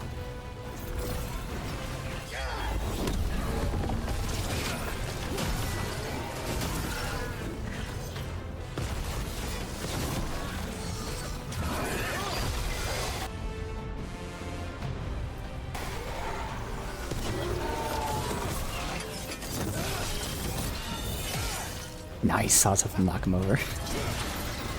Something's ready. Nice freeze. Alright, we got a cool knock him off a ledge moment and a nice freeze shatter moment. They're doing their jobs. We need to focus on reaching the throne room.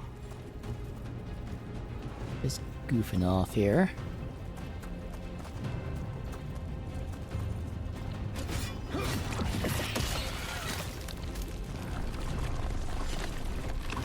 Nope. Not like it's gonna matter at all.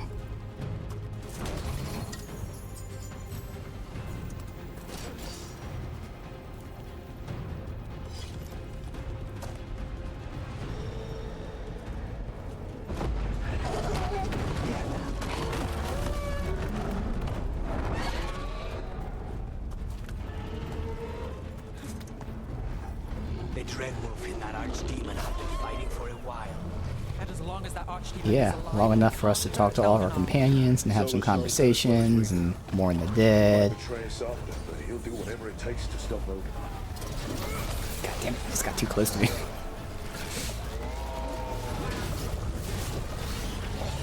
Pop all these real quick.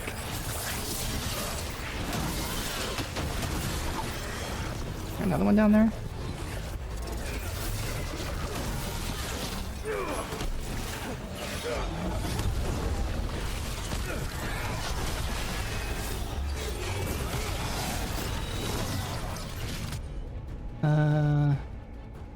Detonate his ass. And he doesn't need to be, but we'll do it for fun. Is that everyone?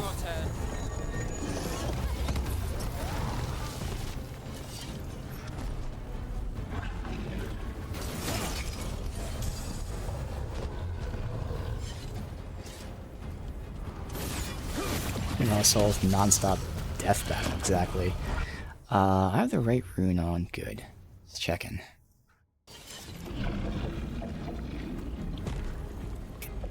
Yeah, they were very kindly waiting here.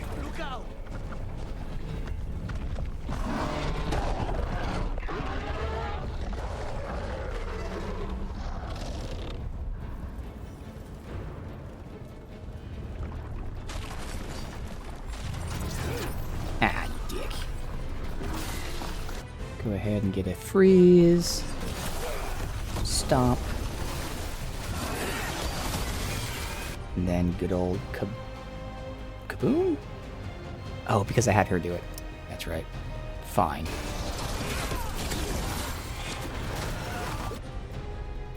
There you go. Oh, that was a weak point hit. Damn. Just one-shot him.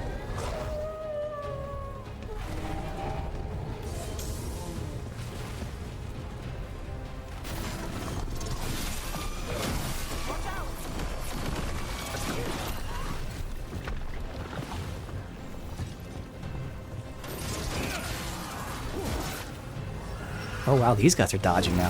Haven't really seen that. It's usually just those assassins. Once again, let's get, you seem to be pretty central here. Go ahead and make him weak. No, weak. In the meantime, good. I will go ahead and pop you. Back up. Let's stun him. Oh, that's right. Forgetting this one, the detonation. Then while he's stunned there, get my charge out. He's already dead, but whatever.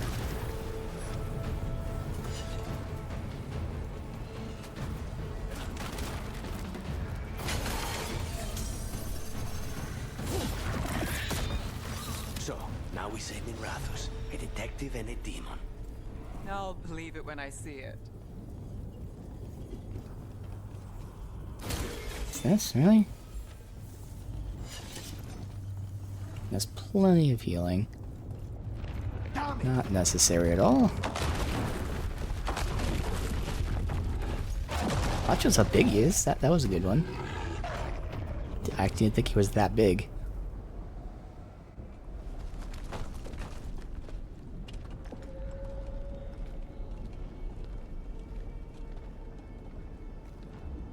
The throne room. Knowing Elganon, we'll find him there. Who was in there? Seems like one of those pods that she was in. You made it. Elgranon's using the Magisters to control the Blight, just like he used me. They're directing all of it at Solus. He won't make it without our help. How do you know? I can still feel it. Hear it. The Blight.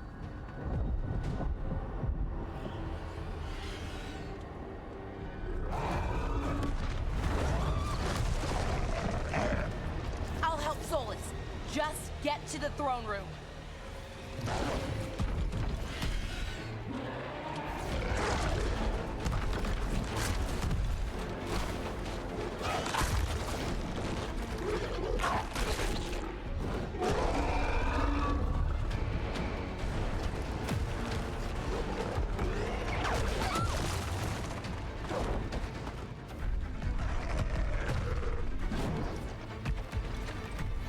She's not really helping him at all. She's just running with us.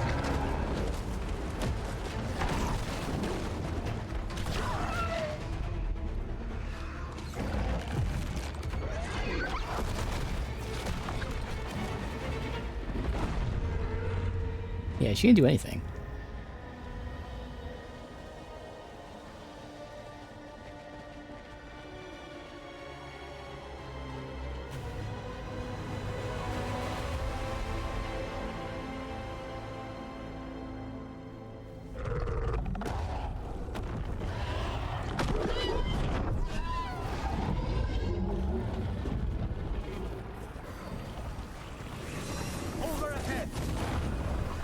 Alright, make him weak. Let's go ahead and get the freeze in.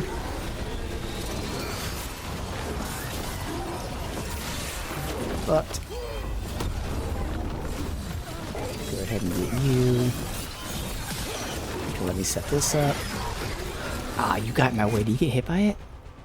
You didn't get hit by it, you bitch. Oh well. Jesus Christ. That's on me though, because I was charging and trying to get that for fun.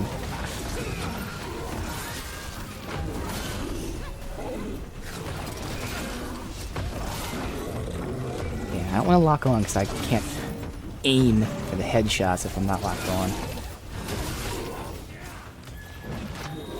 My job, Star. Your turn.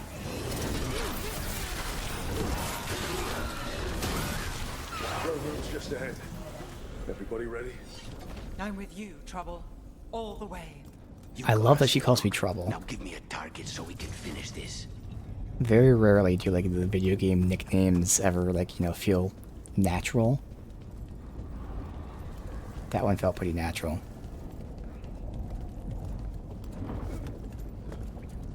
Especially because she really uses it.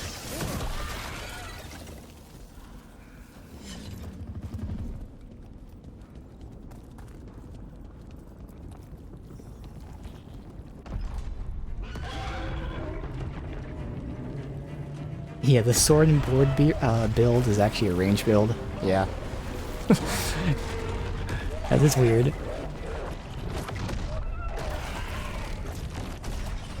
Solus. Might be a moment, we'll see. I think it's probably just Elganon coming up, which is still cool to see.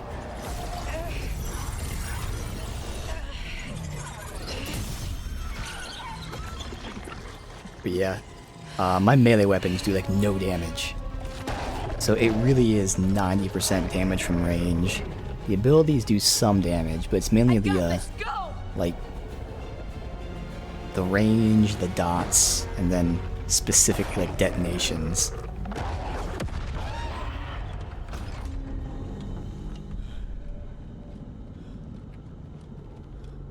Now is he sitting on the throne? The traditional bad... Yep. Oh, is he there? Yeah, he is. That was him. Arrogance, thinking you can hide from your creator. And I am this world's creator.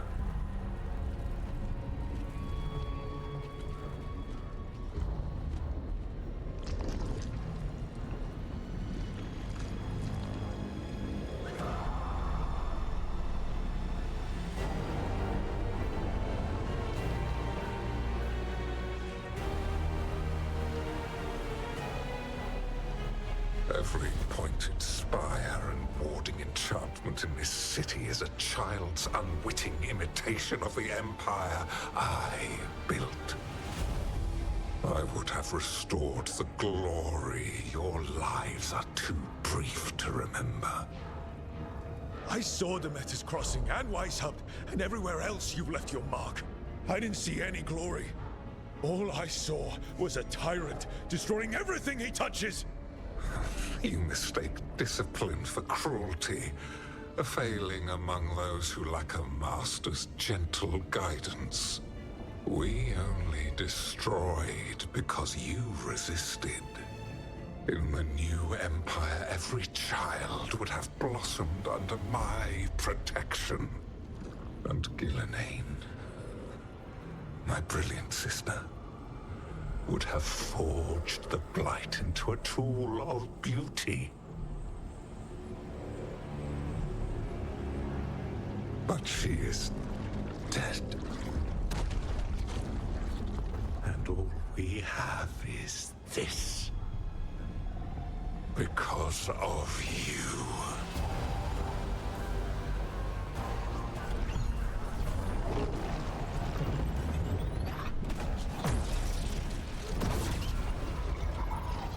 It's definitely not too intimidating,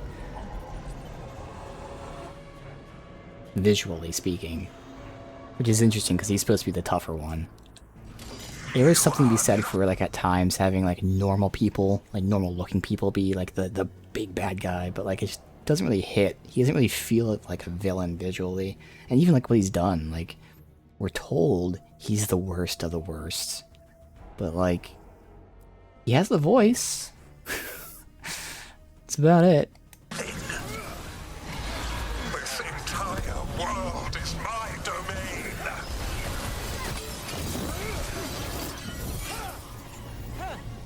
Where is he? So he doesn't have this shit on him. Exactly, yeah, it can work. Like, I'm not, like, completely upset with it, but I definitely feel like they could have done more. Because, like, I'm thinking of, for instance, like, Criphius. Criphius is pretty crazy looking. And obviously, like, they have to be, like, an elf. Well, they don't have to be, because she wasn't really, like, elfish at all. But still. They totally could have made it work. But they just didn't really spend much time on him. Just like everything else, we were told and not shown him being a badass. We spent much more time with her than we had with him. My dragon thrall lives. Exactly, he's just an elf mage, but a good one, and you could totally make that work. It just relies on writers, which, you know, is the problem. You relied on Veilguard writers.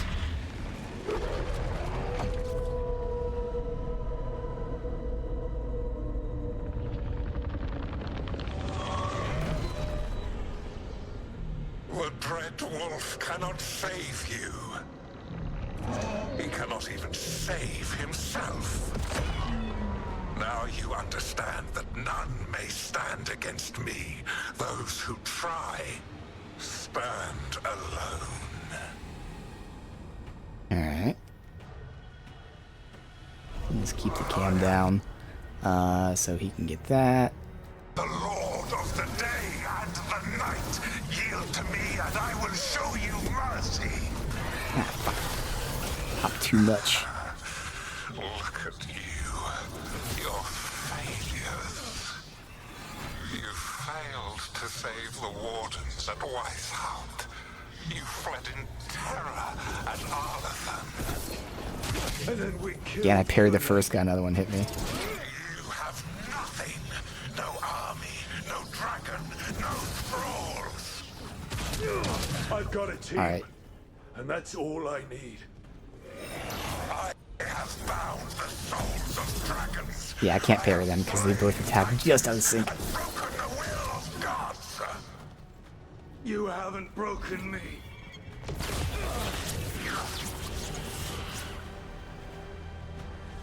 You will kneel.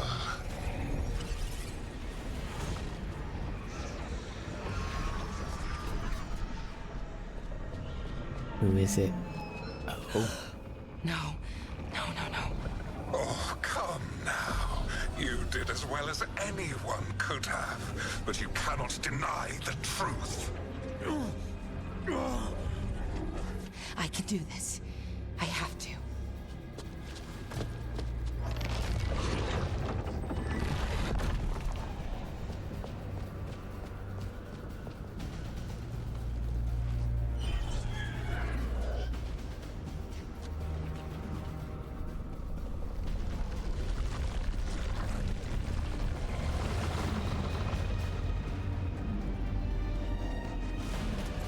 Release them. I gave you this power, child. You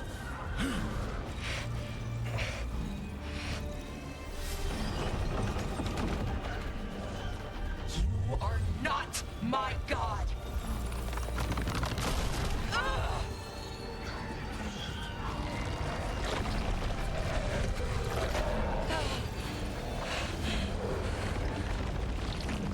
Laura! Impossible! No! You will not!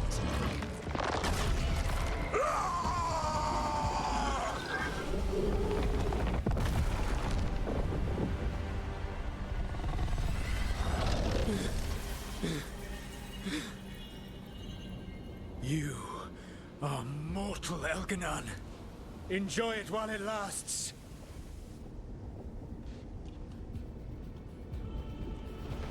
If you will not bow, you will burn. Okay, I mean, to be honest, this is one thing I was thinking. Like, if you can make him, I was thinking this was soulless more than anything, but if you can make them mortal, that's how you down them. So, like, the logic of the end goal makes sense. Pathetic creature in existence. Shit.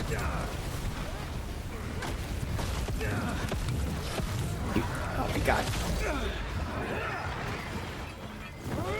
I will share the last glimmer of defiance from this wretched world.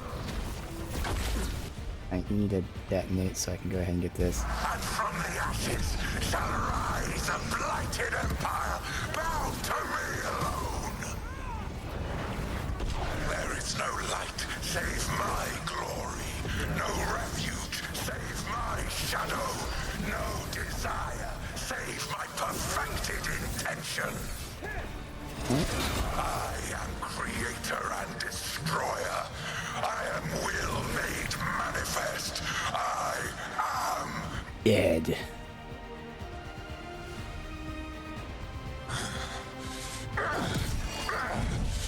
Exactly, it's the magic chair.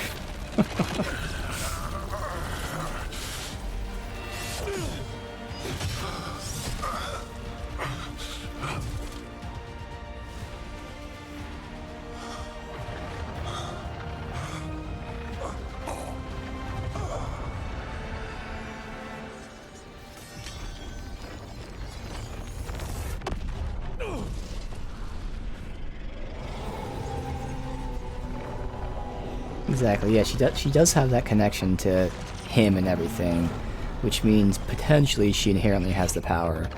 But yeah, then the logic is why she needs a throne, which then means is the throne somehow like a channel? Like a wand in Harry Potter? They channel the magic through that. Both for defeating Elganon and for bringing down the Veil. I'm sorry for this final betrayal, but I will do what I can to minimize the damage. When you see the old world restored,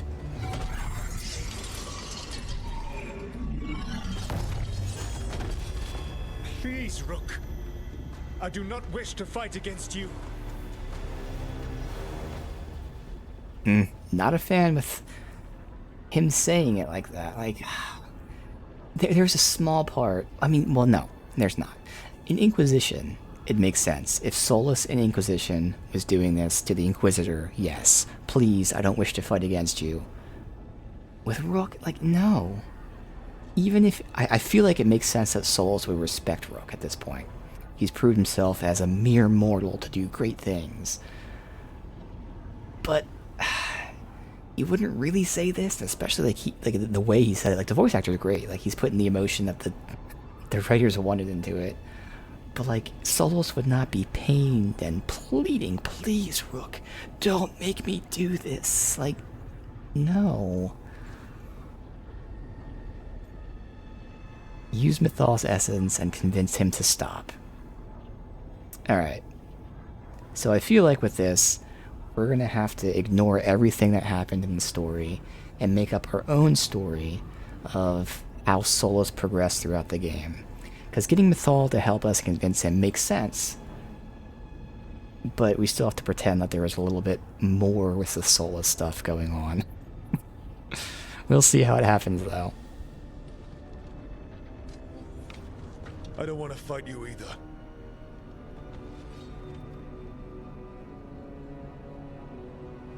But I don't want to see the world go through even more pain on top of what Elganon has done. Do you? This world is broken, Rook, because of my mistakes.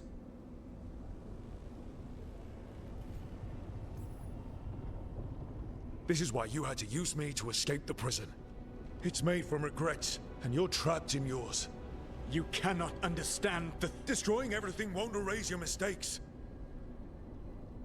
You have a chance, right now, to save the world. Bind yourself to the veil and stop it from falling.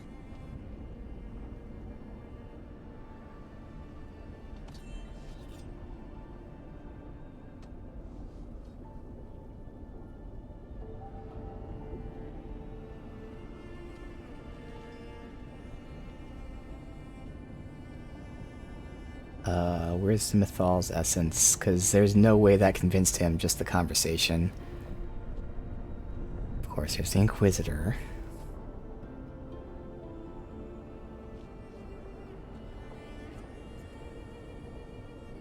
I cannot. Good. To stop now would dishonor those I have wronged to come this far. Even if those you wronged asked you to stop? Venan. You think you've gone too far to come back? But you're wrong. I am here, walking the Dinan Shiral with you. I lied. I betrayed you. I forgive you. All you have to do is stop. Irabalas, Venan. But I cannot. Long before we met, I failed my oldest friend. She died for that failure. If I leave the veil in place, I am destroying the world she wanted. And I will have... She will have died for nothing. This is good so far. This is the character.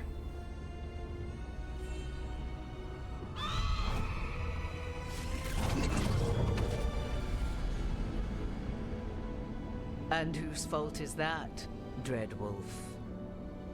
Morrigan. One appellation among many, I wear. I have been advisor to Orlais, Witch of the Wilds, daughter of Flemeth, and once, long ago, an old friend.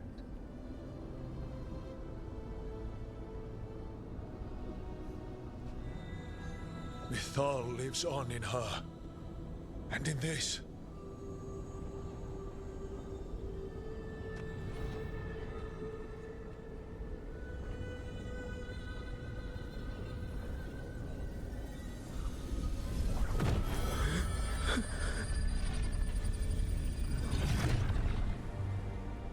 Mythal. I pulled you from the Fade you loved and sent you into war. I used your wisdom as a weapon. And it broke you. The things that I have done. And not for you alone to bear, my friend. The many wrongs we did together. I release you from my service.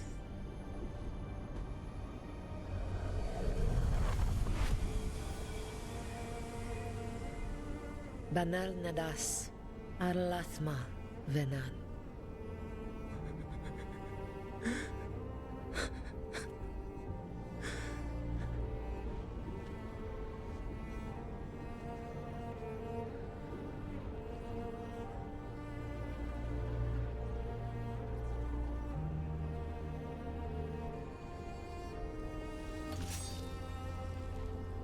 My life force now sustains the Veil.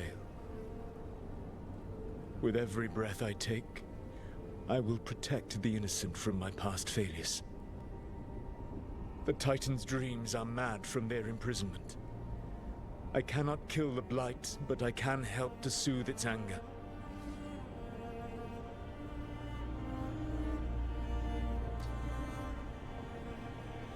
I will go and seek atonement.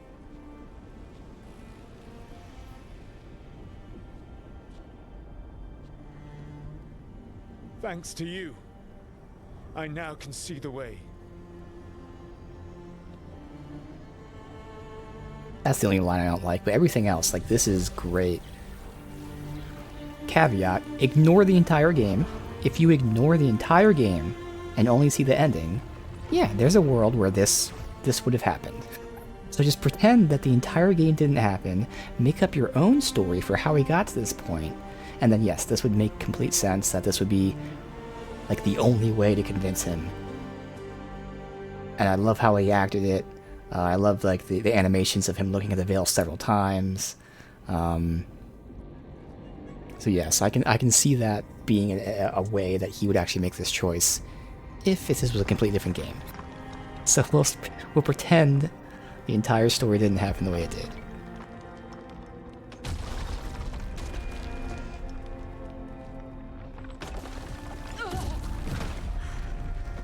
Yep, they unintentionally did OG Mass Effect 3, yes.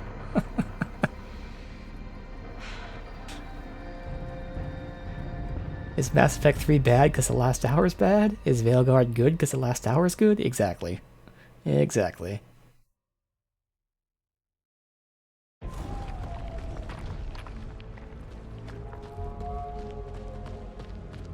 But who would have guessed? The best parts of Veilguard are when they have Solus, and they have Solus acting like Solus. Who would have guessed? Shocking. I never would have guessed that.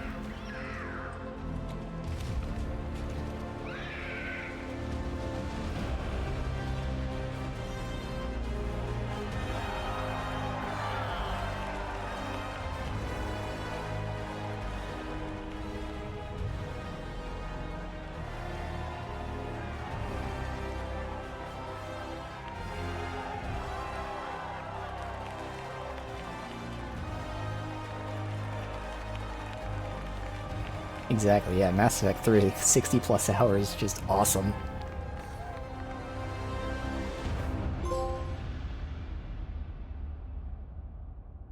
So, do we get the traditional... I really don't know, the traditional post we do, With okay. Elganon and Gillenane dead, and Solus off to fix his mistakes and right an ancient wrong, it looked like one of the biggest stories this world had ever seen was finally drawing to a close. The story of the Veilguard, a team of heroes who stood strong against evil, no matter the cost. Please have each companion talk. Whatever it takes. Yes! This is good design, I like this. But whenever one story ends, another begins. Like the story of the Grey Wardens, clearing the remains of the Blight so that the flowers can grow again. Or the story of Arkandorian Parvus, fighting to bring Minrathous out from under Venatori rule. Or the story of a caretaker standing watch for new heroes. For the Antivan Crows, it would be a story of liberation from invaders and usurpers alike, as Treviso threw off its shackles.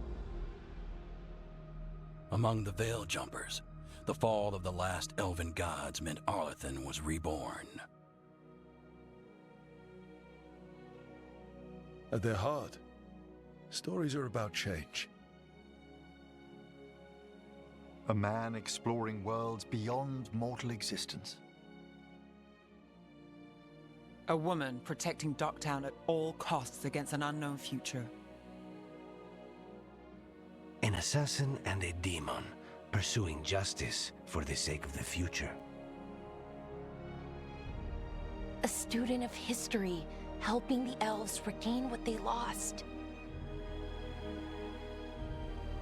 A dragon hunter forging a new life for themselves. Or the Griffins, finding a new home in Arlethan, protecting a world that once thought them lost for good. There are stories of love. But those stories aren't over. And we will always be grateful to those whose stories brought us where we are today. And those whose stories will live on with us forever.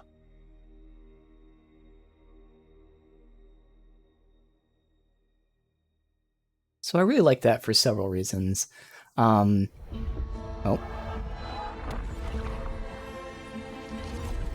Alright, cool. Oh wow, visually awesome. So when we have these big RPGs and they have these like story card endings, a lot of them are like really, really, really long, which is cool because, you know, you want to know the information, but it's also really, really, really long. So I do appreciate them having those very quick, short blurbs. I understand if people are upset, like, oh, we didn't get enough information, but no, I like it, it's cool. But it's such a subtle thing. But having the characters voice their own segment really goes such a long way. It's weird to say this, but like I actually got chills from Harding. Just her little line. I actually got chills from it. So that was well done, I feel like. It was like, you know, just blurbs, but I think that helped it. The voice acting was cool. Yeah, I mean, if you want to nitpick, like, the whole, like, a person did this, a person did this, a person did this, like, you know, the same start and end. But, again, it was short. I like it. I like that ending there. So, that was cool. Exactly, yeah, because she died, and she was also the first non-Rook to talk. Well, I guess Varric spoke to, but still. Alright, we can skip. Awesome. Let's see. Hopefully, if there's a post-credit scene, it doesn't skip it.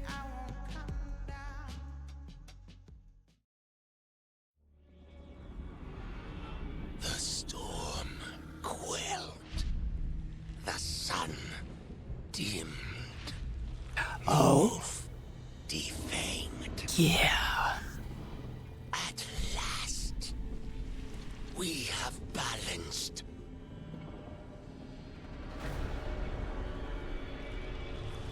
Guided.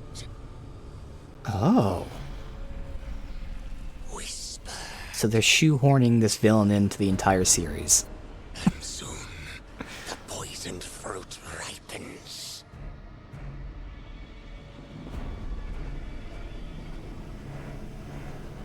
We come.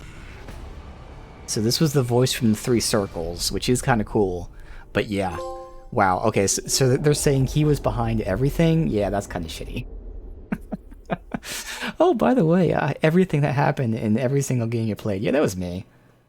Oh, okay. I got excited, though, because I forgot about him. We collected the 3 discs, and he said, you know, whatever it is, I will show up soon, or some shit. I was like, oh, that's cool, but yeah. Oh, by the way, I'm the one behind everything. Yeah, okay. Well,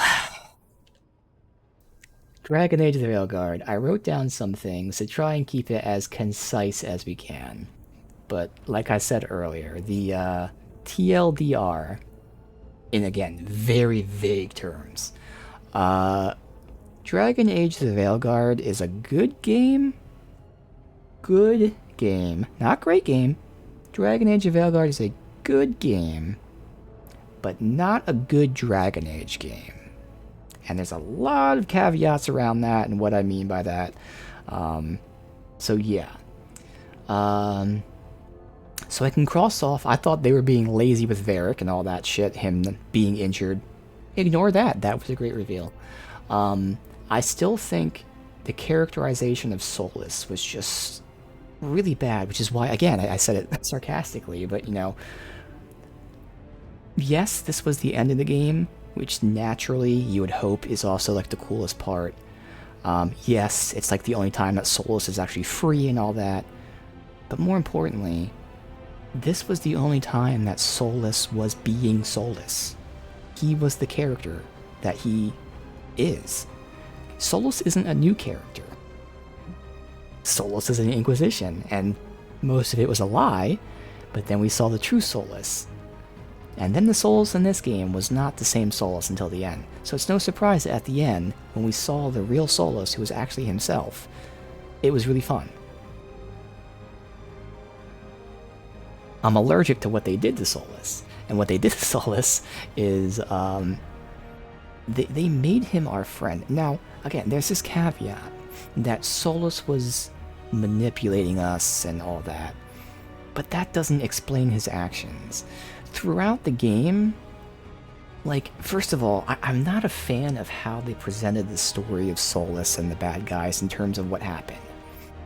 Because, again, the game was originally Dragon Age Dreadwolf, because it was all about Solus. You start the game, you see Solus, and then immediately he's just in the Fade the entire game till the end. The overarching idea, I'm fine with the fact that, yeah, we messed up Solus's plan, he got trapped in the Fade, the bad guys came out. Again, this is like a summary for the entire game, like everything I have an issue with. The idea isn't necessarily bad. It's their execution. The fact that, like, you start the game instantly having Solus go into the Fade. No, you should have... There should have been some Solus issues to start the game. Let Solus be the villain for a while before this happens. And then you deal with the other two, because clearly they're just, you know, passing the torch, and not passing the torch, but like extending it, because they just didn't know what to do with Solus the entire game. But, like, again, the idea wasn't the issue. Now, just like everything I'm going to complain about, I'm trying to keep this realistic. I'm not going to say things that they should have completely reworked everything, because they should have. But within reason, they could have kept this story of Solus getting locked in the Fade, those two coming out, him coming out later. They could have had this story. They just messed up the execution, the timing of it, the pacing of it. We needed more Solus in the beginning. When he got trapped in the Fade, that was a shock to me, because I didn't realize what the fuck was happening. Not even that he got trapped in the Fade, that the people came out. Like, the scene was so unclear as to what happened. Like, no, they didn't have to spell it out for you, but, like, it should have been a much more epic moment. Like, we messed up the ritual, and all that happened was he, like, looked back at us, he glared at us, and then that was it. Like, if we messed up his ritual, he should be pissed off. And then if we messed it up to the point that he's going to get trapped in the Fade, he should be angry. There was, like, no epicness to it for what was happening. What was happening was those two were coming out and he was going in. And all he did was slightly glare at us, and then that was it. So, again, lots of issues there with how they presented the story. And especially with how they presented Solus. I did not like the fact that instantly Solus was friendly towards us. Like, yes, he was poking and prodding slightly, but no, there's just... the characterization was awful. And even Rook's responses to it sometimes, and other people's responses to it, it was very jarring, because sometimes they would refer to Solus as being friendly, And then sometimes they would rightfully acknowledge that he's a trickster manipulator. Like, it was all over the place in terms of Solus's character in universe. Obviously, like, we know Solus's character, but in universe, people responding to Solus's character and Solus himself acting the way he did, it was all over the place. Sometimes he was manipulating us, sometimes he was super friendly in the weirdest way that clearly wasn't manipulation, he was just being odd. Sometimes people would comment on it, sometimes they would trust it. It's everything around Solus until the end was very bad, because it was all over the place. And while you would like to say it's because he was manipulating us, it wasn't. He was manipulating us with Varric, which was fucking phenomenal. That had nothing to do with our conversations, people's reactions to him. They just completely mischaracterized Solus, both within the character and people's responses to him. It just made no sense.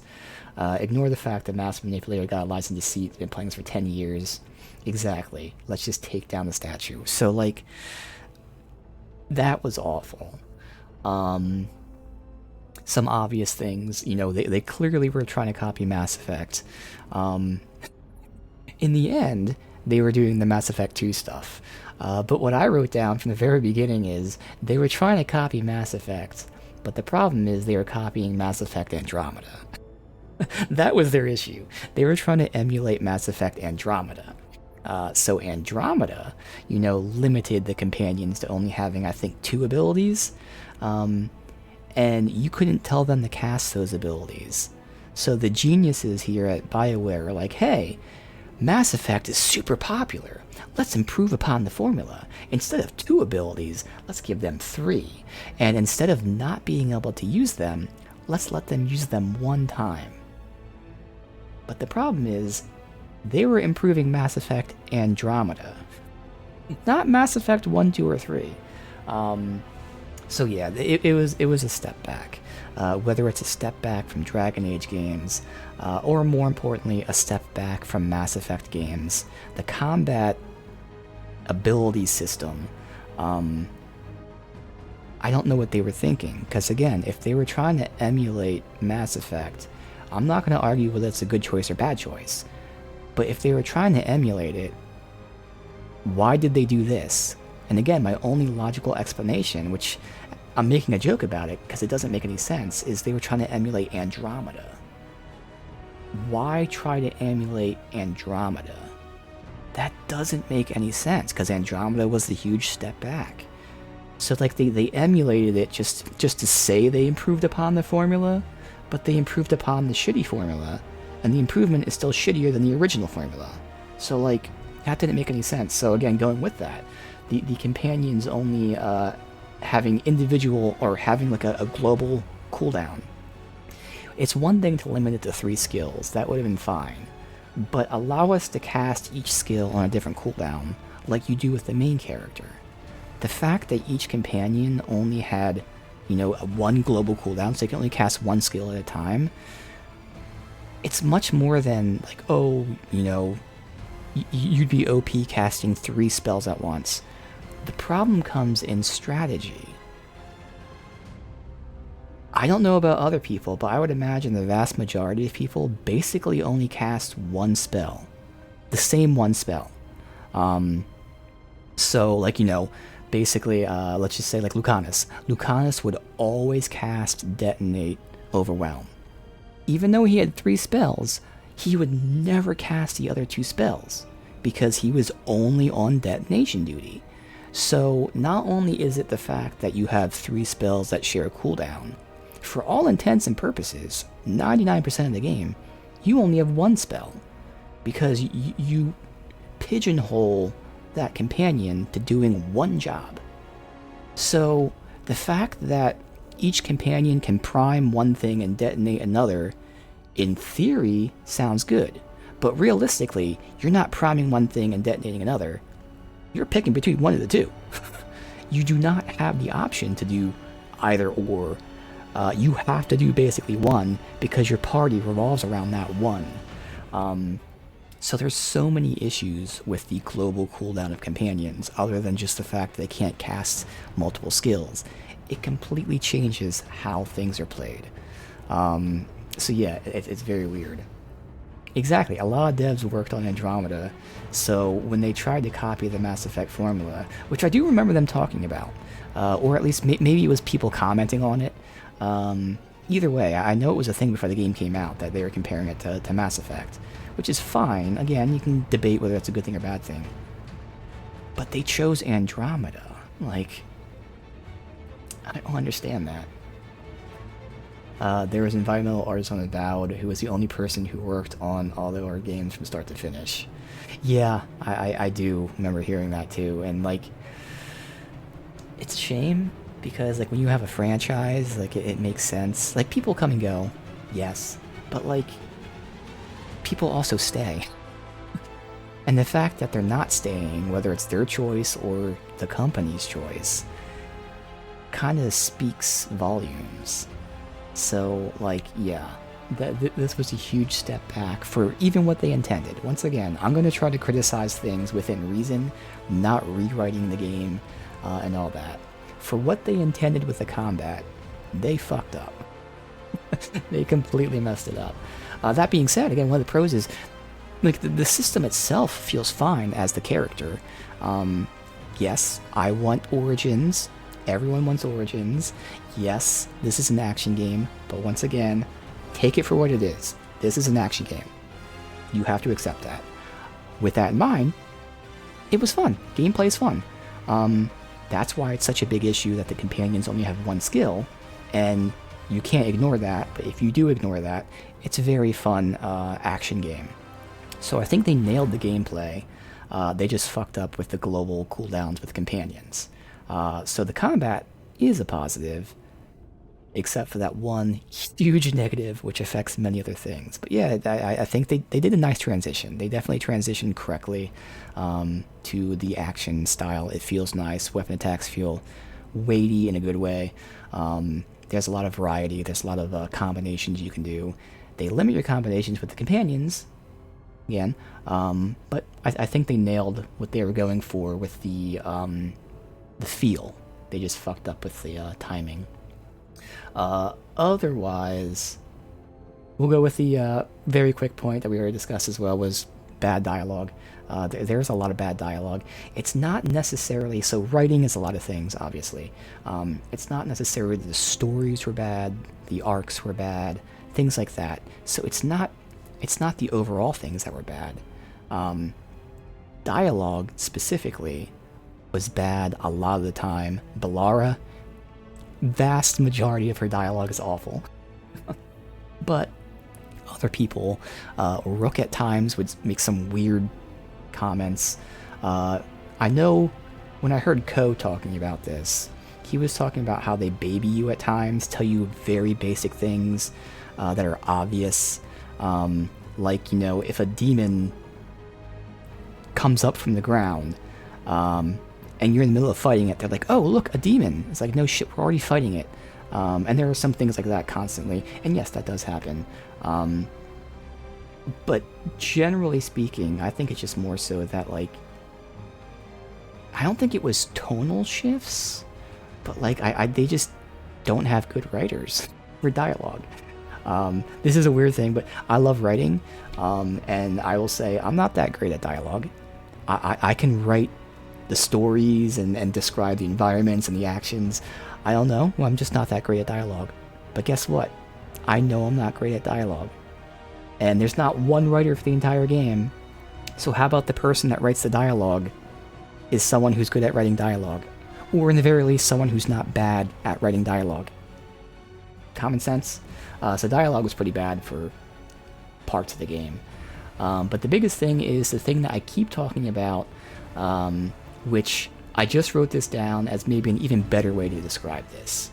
The moment-to-moment story stuff is my issue.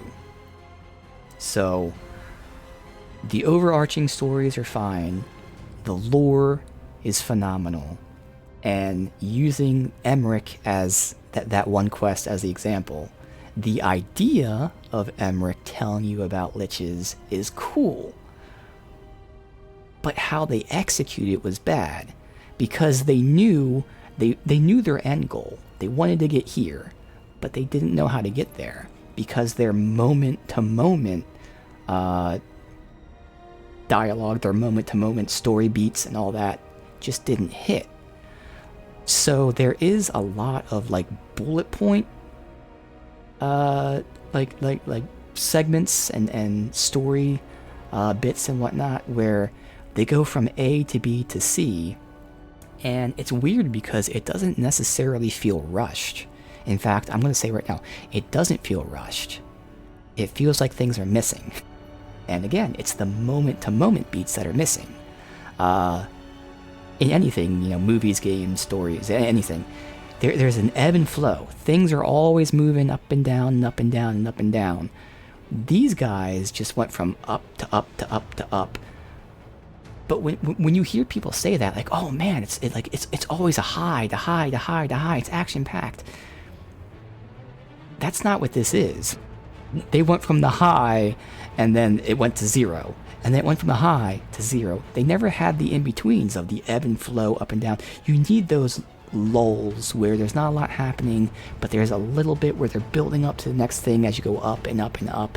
Instead, they only wanted, here's this reveal, here's this reveal, here's this reveal, but you're not going in between. So when they reveal things, it's cool, but it doesn't feel earned. So again, that Emmerich one is the best example of the idea, what we were told, awesome, but how we were told it, stupid. And the fact that we were never heard about liches before that, they just immediately gave us the entire history of liches. We go from nothing about liches to here is the entire history of liches. That was jarring. Now it was cool because the lore was awesome, but it was jarring. And then the fact that they did it while we were picking flowers.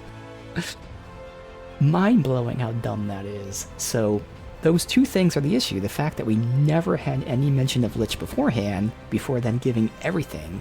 And the fact that when we were given everything, it was done while we were picking flowers. Those are the two issues right there. They couldn't do the moment-to-moment. They couldn't do the build-up in terms of hinting at liches and all that, so we're getting the rise until we finally learn about liches. Nope. There was no build-up. Here's liches, here's everything about them. But then they also couldn't get the gameplay aspect of it either. You're like, how the fuck do we tell people about liches?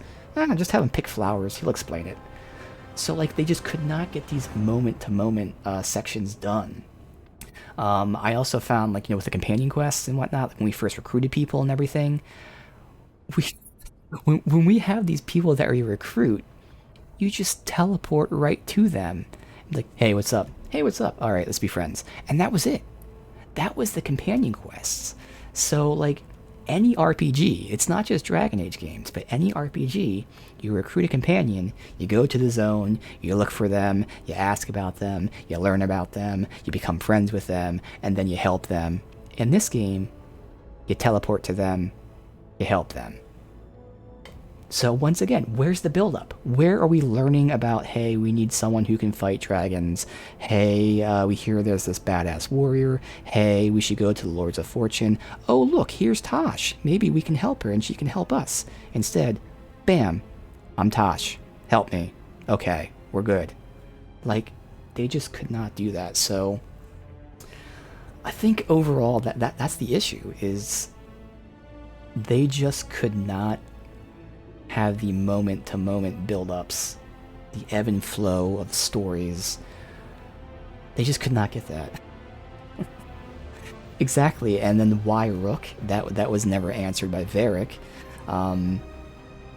which again is something that they could have reworked the entire beginning. Part of it is having Solos be the villain for a while before he's trapped in the Fade, but also building upon who Rook is. Obviously, you choose your background, and then they repeat that a few times, and that's it. But yeah, he can think his way out of any problem. There's no reason why Varric chose you. Like, they just want you to believe it, which continues to be my issue, is they just want you to believe things. They want you to know things without having any build-up or any prior knowledge or anything of that nature. And yeah, as you're saying, this is a world where I mean, I guess it depends on your choices, but for the most part, a world where potentially the Warden's still alive, Hawk is still alive, the Inquisitor's still alive. But yeah, none of them. Let's have this random person who did whatever his one background choice is. Like, it's just so weird. So yeah, there's a lot of issues, but like I'm trying to narrow it down. Some positives: that Varric reveal, fucking awesome. The Harding sacrifice, fucking awesome. Solus's little switcheroo of how he was manipulating you through Varric, awesome. And guess what? All three of those things happened with the last like 2 or 3 quests. So, like, the end of the game was pretty fun. The problem is you kind of have to ignore the whole rest of the game. And again, not because the rest of the game is necessarily jarring. They still build up to the moment. They don't build up to the moment. That's the issue. They still, if you took bits and pieces from everything before the end, it would at least make sense. Oh, we go from here to here to here to here. But as I said, the moment-to-moment stuff, like, another best way of putting this is they never earned their moments. Anything that happened in the story, big, small, whatever, it was never earned. And again, because the ebb of flow and things, you have to have that upward projection to get to the peak. So if you just give us the peak, there's only so much you can get from that, because we didn't have to climb uphill to get there. So we never earned a lot of the things that happened. Which means, yes, people can criticize things saying that, hey, this doesn't make sense, this wouldn't work.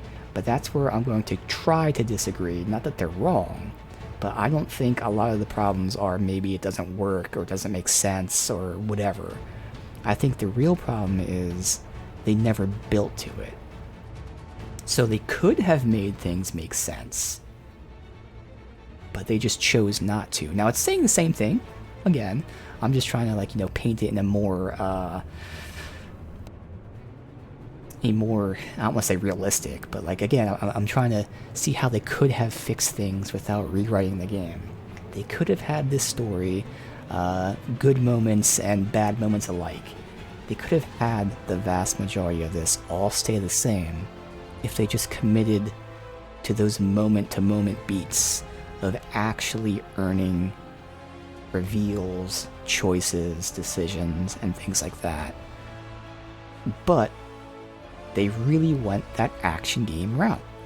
Like, I don't know why I can't think of any other action game, like old school God of War or like Devil May Cry. I'm gonna use God of War because this is actually a great example now I think about it. God of War, like the original games, not the remake, not remake, but, you know, modern ones. So the original PlayStation 2 and 3 games, God of War actually has a deep story. There's lore to it and all of that. But, I mean, it's actually not really the best example.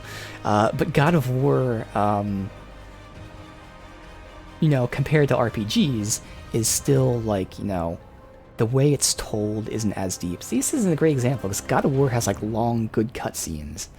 And yeah, Devil May Cry as well, so those aren't great examples. But either way, action games aren't known for their story, but action games can still have good stories. The reason they're not known for the story is because of the way the story is presented. You walk up to someone, you talk to them for 10 seconds, and then you do the mission. That's generally how action stories go. And that's kind of what this game went with. Which, again, zooming out, which is why I say it's a good game, but not a good Dragon Age game. Zooming out, this is an action game. And if I'm okay with the action combat, which I am, then why am I not okay with the action story? Because they tried... They really tried to present this as an RPG story. They have those RPG moments that they think would be earned, but they're not earned because they're told in the same way an action game would tell the story. So, like, they didn't really mix well. You can have action-y combat still with RPG style. Let's take time to explore the town, talk to civilians, have side quests that build on the city's lore and stuff like that. You can still have action combat like that.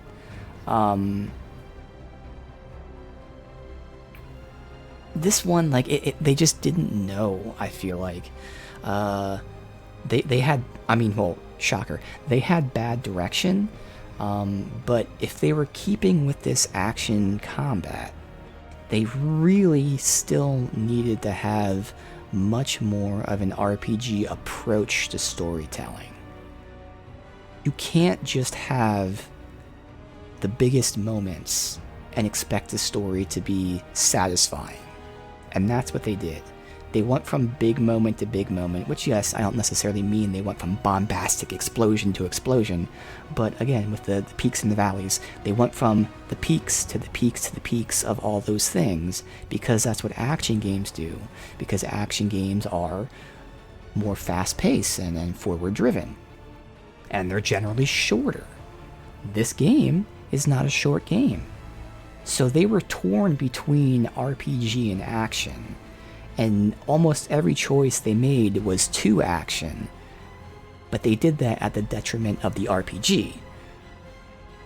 So, like, that's the problem. It's not that they necessarily chose to make an action game, it's the parts that they chose to make the action game, because those parts are what really define RPGs in general, good stories in general, and in this case, Dragon Age. They really wanted to tell a good story, which, you know, we can now look back on and say necessarily wasn't a good story, but they wanted to tell a good story, but they didn't want to take the time to tell that story. And that is the issue. Exactly. Yes, they had to sacrifice things to push the game forward. And that's the issue. This is a long game, and they really could have just taken those moments to build.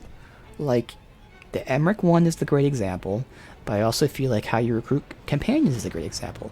It's super jarring to just be like, okay, we're in the lighthouse, we have a mission from Harding. Harding tells us she found someone. So we go to this new map and we teleport directly to that person. Okay.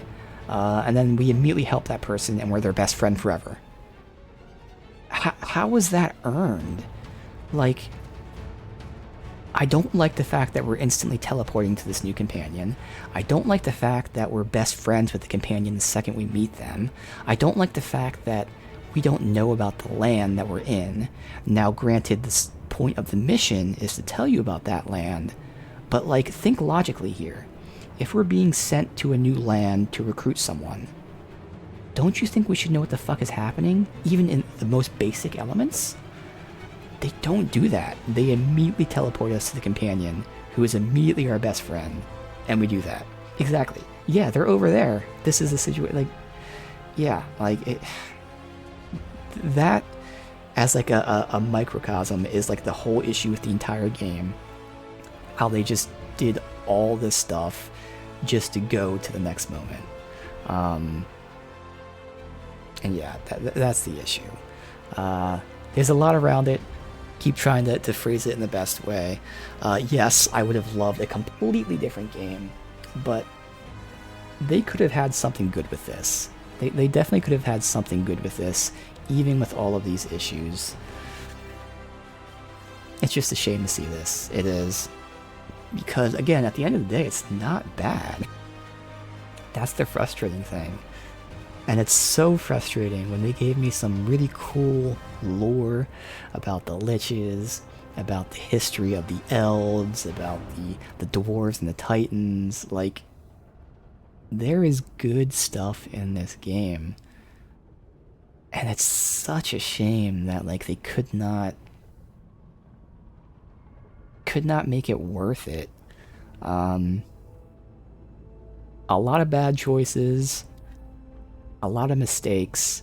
This is going to be one of those games that will forever be criticized, and this is where it's going to sound weird. It doesn't deserve those criticisms. But it does deserve criticism. People are going to criticize it for potentially the wrong reasons.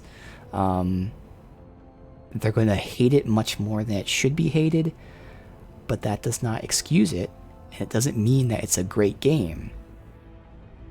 But the reasons it's bad, or here we go, the reasons it's not good. This is one of those weird ones where it's not a bad game, it's just a not good game.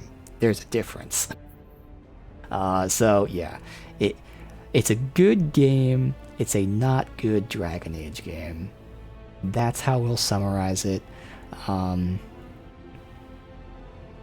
know, it was a fine time playing it, had its moments. Gameplay was good, obviously, that's the upside, taking it for what it is. Had some interesting characters, some really awesome lore, but in the end, I am most sad about what could have been. Taking this with all of its issues, even this, what could have been a much more interesting look at Solus, at some new characters, and potentially pushing the franchise forward. And they stumbled their way all the way through. They had one guy carrying all the waters and like feeding them, giving them that little bits of lore, but everyone else was just tripping and stumbling, and they came in last place. But there was that one guy. One guy really tried, and I appreciate that one guy, because that made a lot of the moments really interesting. But sadly, this might be the end of Dragon Age. Definitely not the way I wanted it to go out. Who knows? Maybe we'll get a rebirth at some point. But yeah, I just BioWare, man, and EA. Obviously, it's EA for sure. But even before EA, BioWare, they were showing the cracks, and it's an improvement on Andromeda. And that's what the people thought when they made it, because I think that's the most telling thing, which obviously we'll never know if it's true. I really feel like another great way to summarize how the devs were here. They wanted to replicate Mass Effect, but the Mass Effect they chose to replicate was Andromeda. I think that's the most perfect metaphor for this. How is Dragon Age the Veilguard? Well, the devs wanted to replicate Mass Effect, but they chose to replicate Mass Effect Andromeda.